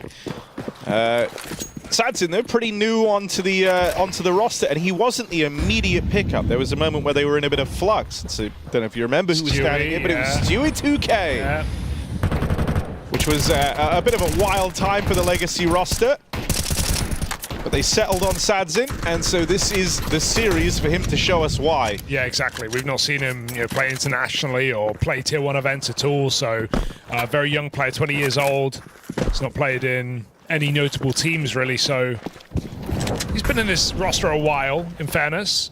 He's had a chance to get acquainted.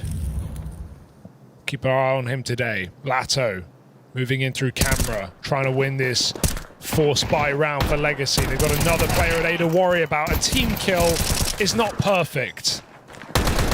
But Lato, he wants to kill everybody. 6K round for Lato required. Bomb down, you need to reload in that M4. Does he feel safe to do it? Yes. They're both behind the Molotov. Flash for the re-peek. He might win this round on his own. Teammates and opponents fall at the hand of Lato as he swings on for the ace, but Cold Zera denies his ex-teammate. Very lovely moment there for Cold to be able to regain control of that, right? That's what you're hoping he can bring if the pressure of an ace clutch going against you is getting to everyone else. You're hoping that Cold Zera is able to rise above it, and he manages that. Lato, though, if these first 2 rounds are anything to go by, is coming into this with some serious steam.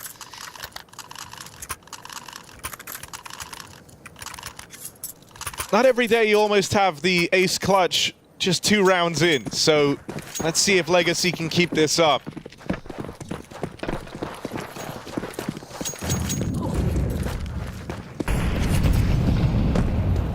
Heavy in middle. They bought again off the back of 4 kills on a plant.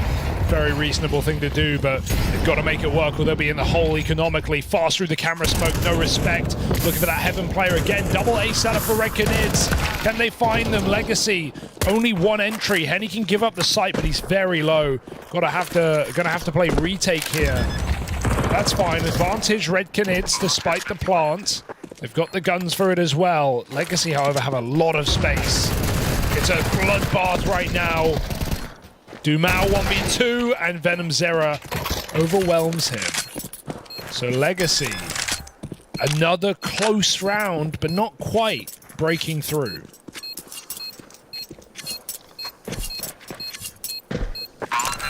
Red Canids thriving in this chaos right now, though.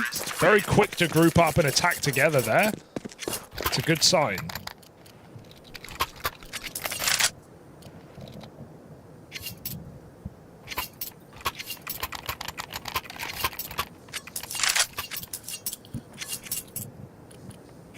Yeah, I mean, you know, it was in the Red Canids versus M80 game the other day, one that ended up going the distance and then some into overtime.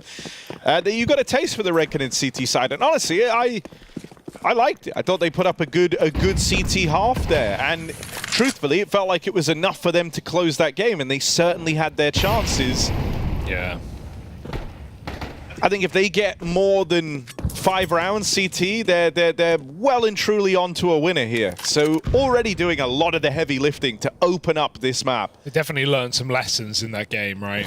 Yeah, I mean, that was the one after where Cold came out and said, like, I'm just having to tell the guys, you know, play with confidence. You kind of deserve to be here, so play like it. Yeah. And I think that's sound advice. He also went in depth onto Henny, and that's why I said I want to keep a watchful eye on Henny in this game, because something that Cold echoed is a sentiment that previous teammates of Henny have, which is everything about his game is sort of linked to his individual performance. If he's playing well, then the comms are good, and he's bringing a lot to the table, and he can win you games single-handedly almost.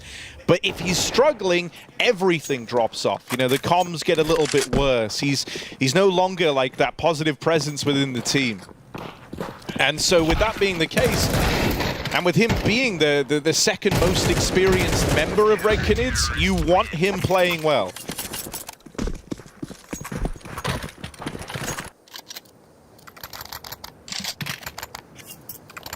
All right, full control right now. You said 5 would be fine. It would be enough, perhaps, for Red Canids. This is already like onto a great start. Yeah, like you literally. It feels dumb to say you couldn't be doing better. Like obviously you're 4-0 up. You haven't lost a round.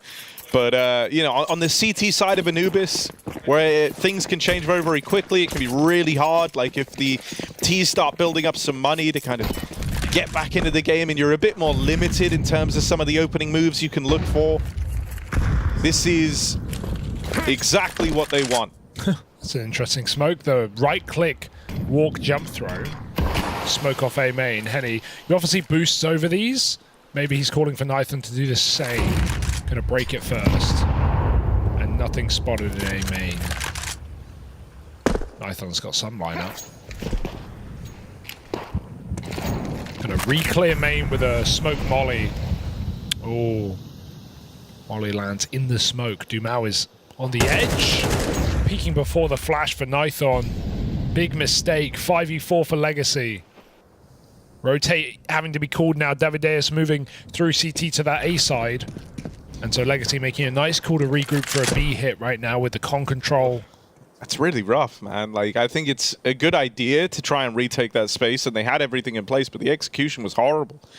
Nython swinging out before the flashbang pops. I think when you hear the molly miss, you don't need to go. But liked his chances. You understand wanting to do it once they've like wasted, essentially otherwise they've like wasted the smoke on main. But Venom Zera, let's see what he can do. He's had some nice moments here. The back plat defending B, Venom Zera can't make it more than one. And with him out of the round, Legacy look to put their first up on the board. Yeah, nice and simple. Great call. They get the entry. They regroup very quickly on the B hit. And they split it from con and main with a good smoke. So able to isolate that one B player. Perfect round for Legacy. All you can ask for.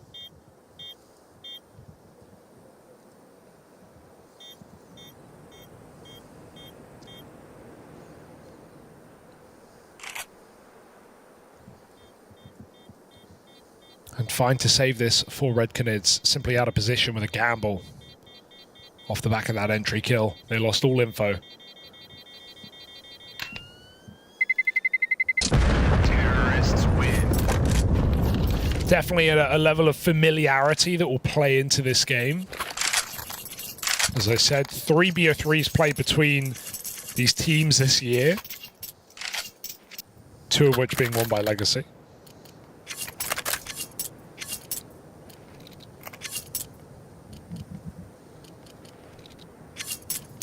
The only times these guys played Anubis, it was Red Canids coming up with the dub, so don't be surprised to see them take their map pick.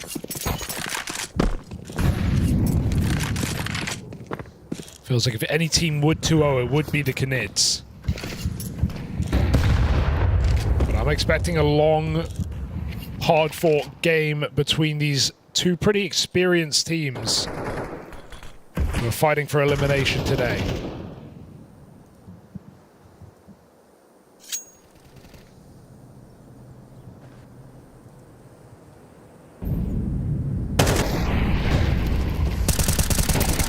Great molly as well. He just gets a bit of a tick, and more than anything, that's info for Nython. He knows to keep spamming that box.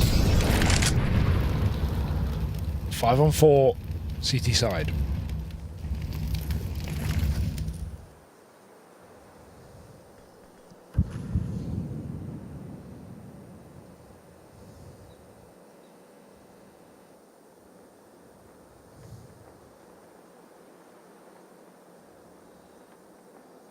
And he's got middle on lock.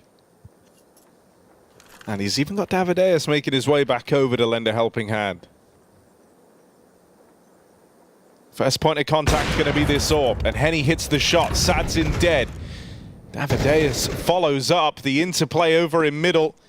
Hits that double, leaves it all on Barton. And he is a dead man. Red Canids were fully ready for that mid take.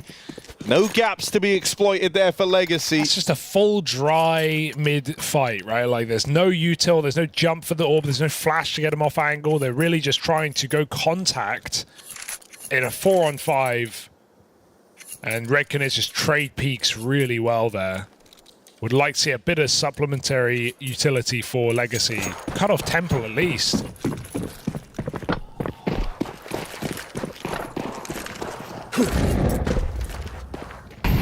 They pay the price.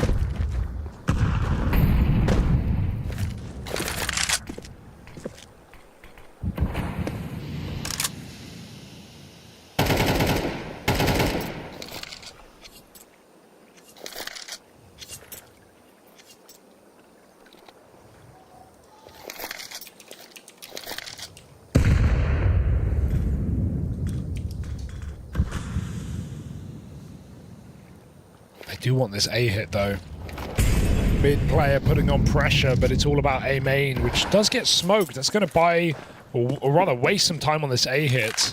Are they going to flash through? Henny looked interested for a moment, but Legacy take A main now.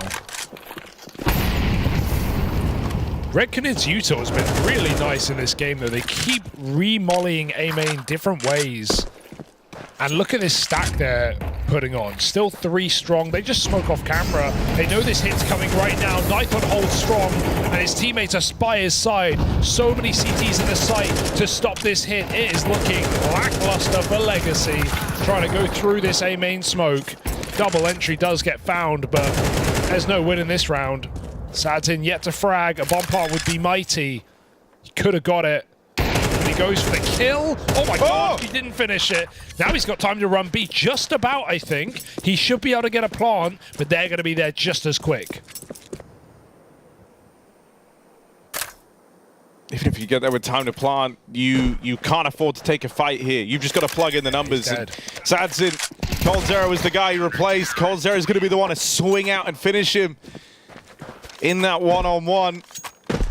Over towards the B side of the map. Such a ugly round for Legacy, right? They get everyone in A main, but they still try and go through that smoke. Their own smoke in main. I don't think that even does you favors. It just delays the time you hit. It makes it even more obvious because the whole map is quiet and Red Canids are peeking water the entire time. They call the bluff completely. Triple A setup off spawn. Red Canids know what they're up against. That's more like it. Lurk Smoke and B will put on a bit of pressure. And they want to use it. A great call for Red Canids here. Super passive. They know they're against pistols. They play the range. All right. How does that? Mouse bug.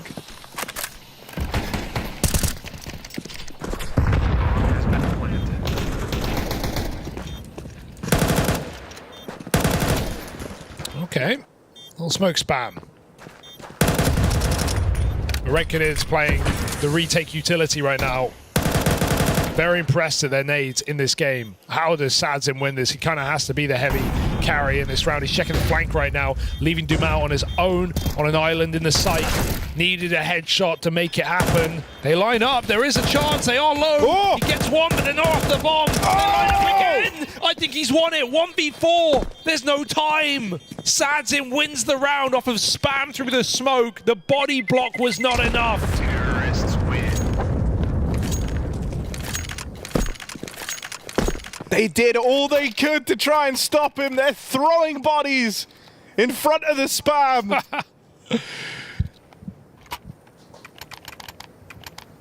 And Sadzin, that 5th man added in for Legacy, has just put them back on the board. Wasn't able to deliver in the last clutch attempt. He's managed it this time. Does it with the rifle, no less. Bought in to be the AWPer. But a huge moment there for Legacy as finally they pick up one of these clutches. I thought him going back B main was the death sentence. I thought, no way. But there were low players on that defuse. It's always scary when main gets smoked like that. Yeah. So easy to spam. And also you get the confirmation because you can shoot gaps through the smoke. So you just see a little bit of like skin. You see there's a CT still there. Because I thought, oh, he spams one player out. Maybe he thinks they're off it now. Sick round for Sadzin. That's one way to wake up. Get activated. Dude, if this kind of hypes him up now, switches him on, it's going to be super interesting because getting to don that AWP now, after picking up a round win, gets to use his weapon of choice. You just pulled off a hell of a 1v4.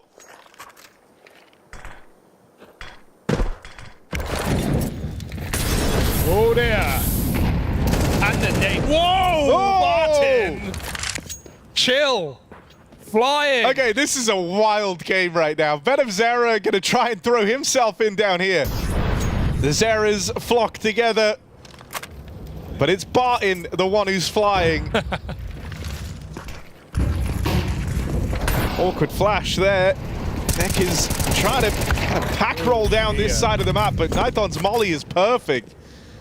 2 kills from that Molotov.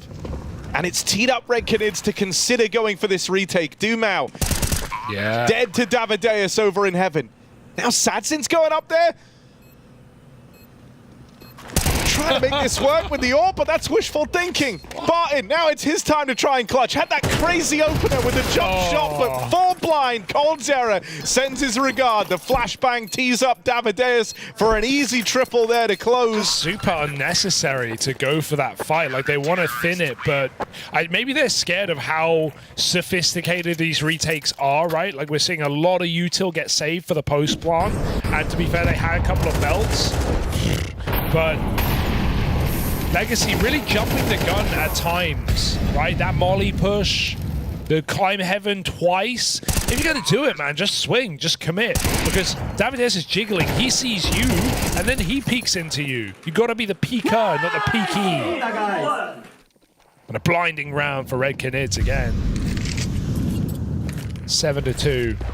Fantastic CT side. They've already done their half. Any more, it's just gravy. That's beautiful for Davideus. Commits in the molly. Gets a double kill off the spray.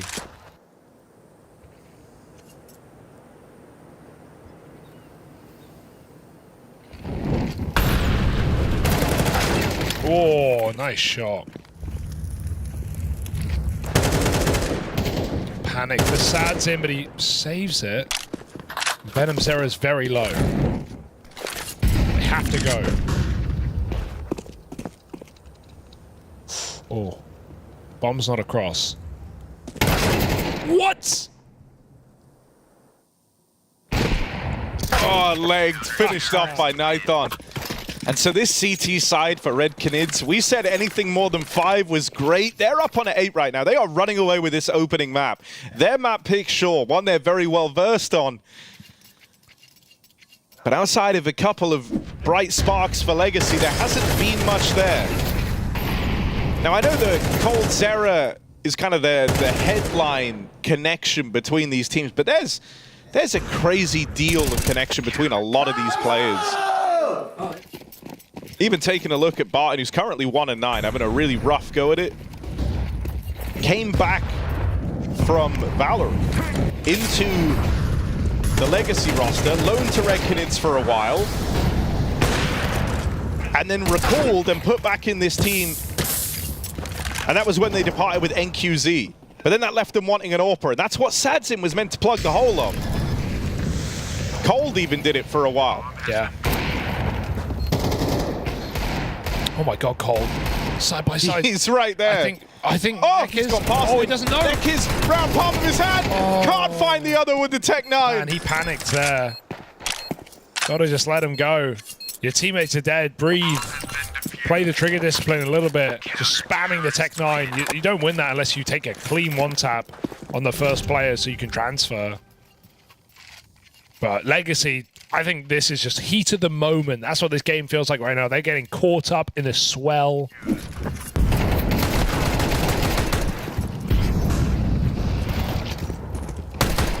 Oh, there were some nice entries, but Legacy have had chances. Red Canids have played fantastic retakes all game long. With the unfortunate 1v4 against Sadzin, but you can't, you know, a little out of their hands, it felt. Just good spam. Otherwise, a near flawless game for Red Canids, 9-2. I like that they feed him another nade. But no one in that position, sadly, for Legacy. Looking for scraps at the end of the half.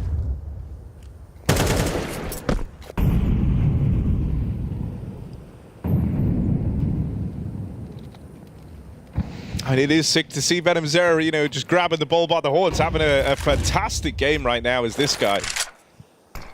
It feels like those words from Cold, playing braver, playing more confident, have really resonated with Venom Zero. He's clotheslining them, like they're peeking him and he's just two-bulleting, headshotting. Let's see, what's he got? A little bit of a spray, but the recovery is miraculous. There's a trade, but the drop-down's audacious. Coldzera can still keep things even. Oh, that's a heady shot, all right, but he won't last much longer. Nython now, 1v2 with good timing, gives away his position, and he walks into Lato. So it's Legacy who find 3 on the half. Look, I'm not going to say it's a good half. Full stop. End of sentence. that's what the sentence said. I mean, every game's winnable, right? It is CS2 and MR12. You can always come back, but that's a really good game out of Red Canids right now. Yeah, any game is winnable, sure, but 3 rounds T-side Anubis, no, it's not good. It's very, very bad. It kind of dire straits here They're for Legacy on Red Canids map pick.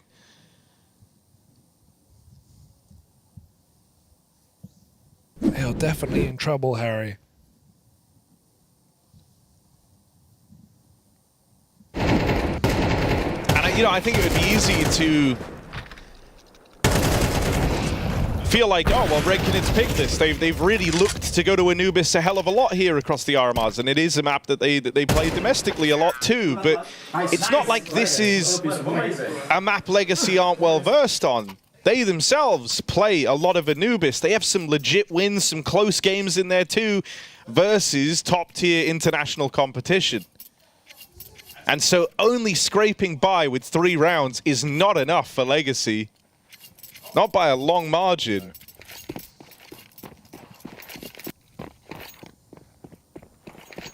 And Mirage up next, which Red Canids won in the last head-to-head they played. Oh, they up. Heady, big entry. Dumao's got to give it up. They just charge and Glock train in middle. Nothing to do but run away for Dumao. And they actually fake it out, go back to that A site. It looked like a temple chase, and so Legacy fell for it. Hook, line, and sinker. Now Red Canids get an A plant. It's going to be a quick flank, but no kit. Only a smoke in this round. They've got to get the kills, they've got to get them fast, and as soon as Red Canids hear this flank, they can position safe in heaven.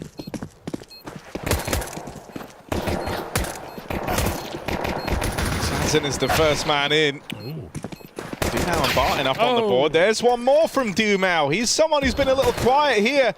If you can get more mileage out of him, and that's a good way for it to start. That's what you're going to need if you're Legacy, if you want to stand a shot in this series. Yeah, requirement for a comeback is a pistol, or at least a force buy win. But hey, he took force buy win. I think if I'm Red Canids, I'm buying this every time to try and flip it on its head early with such a lead. I would hate to see them eco this round. Play with that confidence that you're talking about, right? Got a huge lead, you got the money to get Galils, do a pop. Nice! But they eco. It's very reserved. Reserved is the word for Red Canids, though. They are a very reserved team. Felt like this was a really good opportunity to just kill Legacy's momentum immediately, and you still have so many buy rounds in the half. If you want to look at some positives, it's like, if Doomau does get activated, you have your high-flying trio for Legacy starting to get switched online, right? Because thus far, it's kind of been Lato and Sadzin doing the heavy lifting to have gotten them the few rounds that they have. But Doomau was like a notable absentee. And so if he gets activated, those are your 3-star players all getting switched online. That is the 3 that you want up top of the board, and that's where they find themselves right now. Oh. Any more? No. It's only an eco, though. So Red Canids, what have they got in store now for the first buy? Couple of really cold players on this Legacy lineup. 4 and 3 kills on Neckers and Barton. Exploitable, perhaps.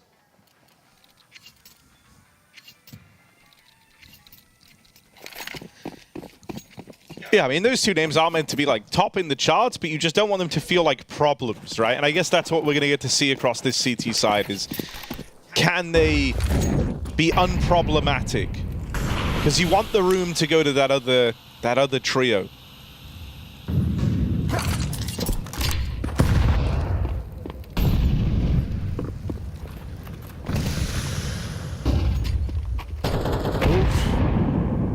It's fine. All will be forgiven. They back out. Like that Legacy are trying to make a play, but Red Canids placed safe, very safe. Not challenging the water.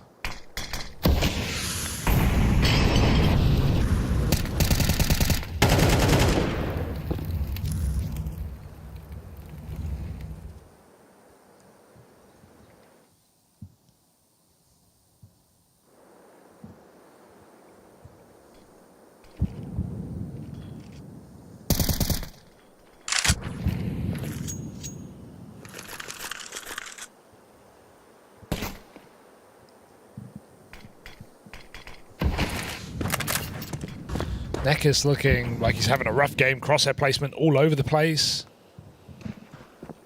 Very vocal on the cam, but I know having trouble putting up much impact in the server. He's going to be required in this round. Red Canids 20 seconds on this hit. They've got to go. Left it really down to the wire. Oh no. Doomau dropping in, falls, and Neckers doesn't last long either. So even though it's left down to those final 20 seconds, both kills get rolled out in front of you like that. It's nice and easy for Red Canids. Yeah, it's a shame because he drops out, but the molly comes as he's dropping. He didn't know there was a backside molly. I can't blame him. It was very late. So he drops in to help his teammate and then just gets crisped. Cooked. So Red Canids, if they take a clean gun round like this, big trouble for Legacy when he's going to start building very early in this half. Davideus has the option to hunt these kills.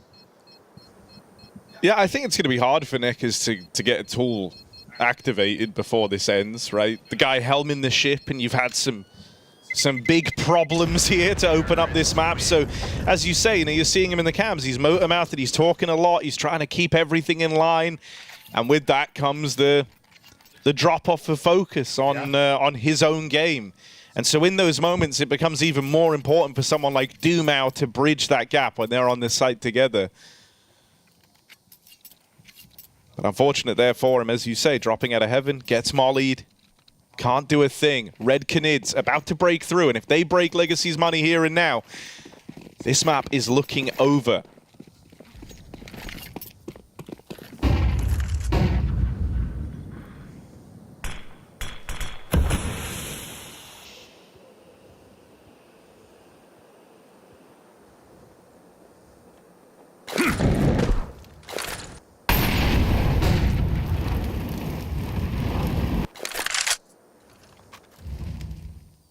Red Canids, I mean, they're not even taking water off spawn. Like, that's how passive this team is. They really wait before they do anything. Well, that's awkward. That molly just misses. Clips the corner, and so Nekkers can re-peek mid for info, but they start to take it now with a smoke instead. Flashing this for Nython.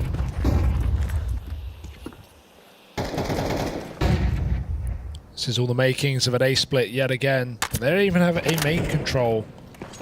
Legacy too strong on the site. And so back to B is the call for Red Canids. Back to Con, where Barton has a re-smoke. I mean, this re-smoke, oh, it's good timing. 20 seconds now on the clock when that fades, but Red Canids can still win the round with minimal time.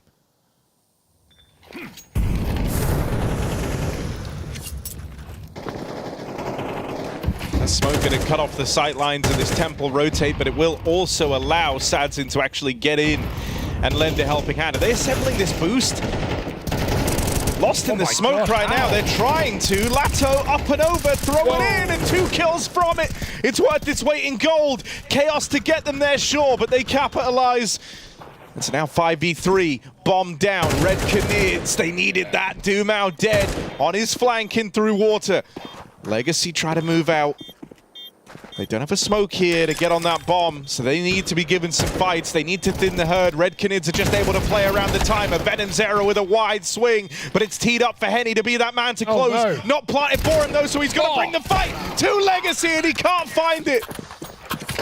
Sadzin holds the line. Bomb not planted for Dark. That was not teed up for Henny to win that clutch. Legacy throwing in the impromptu boost does them a world of good. Yeah, sick double for Lato there, inside of the smoke. And because Plat's open, right, they don't have a molly for it, they kind of have to plant safe, but as a result, it's a shame to see so many players just swinging early. Davideus has to be the final player there to win that round. But they put Henny in a literally impossible spot. He's got the AWP out, so does Sadzin, who despite having a slow start to this game has come alive and been the highest kill player for Legacy so far. Again, the passive start for Red Canids, but Legacy are not forcing any issue.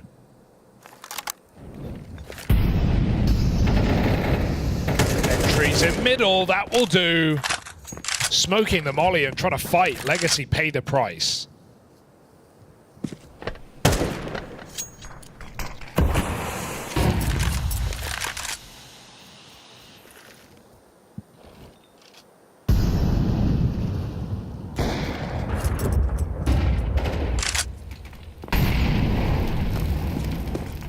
Legacy have fully gambled in with this B stack.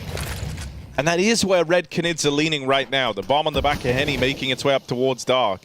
But now suddenly it peels away. That's because Venom Zera has hit the go button out through the A site, and he's confirmed it. There is nobody here. So that stack will be dodged for Red Canids. They're so close to playing into Legacy's hands. And these were the kind of moments, actually, that were missing in that M80 game. The one where after Cold had spoke about how he talked to this team and how he wanted them to play with more confidence. These sort of scouting moves where you have the man advantage, you've got a 5v3, all that really matters is not, you know, playing right into that stack. These were the little elements, these little details that were missing. It felt like Red Canids always wanted all the info, where you don't always get to have all the info. And to do that, you have to take risks, and they were very risk-averse. It felt like no one wanted to do anything wrong in that game, and in doing so, they were making more mistakes. And so that's nice. Stack dodged, round secured, 11 on the board. Nython's double in mid is more than enough to give that over to Red Canids. Terrorists win.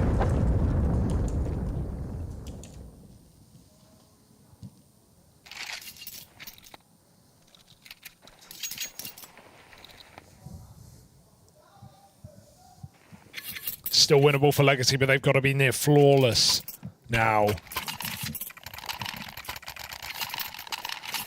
And we still have those weak elements that we entered the half with in Barton, in Neckers.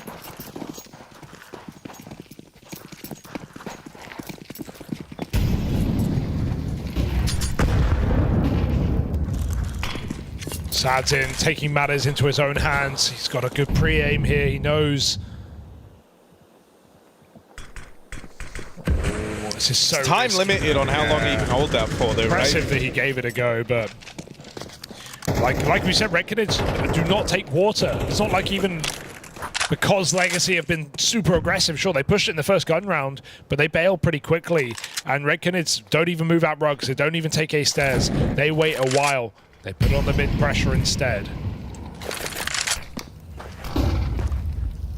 And look how diligent they are. Flashing water to clear the canals. I mean, you know, while early on in the RMR, you felt like it was coming from a place of fear. This is just a structured, slow spread across the map. Like, you have Legacy on the ropes. Legacy are coming into these rounds with weaker buys, with less util, and from their paranoia, they're burning all of that, right? And so you just sitting back, letting them get through the limited resources they're coming in with is a great move for the Red Canids. And now, as we approach that, you know, late round mark again, 30 seconds left on the clock, they set their eyes on a bomb site. It's over here towards B. They've got the control. They've got Dark, Main. They're going to split this. Util now starts to come out for the Red Canids. Legacy are pulling everyone over. They are scrambling these rotates. Once again, it's these smokes that cut the site in half. Last time, the boost for Lato was enough to save the day, but they can't run that back again. Oh, the plants allow. They don't do it. They have the orb ready to go. Despite a great nade from Barton, he gets spammed through the smoke. There's some damage done, but they need to be quick. They're on the clock. No util. We need fights. Venom Zera's taken him, but only good for one. It's again not planted for the connector. That being said, Henny has the cross. They jump over his scope. They chase him down. What a great play for Legacy. Is it going to be enough? Sadzin needs to cover B main. Molly goes out. Dumao with a trade and a messy spray. Gives just enough time for Legacy to save the day. No room for error there. Dumao 3K and Legacy stay in this in regulation.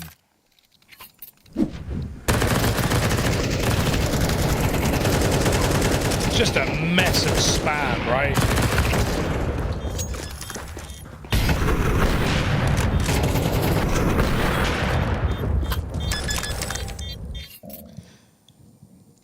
First pause for Red Canids. First time they felt tested in this game. It's a great time to do it. And it also shows just how in control they've felt all map long. Yeah, and I like the timing on this. Like, you felt largely in control. You've been able to just play with the momentum you have. But I think, you know, if you are a Cold Zera and you know that this is a team because of their relative inexperience, because even the experienced pieces you have are ones that are prone to, you know, the kind of tilt factor of Counter-Strike. You want to keep ahead of that. You don't want to cool your first pause by the time it's too late, especially when you haven't used a single one yet. So trying to get ahead of the fact that Legacy pull off that retake, because if you remember, even in that M80 game, they had multiple chances to close the game out, multiple post plants where they do everything right to get into the bomb site, but then it fell apart after the bomb was planted. And so right now, you're still winning. Right now, Legacy is still under pressure, and you want to try and keep that on. So a time to try and make sure everyone's on the same page here. Two players in that smoke right there over in middle. Neck is dead, but are they ready for the second? They're not. Dumao gets the strike. Head-to-head B9 and he can't close it. Sadzin's had to pull back through A. And with Nithon locking down mid, he is left entirely alone. You can't go for this if you're Legacy. Red Canids with a heads-up split through A, through mid. They put so much pressure on. They get away with both those mid kills. Nithon's been a beast over in middle here on Anubis. I do like the death balls that Red Canids do. I feel like the trading is really, really nice. Spacing looks good on this T side. On the camera pushes together. This just doesn't look like the same team from day one of the RMR. It feels like, you know, you often hear things like when Cole gave that interview saying how he spoke to the guys, trying to bring a bit more energy, their usual face. Those weren't just platitudes. He meant that. And it feels like that is what's happening for Red Canids. They're so much more active. Risks are being taken. They're getting the reward from it. This is exactly what you want to see. Yeah, and while this is Legacy's first BO3, because they've just won with an opening BO1, then lost 2 in a row, Red Canids, they went down 0-2. They're looking to reverse sweep here in the RMR, make it all the way to the Major. They are mere maps away from doing it. They are a round away from taking their pick in this series. Dare I say, it's not impossible. And you know, there is some kind of obscure poetry to it in the way that Cold was a part of the run last time for Legacy, but over time his kind of role within the team had changed. What he brought to the table had changed. He was no longer the captain. Neckers had already taken over that. Now he was having to pick up the AWP because he no longer had one. And so suddenly, you know, he kind of felt surplus to requirement. You didn't have in the team to be a leader. You had him AWPing instead of, you know, playing the rifle. And so he ended up getting removed, and that led to Sadzin's inclusion. But now, finding a home in Red Canids, linking up with Henny again. It's a beautiful story. Yeah. Trying to go on that revenge run in this grudge match. Yeah. You bench me, I eliminate you. This is it for Legacy. Yeah. Fast out through main, they take away all the water control. You've said this a bunch. Red Canids have not looked to fight for this. Not in the early stages. They haven't been super active here. Instead, just holding the extremities. And I think even with this deep take, like, that works in Red Canids' favor right now. It's a nice idea from Legacy, and they're going to get given this room over towards A. But they're never going to get like a fight on the back of it. That will have to come later. Yeah, and Legacy never leave a man here, right? They know the clears have been pretty diligent, so they're just going to post up double middle, but the util's been solid for Red Canids all game long. Spray is good to trade 2-1, and they can set up again one of these camera splits into A. They've loved doing this as, oh, it's actually a camera smoke, so Sadzin's got a chance to fight Davideus, take him on his own. Oh, he tries to commit, but Davideus taking him out, can go through this smoke if he wants. They're looking for B now, turns at the wrong time, Barton finds him. Now it does look like B for sure, but Red Canids know they have timing, they take the space. Oh, keen shot for Barton. And with Dumau still alive, there's always some hope here, but not for long. Venom Zera deletes him. It's going to have to come down for Barton. Had a really, really rough time in this game as this guy donning the AWP. He closes the gap, but the moment he fires off, they're going to be ready to swing this. Won't even spot Henny at the back of the site. Won't see Venom Zera out on platform. They move past him, and there was no chance at that immediate trade. Venom Zera swinging out, seals the deal on Anubis. The map pick of the Red Canids squad going their way. And in dominant fashion as well. Legacy were on the back foot throughout that entire opening map of this elimination best of 3. Yeah, never really felt like they got into the game right. A couple of rounds here on the CT side, some last second retakes, but ultimately Red Canids were in full control the entire time. The pace looks very different to what we typically see on Anubis with how slow they are. But when it comes together, when they get their entries and when they get to time and execute with 20, 30 seconds, it actually looks super, super clean for Red Canids. I like what I see. Yeah, I'm inclined to agree with you. It feels like whatever Cold said to them has worked. It feels a lot more refined. They're not just going slow and then petering out over the course of the round. There's a real idea behind it. And because they put so much pressure on from their good CT start, there was never really a lot of breathing room for Legacy. It felt like they never got to play what they wanted to. And when you get into that CT half, and suddenly, you know, your Legacy on the harder side, you're withstanding these really slow, grueling rounds where you feel like you can't make plays, you can't gather the early info, the whole map starts to feel really claustrophobic. This is great stuff from Red Canids and flat from Legacy, who, like we say, this isn't a map that they don't play. It's not like this was massively in favor of Red Canids. In fact, if you went off the numbers and the numbers alone, this should still be favored to Legacy, even though Red Canids pick it. But it's clear that they've really got their sights set on Anubis. They played it a bunch here at the RMR. There's been a big uptick in how much they're playing it domestically. It's clearly one that Red Canids are looking to make their home map, and they stick the landing on it here today. It really just felt like they played by the numbers, right? There's no ballsy moves, there's no crazy plays, there's no individual, like, you're not stepping outside the system. No one's going out on their own or out on a limb. They're all playing inside of what they know as a team. And when it comes together, it looks beautiful. We saw the inverse. We definitely saw it go wrong. But that game right there, Legacy did not know how to deal with it. Red Canids, a confident look.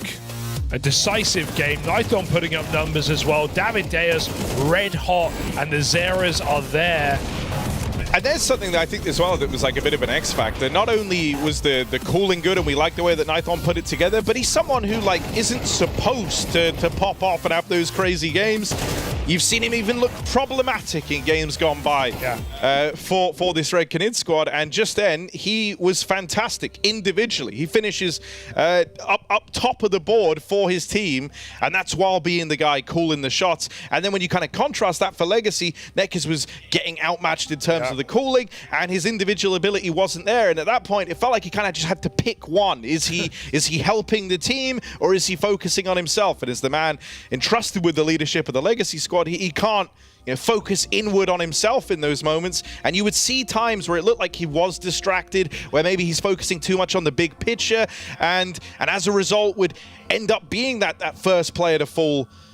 So yeah, big problems for Legacy on the opening map. Something that can't afford to keep up with kind of the individuals of Red Canids looking good and having this surge of confidence is you need that firepower trio, Lato, Dumal, Sadzin to start strong. Like, it can't be another slow start from two of the three, and then slowly, Sadzin starts to take over the game, and then it's him and Lato for a while, and then Dumal, like really late into it, starts to find his voice.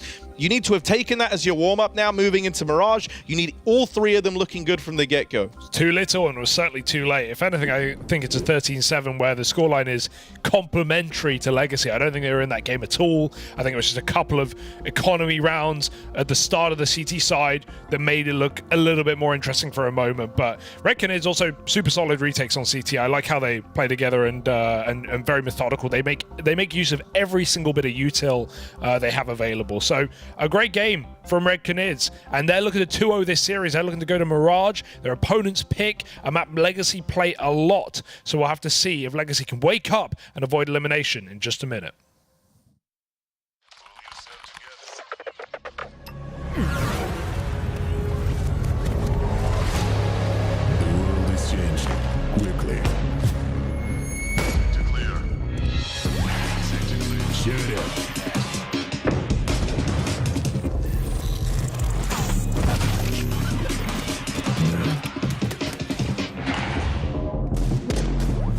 Is changing, but one thing remains the same: victories with 1xBet.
with elimination on the line in the Bad Blood bout between Legacy and Red Canids. coldzera versus his former organization gets off to a blinder of a start for Cold and the Canids. Yeah.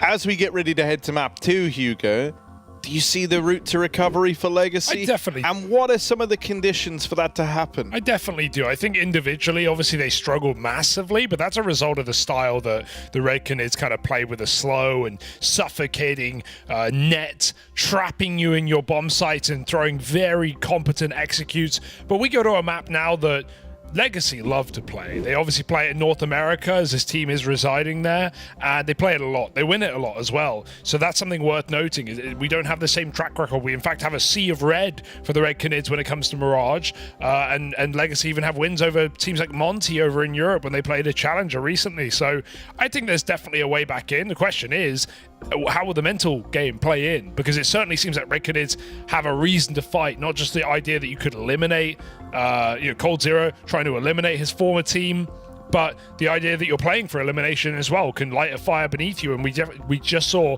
what I would say is the best map of CS Red Canids have played yet at the RMR. So, you know, I'd say it's, as a result now, instead of Legacy being favored, now closer, but I still think Legacy probably have the edge for the map just based on their experience. They play it so much, it's their most played, and I just hope we get a bit more from players like Barton, players even like Neckers, who can't afford to get 5 kills in this game if they want to win it. I was impressed by Sadzin, though, so an Orpa's Paradise on Mirage, let's see if we can keep up what he showed us a little bit on Anubis. Yeah, you know, I think on the other side of the coin, Henny didn't have a great game, didn't have a bad game either, right? Like it was just sort Henny's of... just there, man. He's not a liability, but even though he goes positive, I don't actually remember many of his kills. Like, I don't. You're doing the copy paste. You ever remember? Is it me, or is Henny kind of a boring player? Like, I see he's 15 and 10, but I can't remember. Yeah. Try a Venom Zera kill. Yeah. I remember a Venom Zera kill. Yeah, I mean, you know, I think something that's interesting there is like in some of these matchups where you have like a weird experience sort of matchup here. Yeah. It's like for Red Canids, 3 of the 5 players are not super experienced. Like you can make the case maybe for like Davideus having found success with 9Z in the past, but even then it's not like he was the name on that roster, right? Like has been to Major, but then you look at Nython, then you take a look at Venom Zera, young guys, very young, still up and comers, but then you have Cold and Henny, very experienced. Cold 11 majors total. This is him trying to get to his 12th. You have Henny, who not only has been to majors, has been around for a long time, but has been a part of, like, it's actually crazy if you go look at his team history. Like, if any big project that ever came out of Brazil, Henny has tried to be a part of. He was on it for a couple of weeks. Yeah, so, you know, there's like, you have these young, less experienced guys, but then with the pillar players of Cold and Henny to try and tie it all together. And so I think, in a way, like, you can try and channel that inexperience and make this more of an occasion and bring the hype out a little bit more. And it feels like, as we've been alluding to, that's what Cold has tried to do with this squad, even linking back into his interview where he's demanded they play with more confidence. And you defo saw that today from Venom Zera. Yeah, what I'm wondering is, where are these, you know, young stars on the other side? Because Lato and Dumao, for the longest time, were the next big thing, right? They played under this Legacy team for a while. They played under Cold. They played under Taco. They have put up some incredible games, especially online. But when it comes to actually making a deep run, other than the last major, there's not really much to talk about for Legacy. Sure, they made it there. They were a huge part of why the Americas got more spots. But they weren't one of those 4 top 16 teams, were they? They just made it to the opening stage and fell out there pretty early. So I want to see more from these individuals that we know can be sensational, that can be world-changing, that can be, you know, game-winning players of Lato and Dumao. They were good in that game, but I want more. I want more than good, Harry. I want great. I mean, this is where, like, I do think you have to look at the history between these teams and the mental battle that comes with that. You know, this was the guy that got benched after your major run, that then you went on to have this kind of ongoing dispute with, and it was all a bit weird with coldzera. And sure, you've matched up against them domestically, you've matched up against them in other events, Not but like this. not at the major, not at the last RMRs, not at the elimination stage 1 and 2, where potentially you actually drop off from how you did last year. There is a hell of a lot of kind of pressure riding on this now, and so can that three-man core, and you know, it's only Lato and Dumao who have a lot of experience, right? Like for Sadzin, and he actually had some really good moments, he's coming in far greener, he's coming in having to prove a point. Yeah. And so yeah, I think there's a lot on the mental side of this game that works against Legacy. Ooh, with how this has started, especially right? Like, if Legacy win the first map, or if they're really competitive and it's really close, I'm not worried. But the fact that it's a kind of middling start for Dumao, only getting activated late. Lato had some really nice moments early on, but then went quiet in the later stages. And Sadzin was kind of there throughout.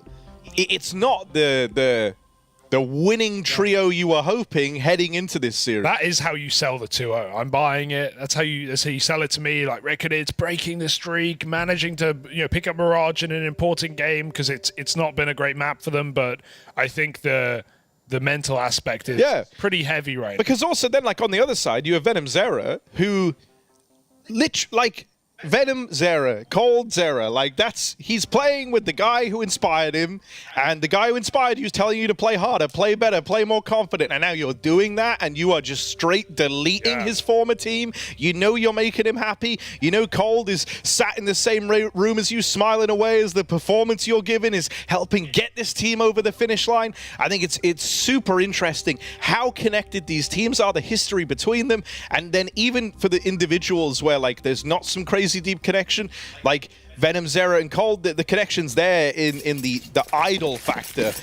And yeah, I think for Red Canids, I'm very excited to see if they can do damage here on Mirage, because this is one where, from the numbers, from what we know about Legacy, this is where they should feel right at home.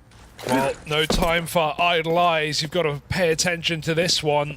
Legacy Red Canids, map 2 of the series. It's Legacy's pick. It's their chance to redeem themselves after falling short on Anubis, and it's a bit of a bash out of A.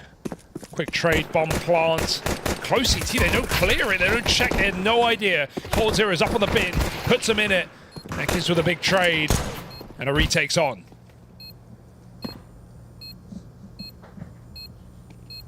Henny is very, very low, dinked up earlier on. Flashing towards the spawn, but with 2 players there, it's just bait from Nekiz, trying to get them to move through. And then Sadzin's meant to swing out and save the day. He manages it for now. 4 bullets left in the Glock as he's pressured. Venom Zera deletes him. Time's already off this bomb. No time for the Red Canids. They might get the kills, but the round goes the way of Legacy as Lato mops up the final 2. All right, nice work. Taking the spawn, very important with a default plant. You've got to have CT, or you have nowhere to play that post plant from, and it just buys enough time, even with the low ammo on Sadzin. Just living. No kit for Red Canids, no chance.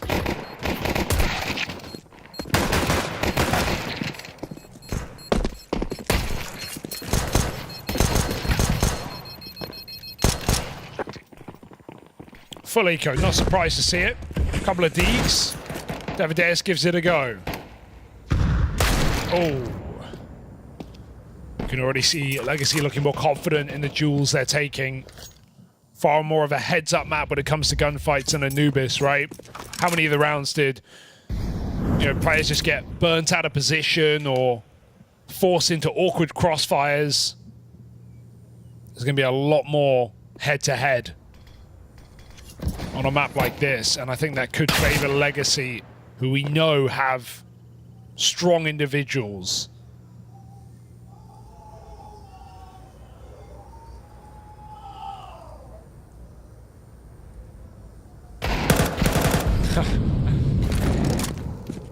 Not today, Zera's. Not in this round, Red Canids.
Still a bit of a bonus here. But we don't have helmets for Red Canids. There's not a single AK in sight. These Galils are going to hit pretty hard. They're going for a B pop as well. Right now, double short setup. No one in the sight. coldzera getting rid of the lurker out under, but everyone else is coming in. Cold with a lot of damage. But he's got venomzera there to lend him a helping hand. Henny lines up a double in the meantime on that rotate over. Sadzin falls. Wow. This three-piece over towards B, a defense that takes place very quickly for the Red Canids. Nets them their first round bright and early. Good spray from Henny. That first man on the scene gets there just in time to help out those two Cap players, the two Zeras.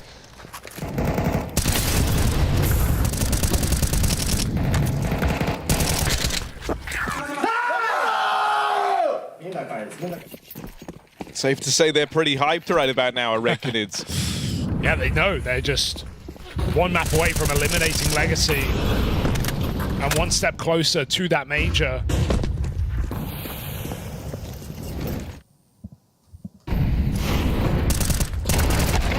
Fight up mid. Nade is good, but there's still a swing for the trade from Barton. He gets out of there as well. Gonna have to rotate Spawn for this one. They're smoked off in connector. Do they really want to give this a go? Positionally, not looking good for the Red Canids with A completely conceded. They are going to group up and go for a spawn hit. That's your best move right now. 4 players, it seems. Cold lurking in jungle. But he will join them, and I mean, they can poke and prod. They don't have to commit. Flash gets Lato off the angle. Legacy takes spawn fast. They're going for it. Oh, Nithon, one and done. coldzera left up in this alone, gets it down to the 1v1. Barton, low on health, tucked at ramp. Can't find it. coldzera finds that bomb. Barton calls his bluff, only spraying now, and he makes it work. Puts a stop to Cold in the clutch as Barton rises to the occasion with 3. An important win for Legacy, an important win for Barton after a quiet opening map.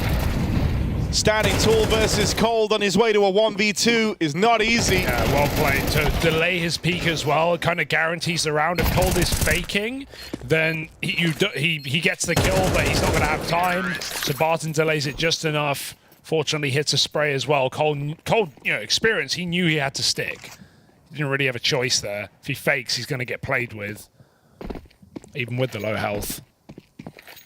So a nice try. I'm glad that Red Canids attempted that. It shows that they're playing to win right now. They're not playing too scared. Pressure's not getting to them, but also it's dug them a grave when it comes to the money. Got to play for next. Legacy surely off to a 4-1 lead here on the T side of their map pick. Oh, coldzera. I'm nervous on all of these. They're so close. Not allowed. Deagle swapped over. Barton right now got it under control. Let's see if venomzera can channel his cold. Gonna need hot hands. Even just a little bit of damage here would be nice for the Red Canids. There's one. Good eco. Bought a couple of Deagles. Got a couple of kills. What more can you ask?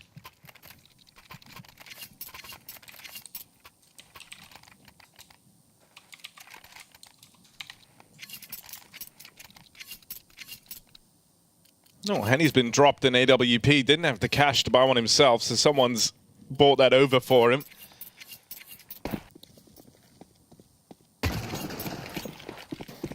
Reckon it's lacking a bit of the util.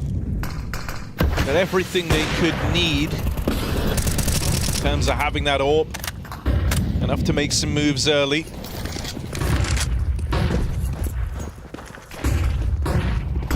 Fast up through Cat. coldzera can't withstand it. Now last time Henny doubled up here and it was key. He's in position on this AWP. Bought up for him in the round. You want Henny to find his impact here and now. Amadeus moves in with support from that scope. Bomb's not in. And the rest of Red Canids look to join him. They lose that one site player. Amadeus a little further afield. Nice. Backstab on the cards for Nithon in the meantime. Venom Zera removing Sadzin. Now Legacy won't be able to watch the apartments. That only gives more room to Nithon. And Henny's AWP continues to bear down upon them. Red Canids defend that B site. 4v5. They lose Cold right off the top. But Henny's AWP buys them precious time. Allows Davideus to go for that audacious swing. Yeah, I love the swing through the market door. It just keeps the chaos coming, and that allows time for the flank. If you give it up there in 4v4, you play retake, you're in such a tough spot to actually get back in that bomb site once they've established position. And yeah, you've talked endlessly about the links between these teams and the kind of the big picture between the matchup. But even for someone like Henny, I'm excited that he's had a lot of impact in the early stages of this map. He's someone who, we talk about how experienced he is, how many different Brazilian teams he's been a part of, the various rosters you've seen him on. But at Majors in particular, he does not have a good track record. It wasn't until Copenhagen you saw him at another major since that Krakow run where they made it all the way to the grand finals. And so Copenhagen was him trying to reinvent himself. He was back there with Imperial, now donning the Red Canids jersey, linking up with Cole. I mean, talked about in that interview as a real focal point of Coldzera's kind of whole time talking about the early days with this roster at the RMR. How he kind of expects a bit more from Henny, how when he's involved, when he is finding impact, he's very communicative and it's a whole different vibe. You want Henny to start strong, especially when it's him trying to, you know, rebuild the Henny legacy at Counter-Strike Majors. He's looking for his to attend his third one, which is crazy considering he's played in a grand final all the way back in 2017 at the PGL Krakow Major. Just jumped so many ships, Harry. He's changed so many teams, left at the peak. I mean, another like sad part there though is like his peak was in FURIA, during which we were online a hell of a lot, and so that kind of stifled any chance he had making it to Majors. Oh, the pace in this game has been intense, hasn't it? Legacy doing short rushes. Now they go fast under. They've got bottom mid control with the smokes. They're going to go for a B split. That molly is all a bit of a ruse as Neckers looks to play behind it, but Henny catches him on short side. Venom Zera's been a bit of a rock at this B bomb site. Has he got any more? They actually bail. The kill comes in middle, and they don't like what they see. So Legacy will not commit without the bomb. They have to go back for the package. This is a bit of an awkward round now. As far as they know, Red Canids could even have mid control. They don't. But Legacy can't be certain.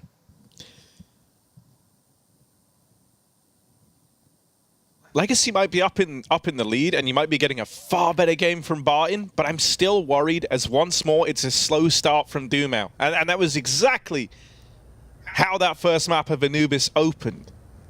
You had to wait until the second half for him to be up there alongside the rest of the gang. 1-6, his first kill in this round. Henny, that timing is atrocious, but gonna go back in for the peak. Lato will swing out through the connector, finds the AWP back at spawner. They're ready for Nithon over at ramp. They know he should be here. They've met him on these flanks before. But Red Canids box Legacy in and tie us up at 4-all. Great crossfires again, like Anubis. Just giving Legacy no room to maneuver. And if there is a map where Henny should go off, I feel like Mirage is that playground.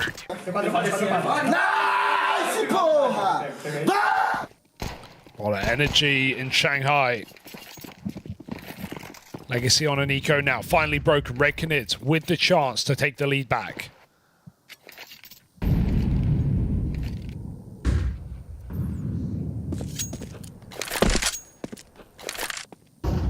I mean, you know, this is where you keep seeing it. Venom Zera is so hyped up, and with good reason. You're playing to try and get to the major. You're playing for the personal head-to-head you have with this team. And right now, you have the momentum. You are in the driver's seat. You either make or break in these moments under this sort of pressure. And it looks like Venomzera has turned into a diamond. Let's see if he can withstand this. They get out through B. Cold hoping to pick up the pieces as the pistols break down the B site. Coldzera, come on now. The duck out of there. Davideus moves in to help him. Taking space, they're getting a gun as well. Backside, they can arm themselves. This is getting out of control right now. Someone needs to stop him. Nathan will be that guy. Naked 60 can pick up the rifle somehow, some way. And Red Canids do collapse upon them. I got scary for a moment, though. Even so, a bomb plant, some damage. It's good for Legacy, but it's better for Red Canids, who have taken that lead and have so much economy to play with. Keeping a lot of players alive in these 1 rounds.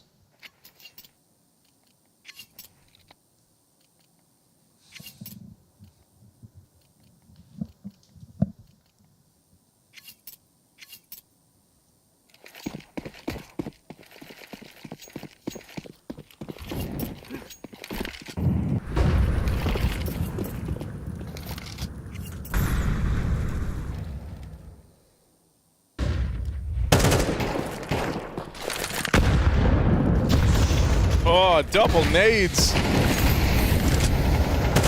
Nithon and Henny both get away with murder. And there's no punish at a Legacy, even though these smokes are down.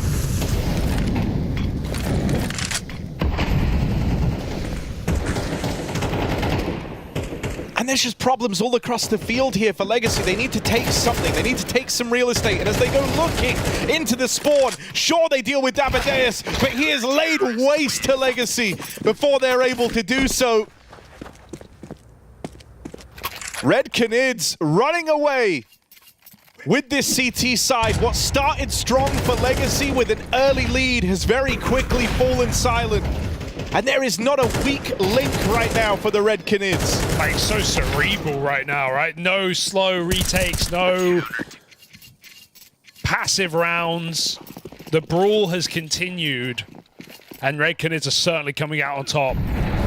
Again, Legacy want to feed into it. Fast ramp through the Molotov. They look for that entry, but Nithon just snipes them from spawn. Davideus double in middle, won't get out, but Henny's got the cover for the trade, and it feels like every kill that Legacy get, Red Canids respond in force. Always having someone nearby. Nithon over the smoke. He's had a lot of impact in this series. He was the MVP of last map, and he's putting up another stellar game here. Solo on that A site. When Legacy go for the rush, he comes out with 2 kills. And this is a dominant game right now. This is not the Legacy glory run we've seen on Mirage this year. This has been their go-to map, their most played. They're getting wiped right now. It's only Lato putting up kills. Dumao 1 and 10, Harry. The worries continue.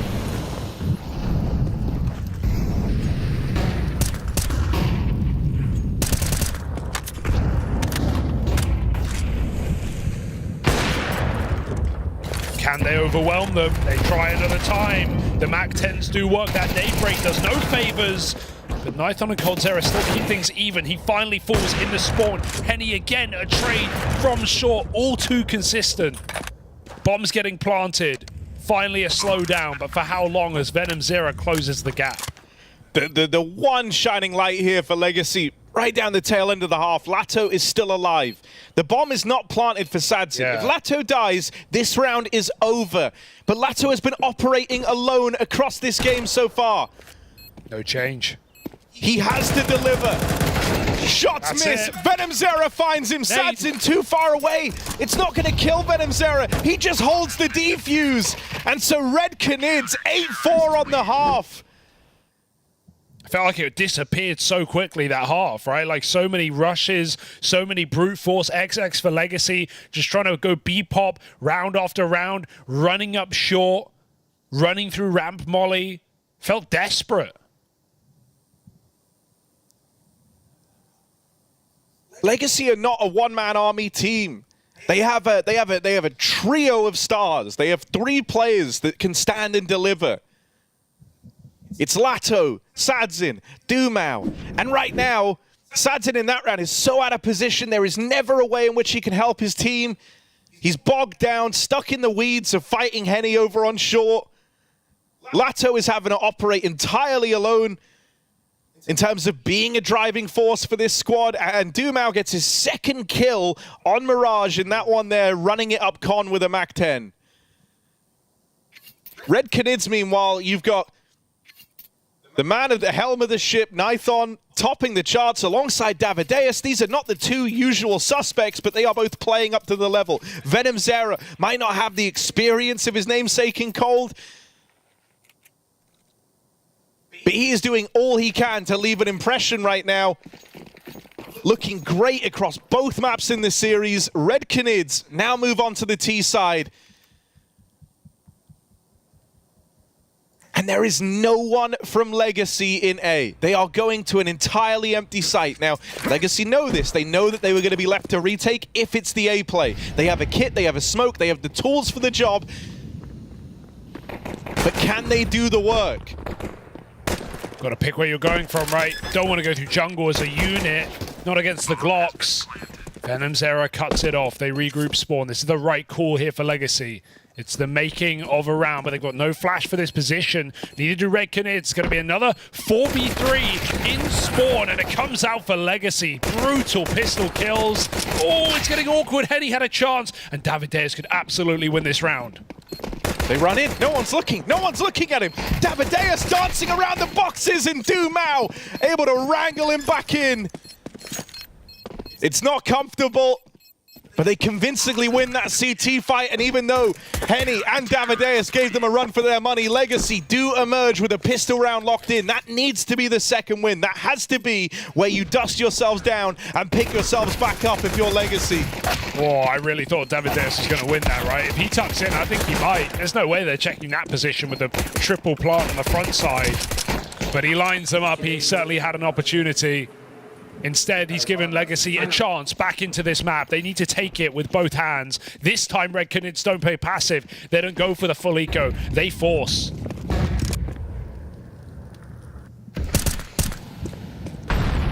This is not a tame Red Canids. They are anything but Red Can did.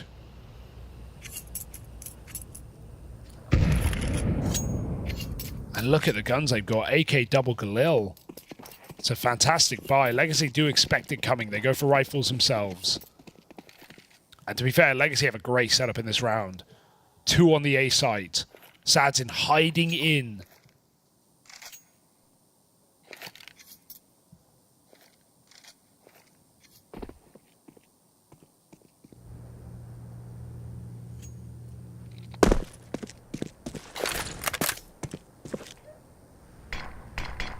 Very well-timed smoke.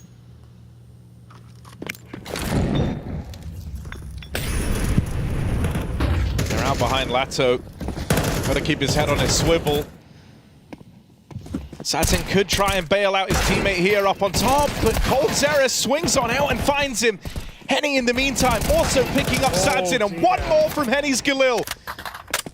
Henny's been such a driving force for the Red Canids here on Mirage.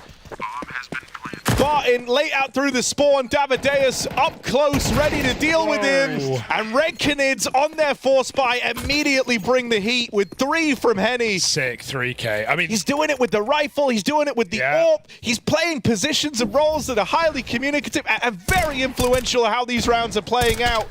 This is the Henny that Cold Zera wanted. This is the Henny that fans of Brazilian CS want to see. Henny, last RMR, when he played for Imperial, was the top-rated player of the entire RMR. New team, same Henny. Putting up a huge force-buy win for Red Canids. And Legacy don't get to celebrate long after winning that pistol round. Back to just P250s. And a scout. Might be the end of the road here for Legacy.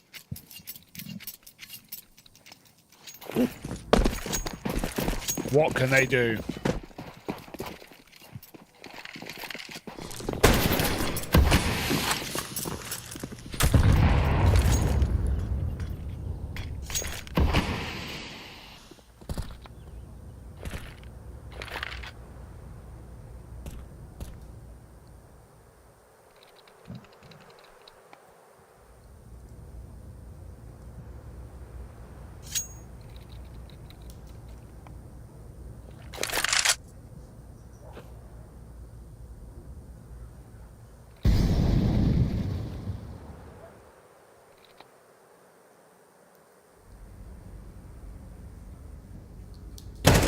Oh, that is brutal. Davideus. Into the double setup as well. You feel let down if you're Barton.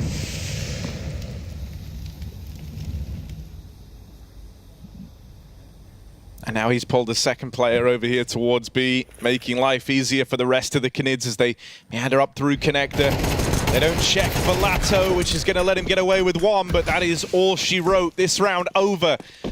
Red Canids brave the force buy from Legacy. And they get out with 4 guns in tow, a 10th round secured, and a reset for the Legacy squad. No money left as this one is surging towards the finish line. Davideus also doesn't rush B and try and chase his X's. He knows he's forced to save, and so they've got to come to him. This game started 4-1 in Legacy's favor. Wow. And outside of that pistol round in the second half, everything has come up in favor of Red Canids.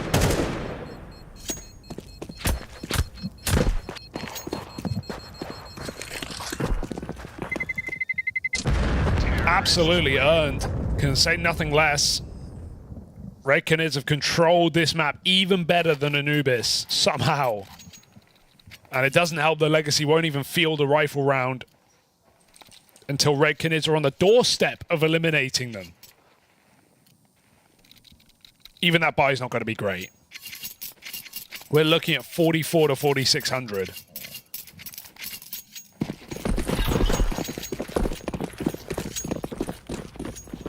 So Legacy potentially never even gonna get an AWP in this half. Beautiful shot for Sads in through the smoke. That might help, but it's still surrounded by default pistols.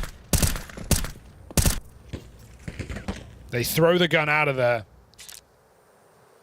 Sadzin attempts a B pick instead, and the top mid push is getting punished. Oh, the timing on the jump. Unfortunate.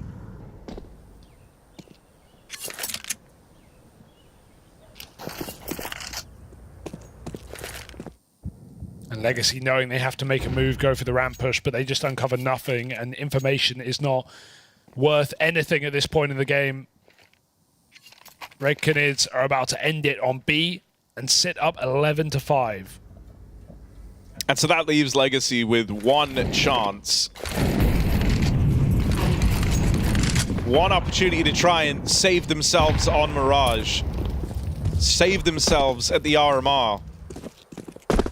That's after making it to the Major earlier in the year in Copenhagen with coldzera in this squad.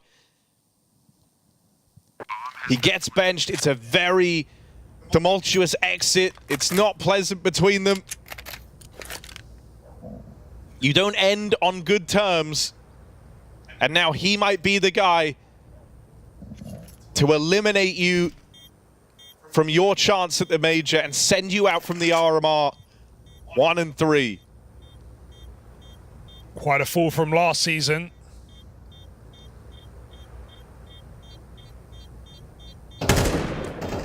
Davideus, he wants everything on the way out, but rifle covers. I mean, Red Canids don't need to hunt this, right? They don't need to give any more weapons over. Terrorists win. And so they shan't.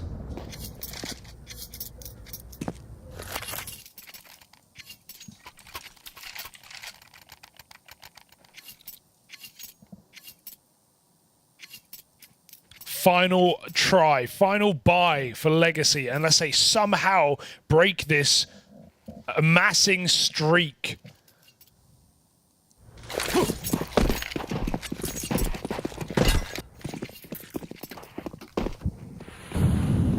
It was 7 in a row on that CT side for Red Canids.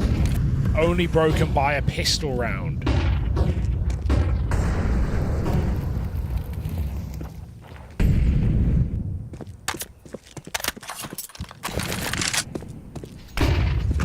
Methodical mid-take for Red Canids, and Legacy just don't have the weaponry to stop it. No AWP, they give up mid entirely. Red Canids in full control right now of the map. Neck is even getting picked in jungle. They're up in window. They can flank wherever they want right now. Davideus has had so many powerful positions in this half. Python looking for a B pick. He might get it if they back out of apartments. Very dangerous setup for Legacy, but they make it clear with a deep smoke. Ooh, Dumao. The whole time Davideus is ready to kill rotations. There's the entry. But are they ready for Barton? They should be. Oh, he is destroyed, Venom Zera. Quick work made. And so this one opportunity that Legacy had, this one final chance, gets away from them, and they don't even make a dent. They don't even get a kill in their last buy round of the RMR. And I think now, surely more than ever, reality is setting in. Elimination is staring them dead in the face. And the one guy who's put up a game, who's actually had impact, who's got the numbers to back it up, Lato, is not even going to get away with his gun, it seems. He's gone as well. Nothing to play with. 12-5. This is a brutal game. And this is the mental edge we were talking about. Legacy may have their head-to-head. Legacy may have the experience on Mirage. But Red Canids are out for blood, and they have certainly got it.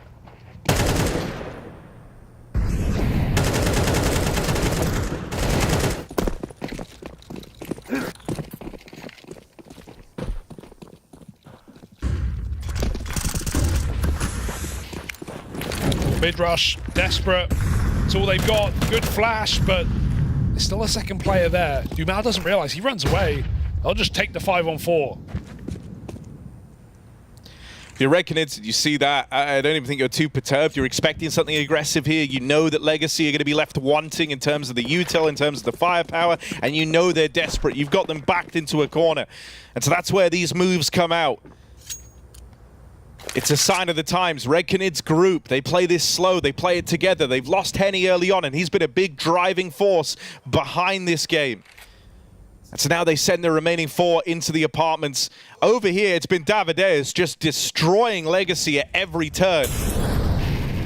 He feels at home over here inside of this B site, there's Davideus. Let's see if he can provide the opener again. As him and Venom Zera, first man in, first man out. Dumao falls. Davideus can't manage anymore. It falls to Cold Zera, no less.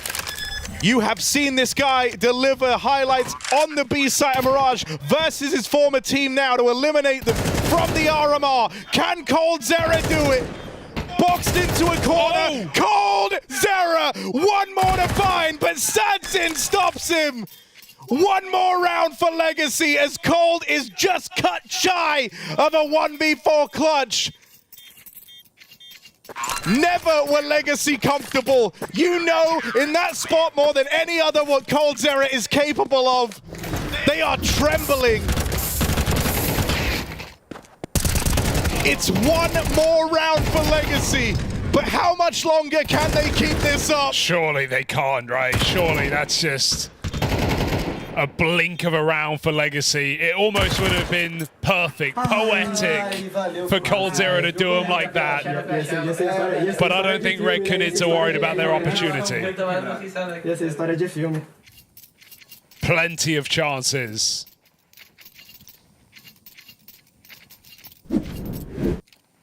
A perfect storm.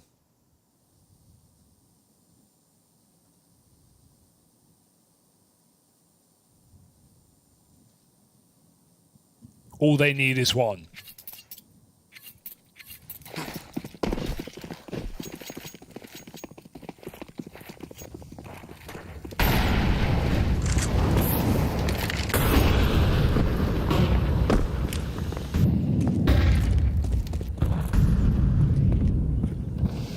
Heard of the man, heard of the myth. Can they tame the beast? Lato, top of the stairs. It's the spot on Davideus, Cold Zera. An opener found here, but everything else has come out in favor of Legacy. Him and Henny battling to pull Red Canids back into this, but they've lost Cold. Henny and Nighton have got to get this one done. They've got the space over towards A. going for the big flank. This is going to take some time. Henny holds. Wow. Swung out. Henny's up, fires off. Can Henny succeed where Cold fell short? 1v2 clutch laid out ahead of him. Plant found. One more man in the spawn side, and Henny goes hunting. Henny comes knocking, and Barton's dead. The end of this game has been defined by clutch attempts. Will it be Henny who swings for the fences and I succeeds? don't think he reads this, though. It's such a crazy reposition. He came from short, and he's still considering it. He doesn't like it. It's too quiet. There's only one place left. Henny here, ready to eliminate Legacy, and he's got the shot. It won't connect. Nade is good. It's not enough. Henny swings out. There's no time. I think he's done it. Red Canids eliminate Legacy 2-0. Henny does what Cold cannot, and look at the celebration. Red Canids live to fight another day and send Legacy packing. The team that Cold found himself a part of in Copenhagen, making that run to the major, they get sent home.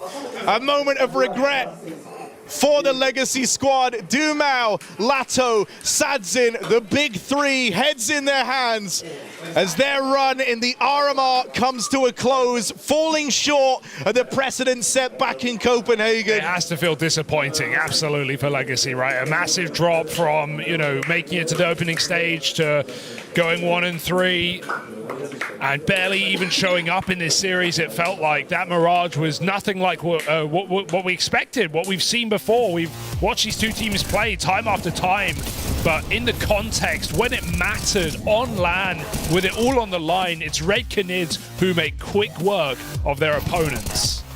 Yeah, coming into this squad, I think Cole across the RMR has set out a very keen thing, and that's that his aim is to inspire and activate this team. Because when you look at the pieces that are on it, it is individually a weaker team than Legacy, the team he was a part of prior, where he had access to the big up-and-coming names, provenly for the Brazilian scene. And then when he moves over here, you get Davideus, an off-cut from older times of 9Z. You get Henny, an AWPer that everyone's had, but no one seems to want, that never found a home properly past that Immortals run. When you think back to majors, he never truly got settled, didn't even make it to his second major till Copenhagen earlier this year. And so he has these off-cut pieces, these unproven pieces, but with the goal to inspire. And when you have him almost clutch 1v4 on the B site to win you the damn series, my God, did that inspire down the ranks. Henny is then able to stand and deliver in the clutch. It wasn't fancy, it wasn't flicky. It was enough. He wins it just by hiding out, playing the clock, playing the time, but it's the smarts that helped Henny out there. And so this was an insane showing, I think, for Red Canids to get them believing from a poetic, justice standpoint. It's served on all fronts. Yeah, they're not there yet, though. They've still got one more match to make it to the major. It's not going to be easy. We've talked about those 2-2 games. One of FURIA or Liquid will be there no matter what. You do not want to draw the loser of that game. But Red Canids, they've already had to face some of the best in Brazil, and they are still coming out with a nice, considerable win. 13-6, 13-7 on the previous map. Wasn't even close. Didn't even break a sweat. Davideus up there topping the charts, but you could pick anyone from Red Canids as the MVP, and I would agree with you. Yeah. They all had their moments here. Venom Zera very impressive as well as Davideus. He had a lot of impact on this map, but Venom Zera on the previous as well. Nithon's numbers were great despite some difficult games so far this competition. But yeah, like you said, across the board, I think everyone had their moments. Everyone beat up on Legacy, and they leave a little lacking, a little disappointed, a little empty. And back to the drawing board. Yeah, I mean, you can't help but gauge your expectations on what came before. And for Legacy, the bar was set at making it to the major. And if anything, you wanted them to go further, right? You wanted them to show growth and exceed compared to where they finished last season. I think this shows what an experienced player brings, not even in an in-game leading capacity, but just in terms of motivation, in terms of mindset, in terms of, how it can uplift a team, right? coldzera is not in 2016 form anymore. I don't need to tell you that, but what he brings to this roster, what he brought to the X-Legacy team is so clear in the results they get. Yeah, I think it's the kind of old adage of like, your your captain is not necessarily a leader, right? Like, you can have a guy calling the strats, you can have a guy calling the tactics, but he might not be the one who leads the team emotionally, who kind of gauges the different players and personalities and gets them all working together. And that is cold within this team. So that was such a sick game, and that's, you know, there's still so much more to come. There's still potential heartbreaks right around the corner. Man, we've ended on such a high here. Red Canids keep fighting forward, and it's the end of the line for Legacy. Man, what a way to go. What a way to end today. Tomorrow's going to be crazy. Of course, there's still FURIA Liquid going on. I think that's at 1-1 on the graphics, so it's going to a third map. You can check that out meanwhile. Otherwise, tomorrow, we round up the Americas RMR with 4 BO3s of 2-2 matches of both heartbreak and qualification to the major. It's going to be an epic day, Harry. 100%, 100%. And I think, you know, after watching the last few days, you very much have trimmed the fat now.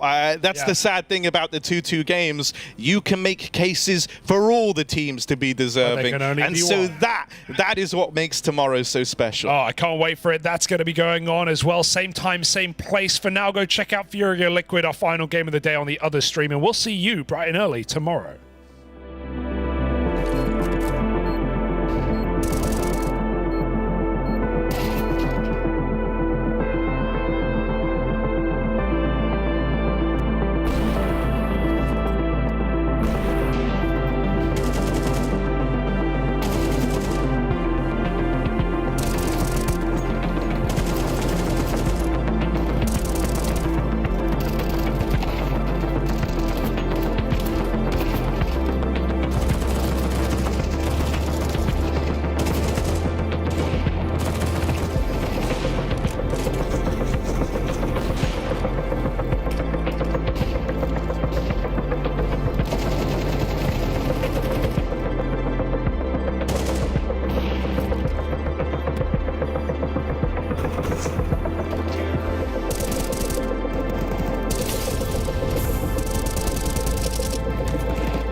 Changing, but one thing remains the same: victories with 1xbet.